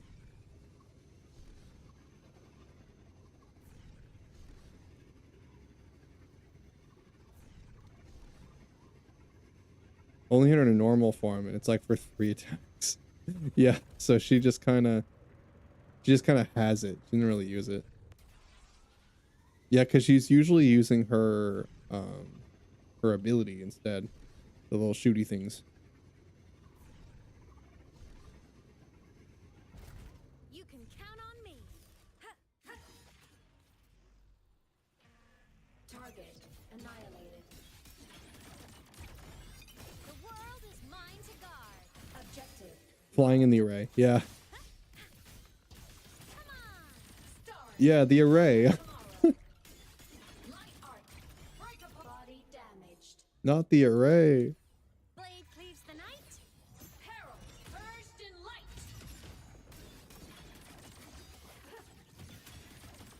Heroes on. Lights up. It's like Jinshi. Yeah, she doesn't touch it. Okay. Lucky, lucky.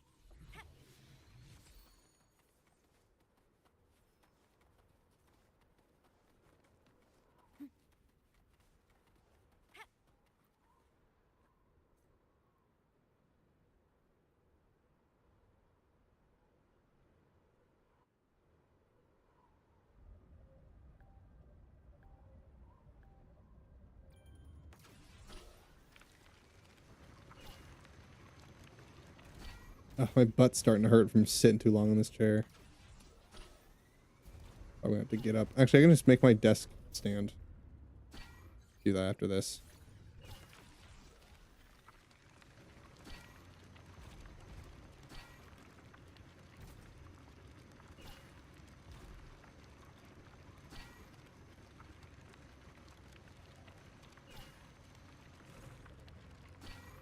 I don't think you can third person that. It doesn't let me swap. I guess it automatically swaps you now. Huh. You used to do it before. She throws it? She what? Wait, I think I need to look at her animations. What? She what? I was too busy just like distracted by her ultimate animations and stuff to pay attention to the other ones, I guess. Because like I never noticed that. She throws it.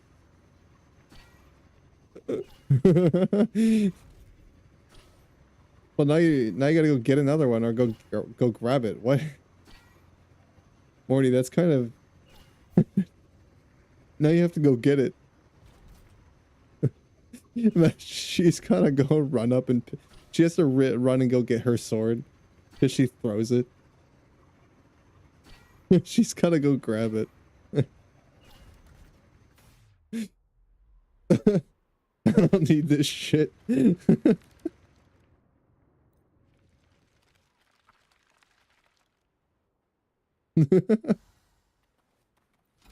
chests. Ah, the essential RPG experience. He throws it. I need to see this now. I never even noticed, dude. Does she throw it at them or does she just kind of like throw it to the side?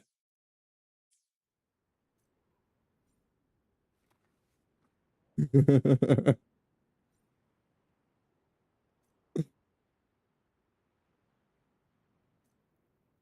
need to go to standing desk mode. Because my butt hurts. I've been sitting too long.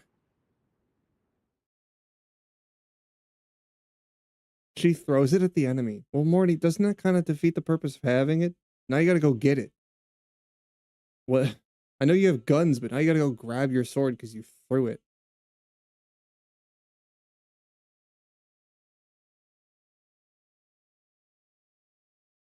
Oh god, she's doing animations. Oh no. Oh. You know what's funny? The paper plane is actually an object in the game. It's not just part of the cutscene or the little interaction. She actually throws it.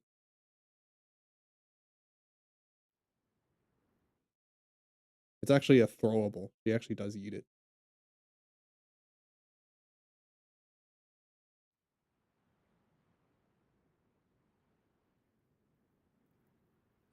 She also will start just singing her song, so I don't idle on her usually.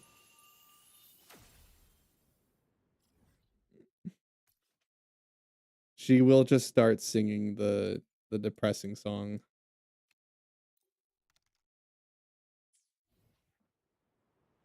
She picks it up with a magnet. You know what? That would make sense. I wanted the animation of Morny, like she throws the sword and she has to go run over and pick it up. It's just all awkward. You can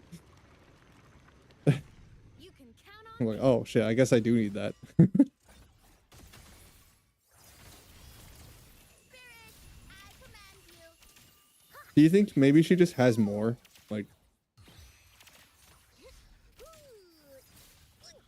she just destructs more swords.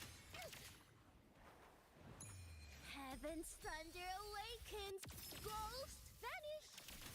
Binding. Your force back.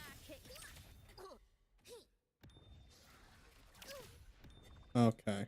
Kingbird. Twin thunders together. Stop that. Polyphony. Shut up. Shoot it in the face. That's what you deserve. Listen, the trio of destiny. Whirling up. System integration complete. Fly high. Truth. Reach the cosmos. The world is mine to guard. Objective logged.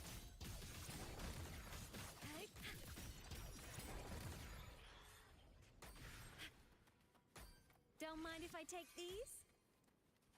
Okay, got that. Let's see. Is that a soul skin? Wait, there's a soul skin here? Oh, it's above me. Propulsion mode. See, normally I'd have to try to actually get this, but since I have Power supply. Imith, I can just fly. I should have enough flight power to get up there. Let's see. Propulsion mode.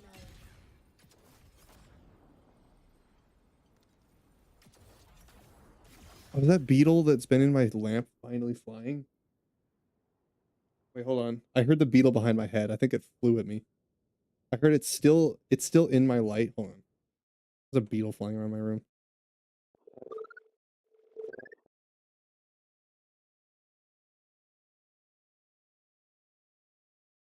What the fuck? There's another one. Wait, now there's two in there now. What the hell? Guys, we were joking on it when we said that it was summoning more beetles. There's another one. Anybody who's been keeping up in my Discord knows there's just been a beetle in my room for like the past 4 days, and it's just been in that lamp just doing circles. I don't know why. Like I thought something's wrong with it, but then we were joking like it was summoning more beetles. Another one's there now. There's two now. And I think it just like flew in through somewhere. I don't know where it came from. How the hell did they even get in here? Like there's no spot in my window where they can get in here now, and they still find a way in. I don't get it. I don't know how they do that. But now there's two of them. They are just being chilling, but yeah, there's another one now. Okay.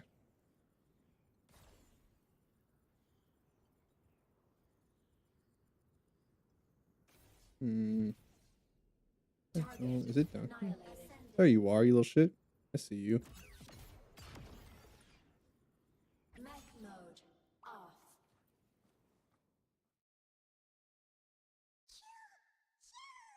Off. You Marnie ulted Marnie with herself. Yeah. Propulsion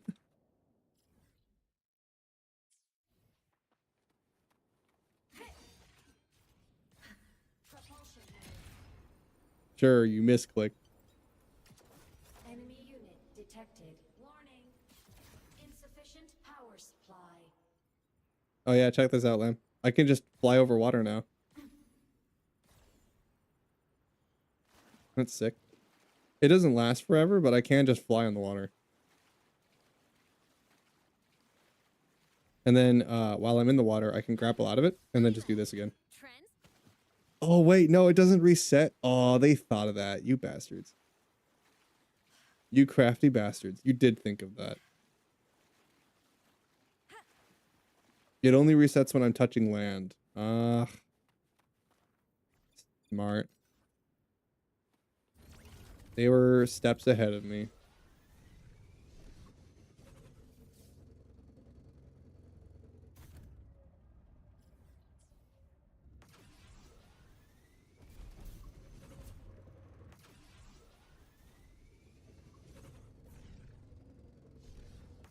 The beetle's just flying around, bro.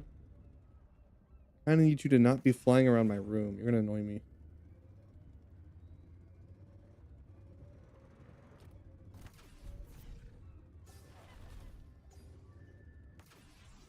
I'm gonna have to get up there and like get him out of my lamp. I don't want him dying in there either. I don't need a pile of dead Japanese beetles in my lamp. Prefer they weren't there, you know.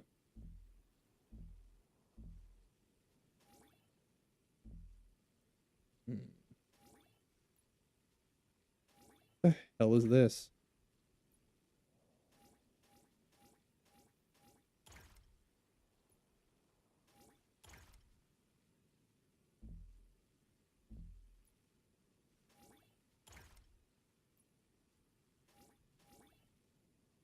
Was that it? Wait, hold on.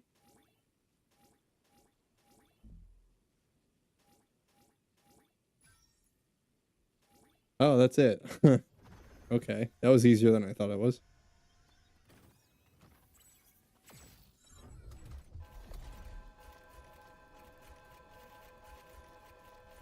Oh, he's gonna yeet me so far. Holy shit! Look at that. And we're out of here. I'm And that's a faster by solo next, scan. We no? can't leave yet.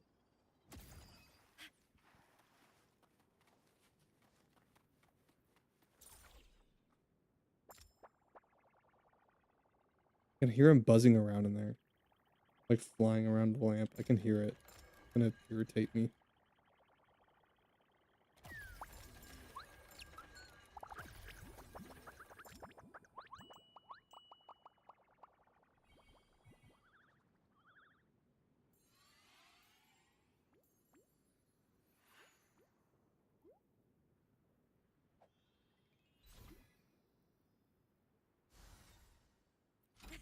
Lucky, lucky.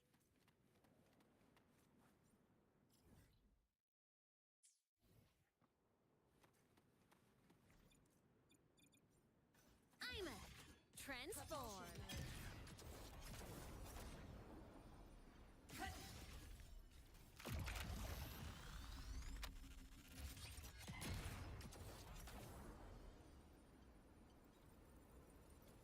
Warning. Insufficient power supply.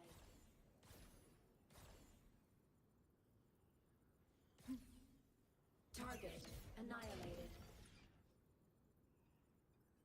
Bring it. Enemy unit detected. Give me enemies. Yeah. Come here. Heroes on. Lights up. You're gonna get smoked. Souls sing in harmony.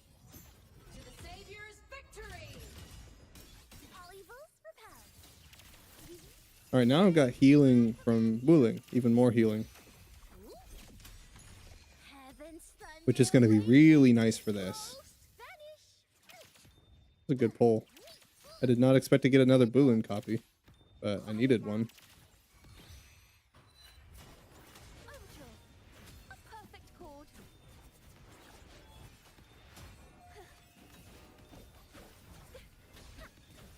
Now presenting a poem of finale. The form of mech! Light wings activated.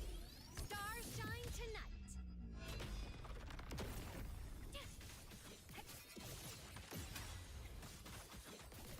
Duty call. Duty calls. End blow.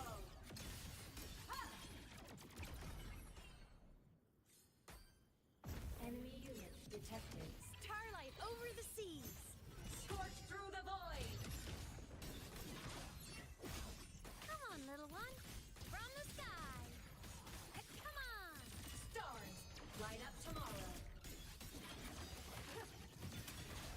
By heaven's mandate. Yeah.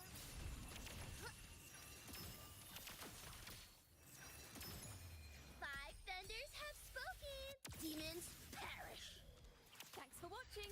Faster. Five thunders have spoken. Ooh, the pitch is lowered. Nice Can you and easy. land? Wasting my ult. Let's wrap up. Wasting my Wuthering ult. I command He's taking forever. Thunder Seal break.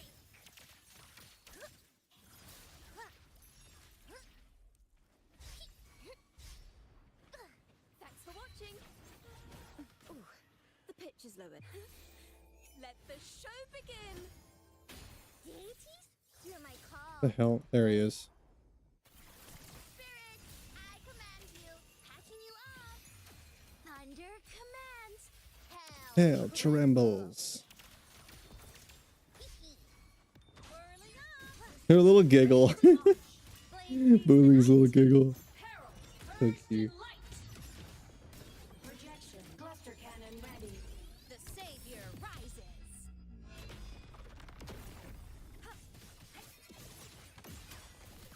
Evil repelled. At your command. The world is mine to guard. Objective logged. Feather drones ascend. Come on. Stars light up tomorrow. There we go.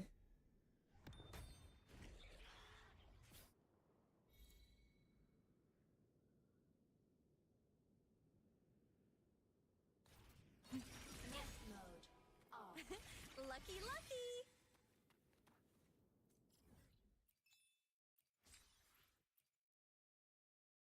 I gotta get the last solo skin.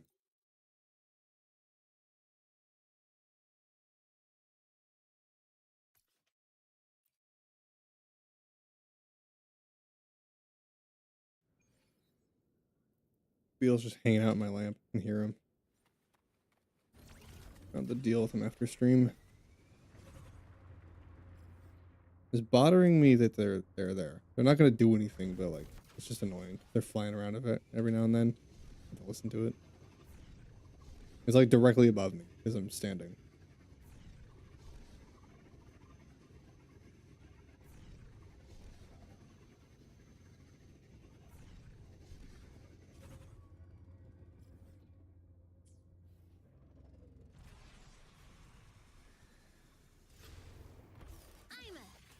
I'm a Oh, that transformer. transformation was cool.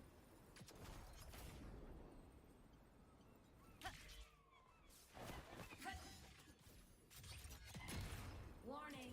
She really makes exploration so much easier.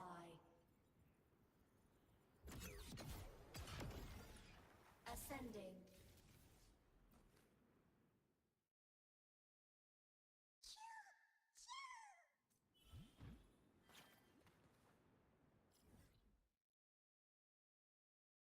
As long as they stay in there for now, I'll deal with them after stream.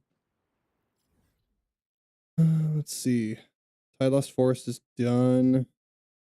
Up half is done. Mount is done. Frostland Translate is the only one I need to do left. And then, of course, I need to finish this one too. I mean, what's left over here? Is it just the tapes? Just the tapes. Yeah, it's just the tapes. Okay. I just gotta find more of those. That's fine. I think that's a good time for me to end.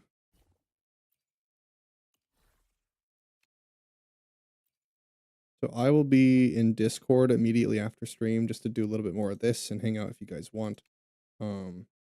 Otherwise, I'll be up tomorrow with probably Silk Song, to be honest, because I don't have anything else planned right now. So we can probably jump into Silk Song again. I was planning it for next week in case I was playing PGR, but we'll do it early and start it probably tomorrow, I think. It's been a minute since I played, and I do want to continue.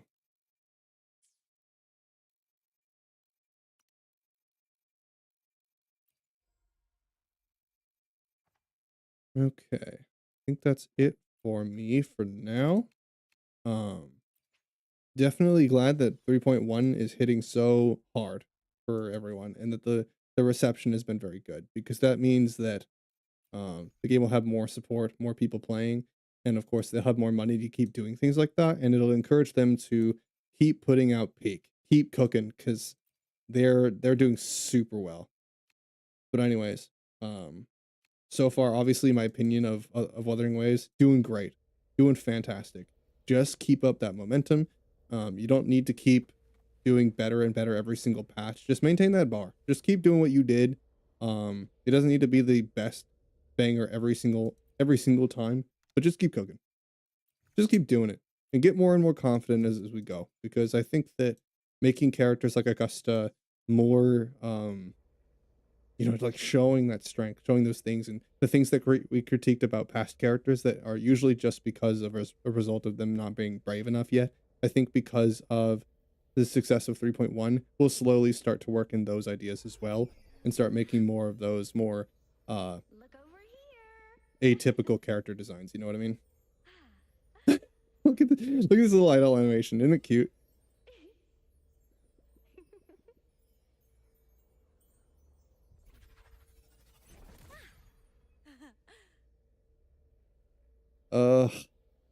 Yeah, Lamb, you're gonna cry. I'm so ready for it, because I'm also probably gonna cry again too. Anyway, that's a good place to stop.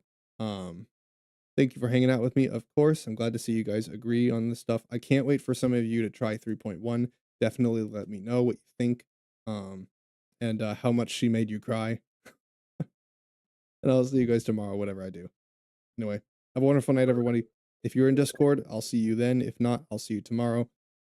Take care, everyone.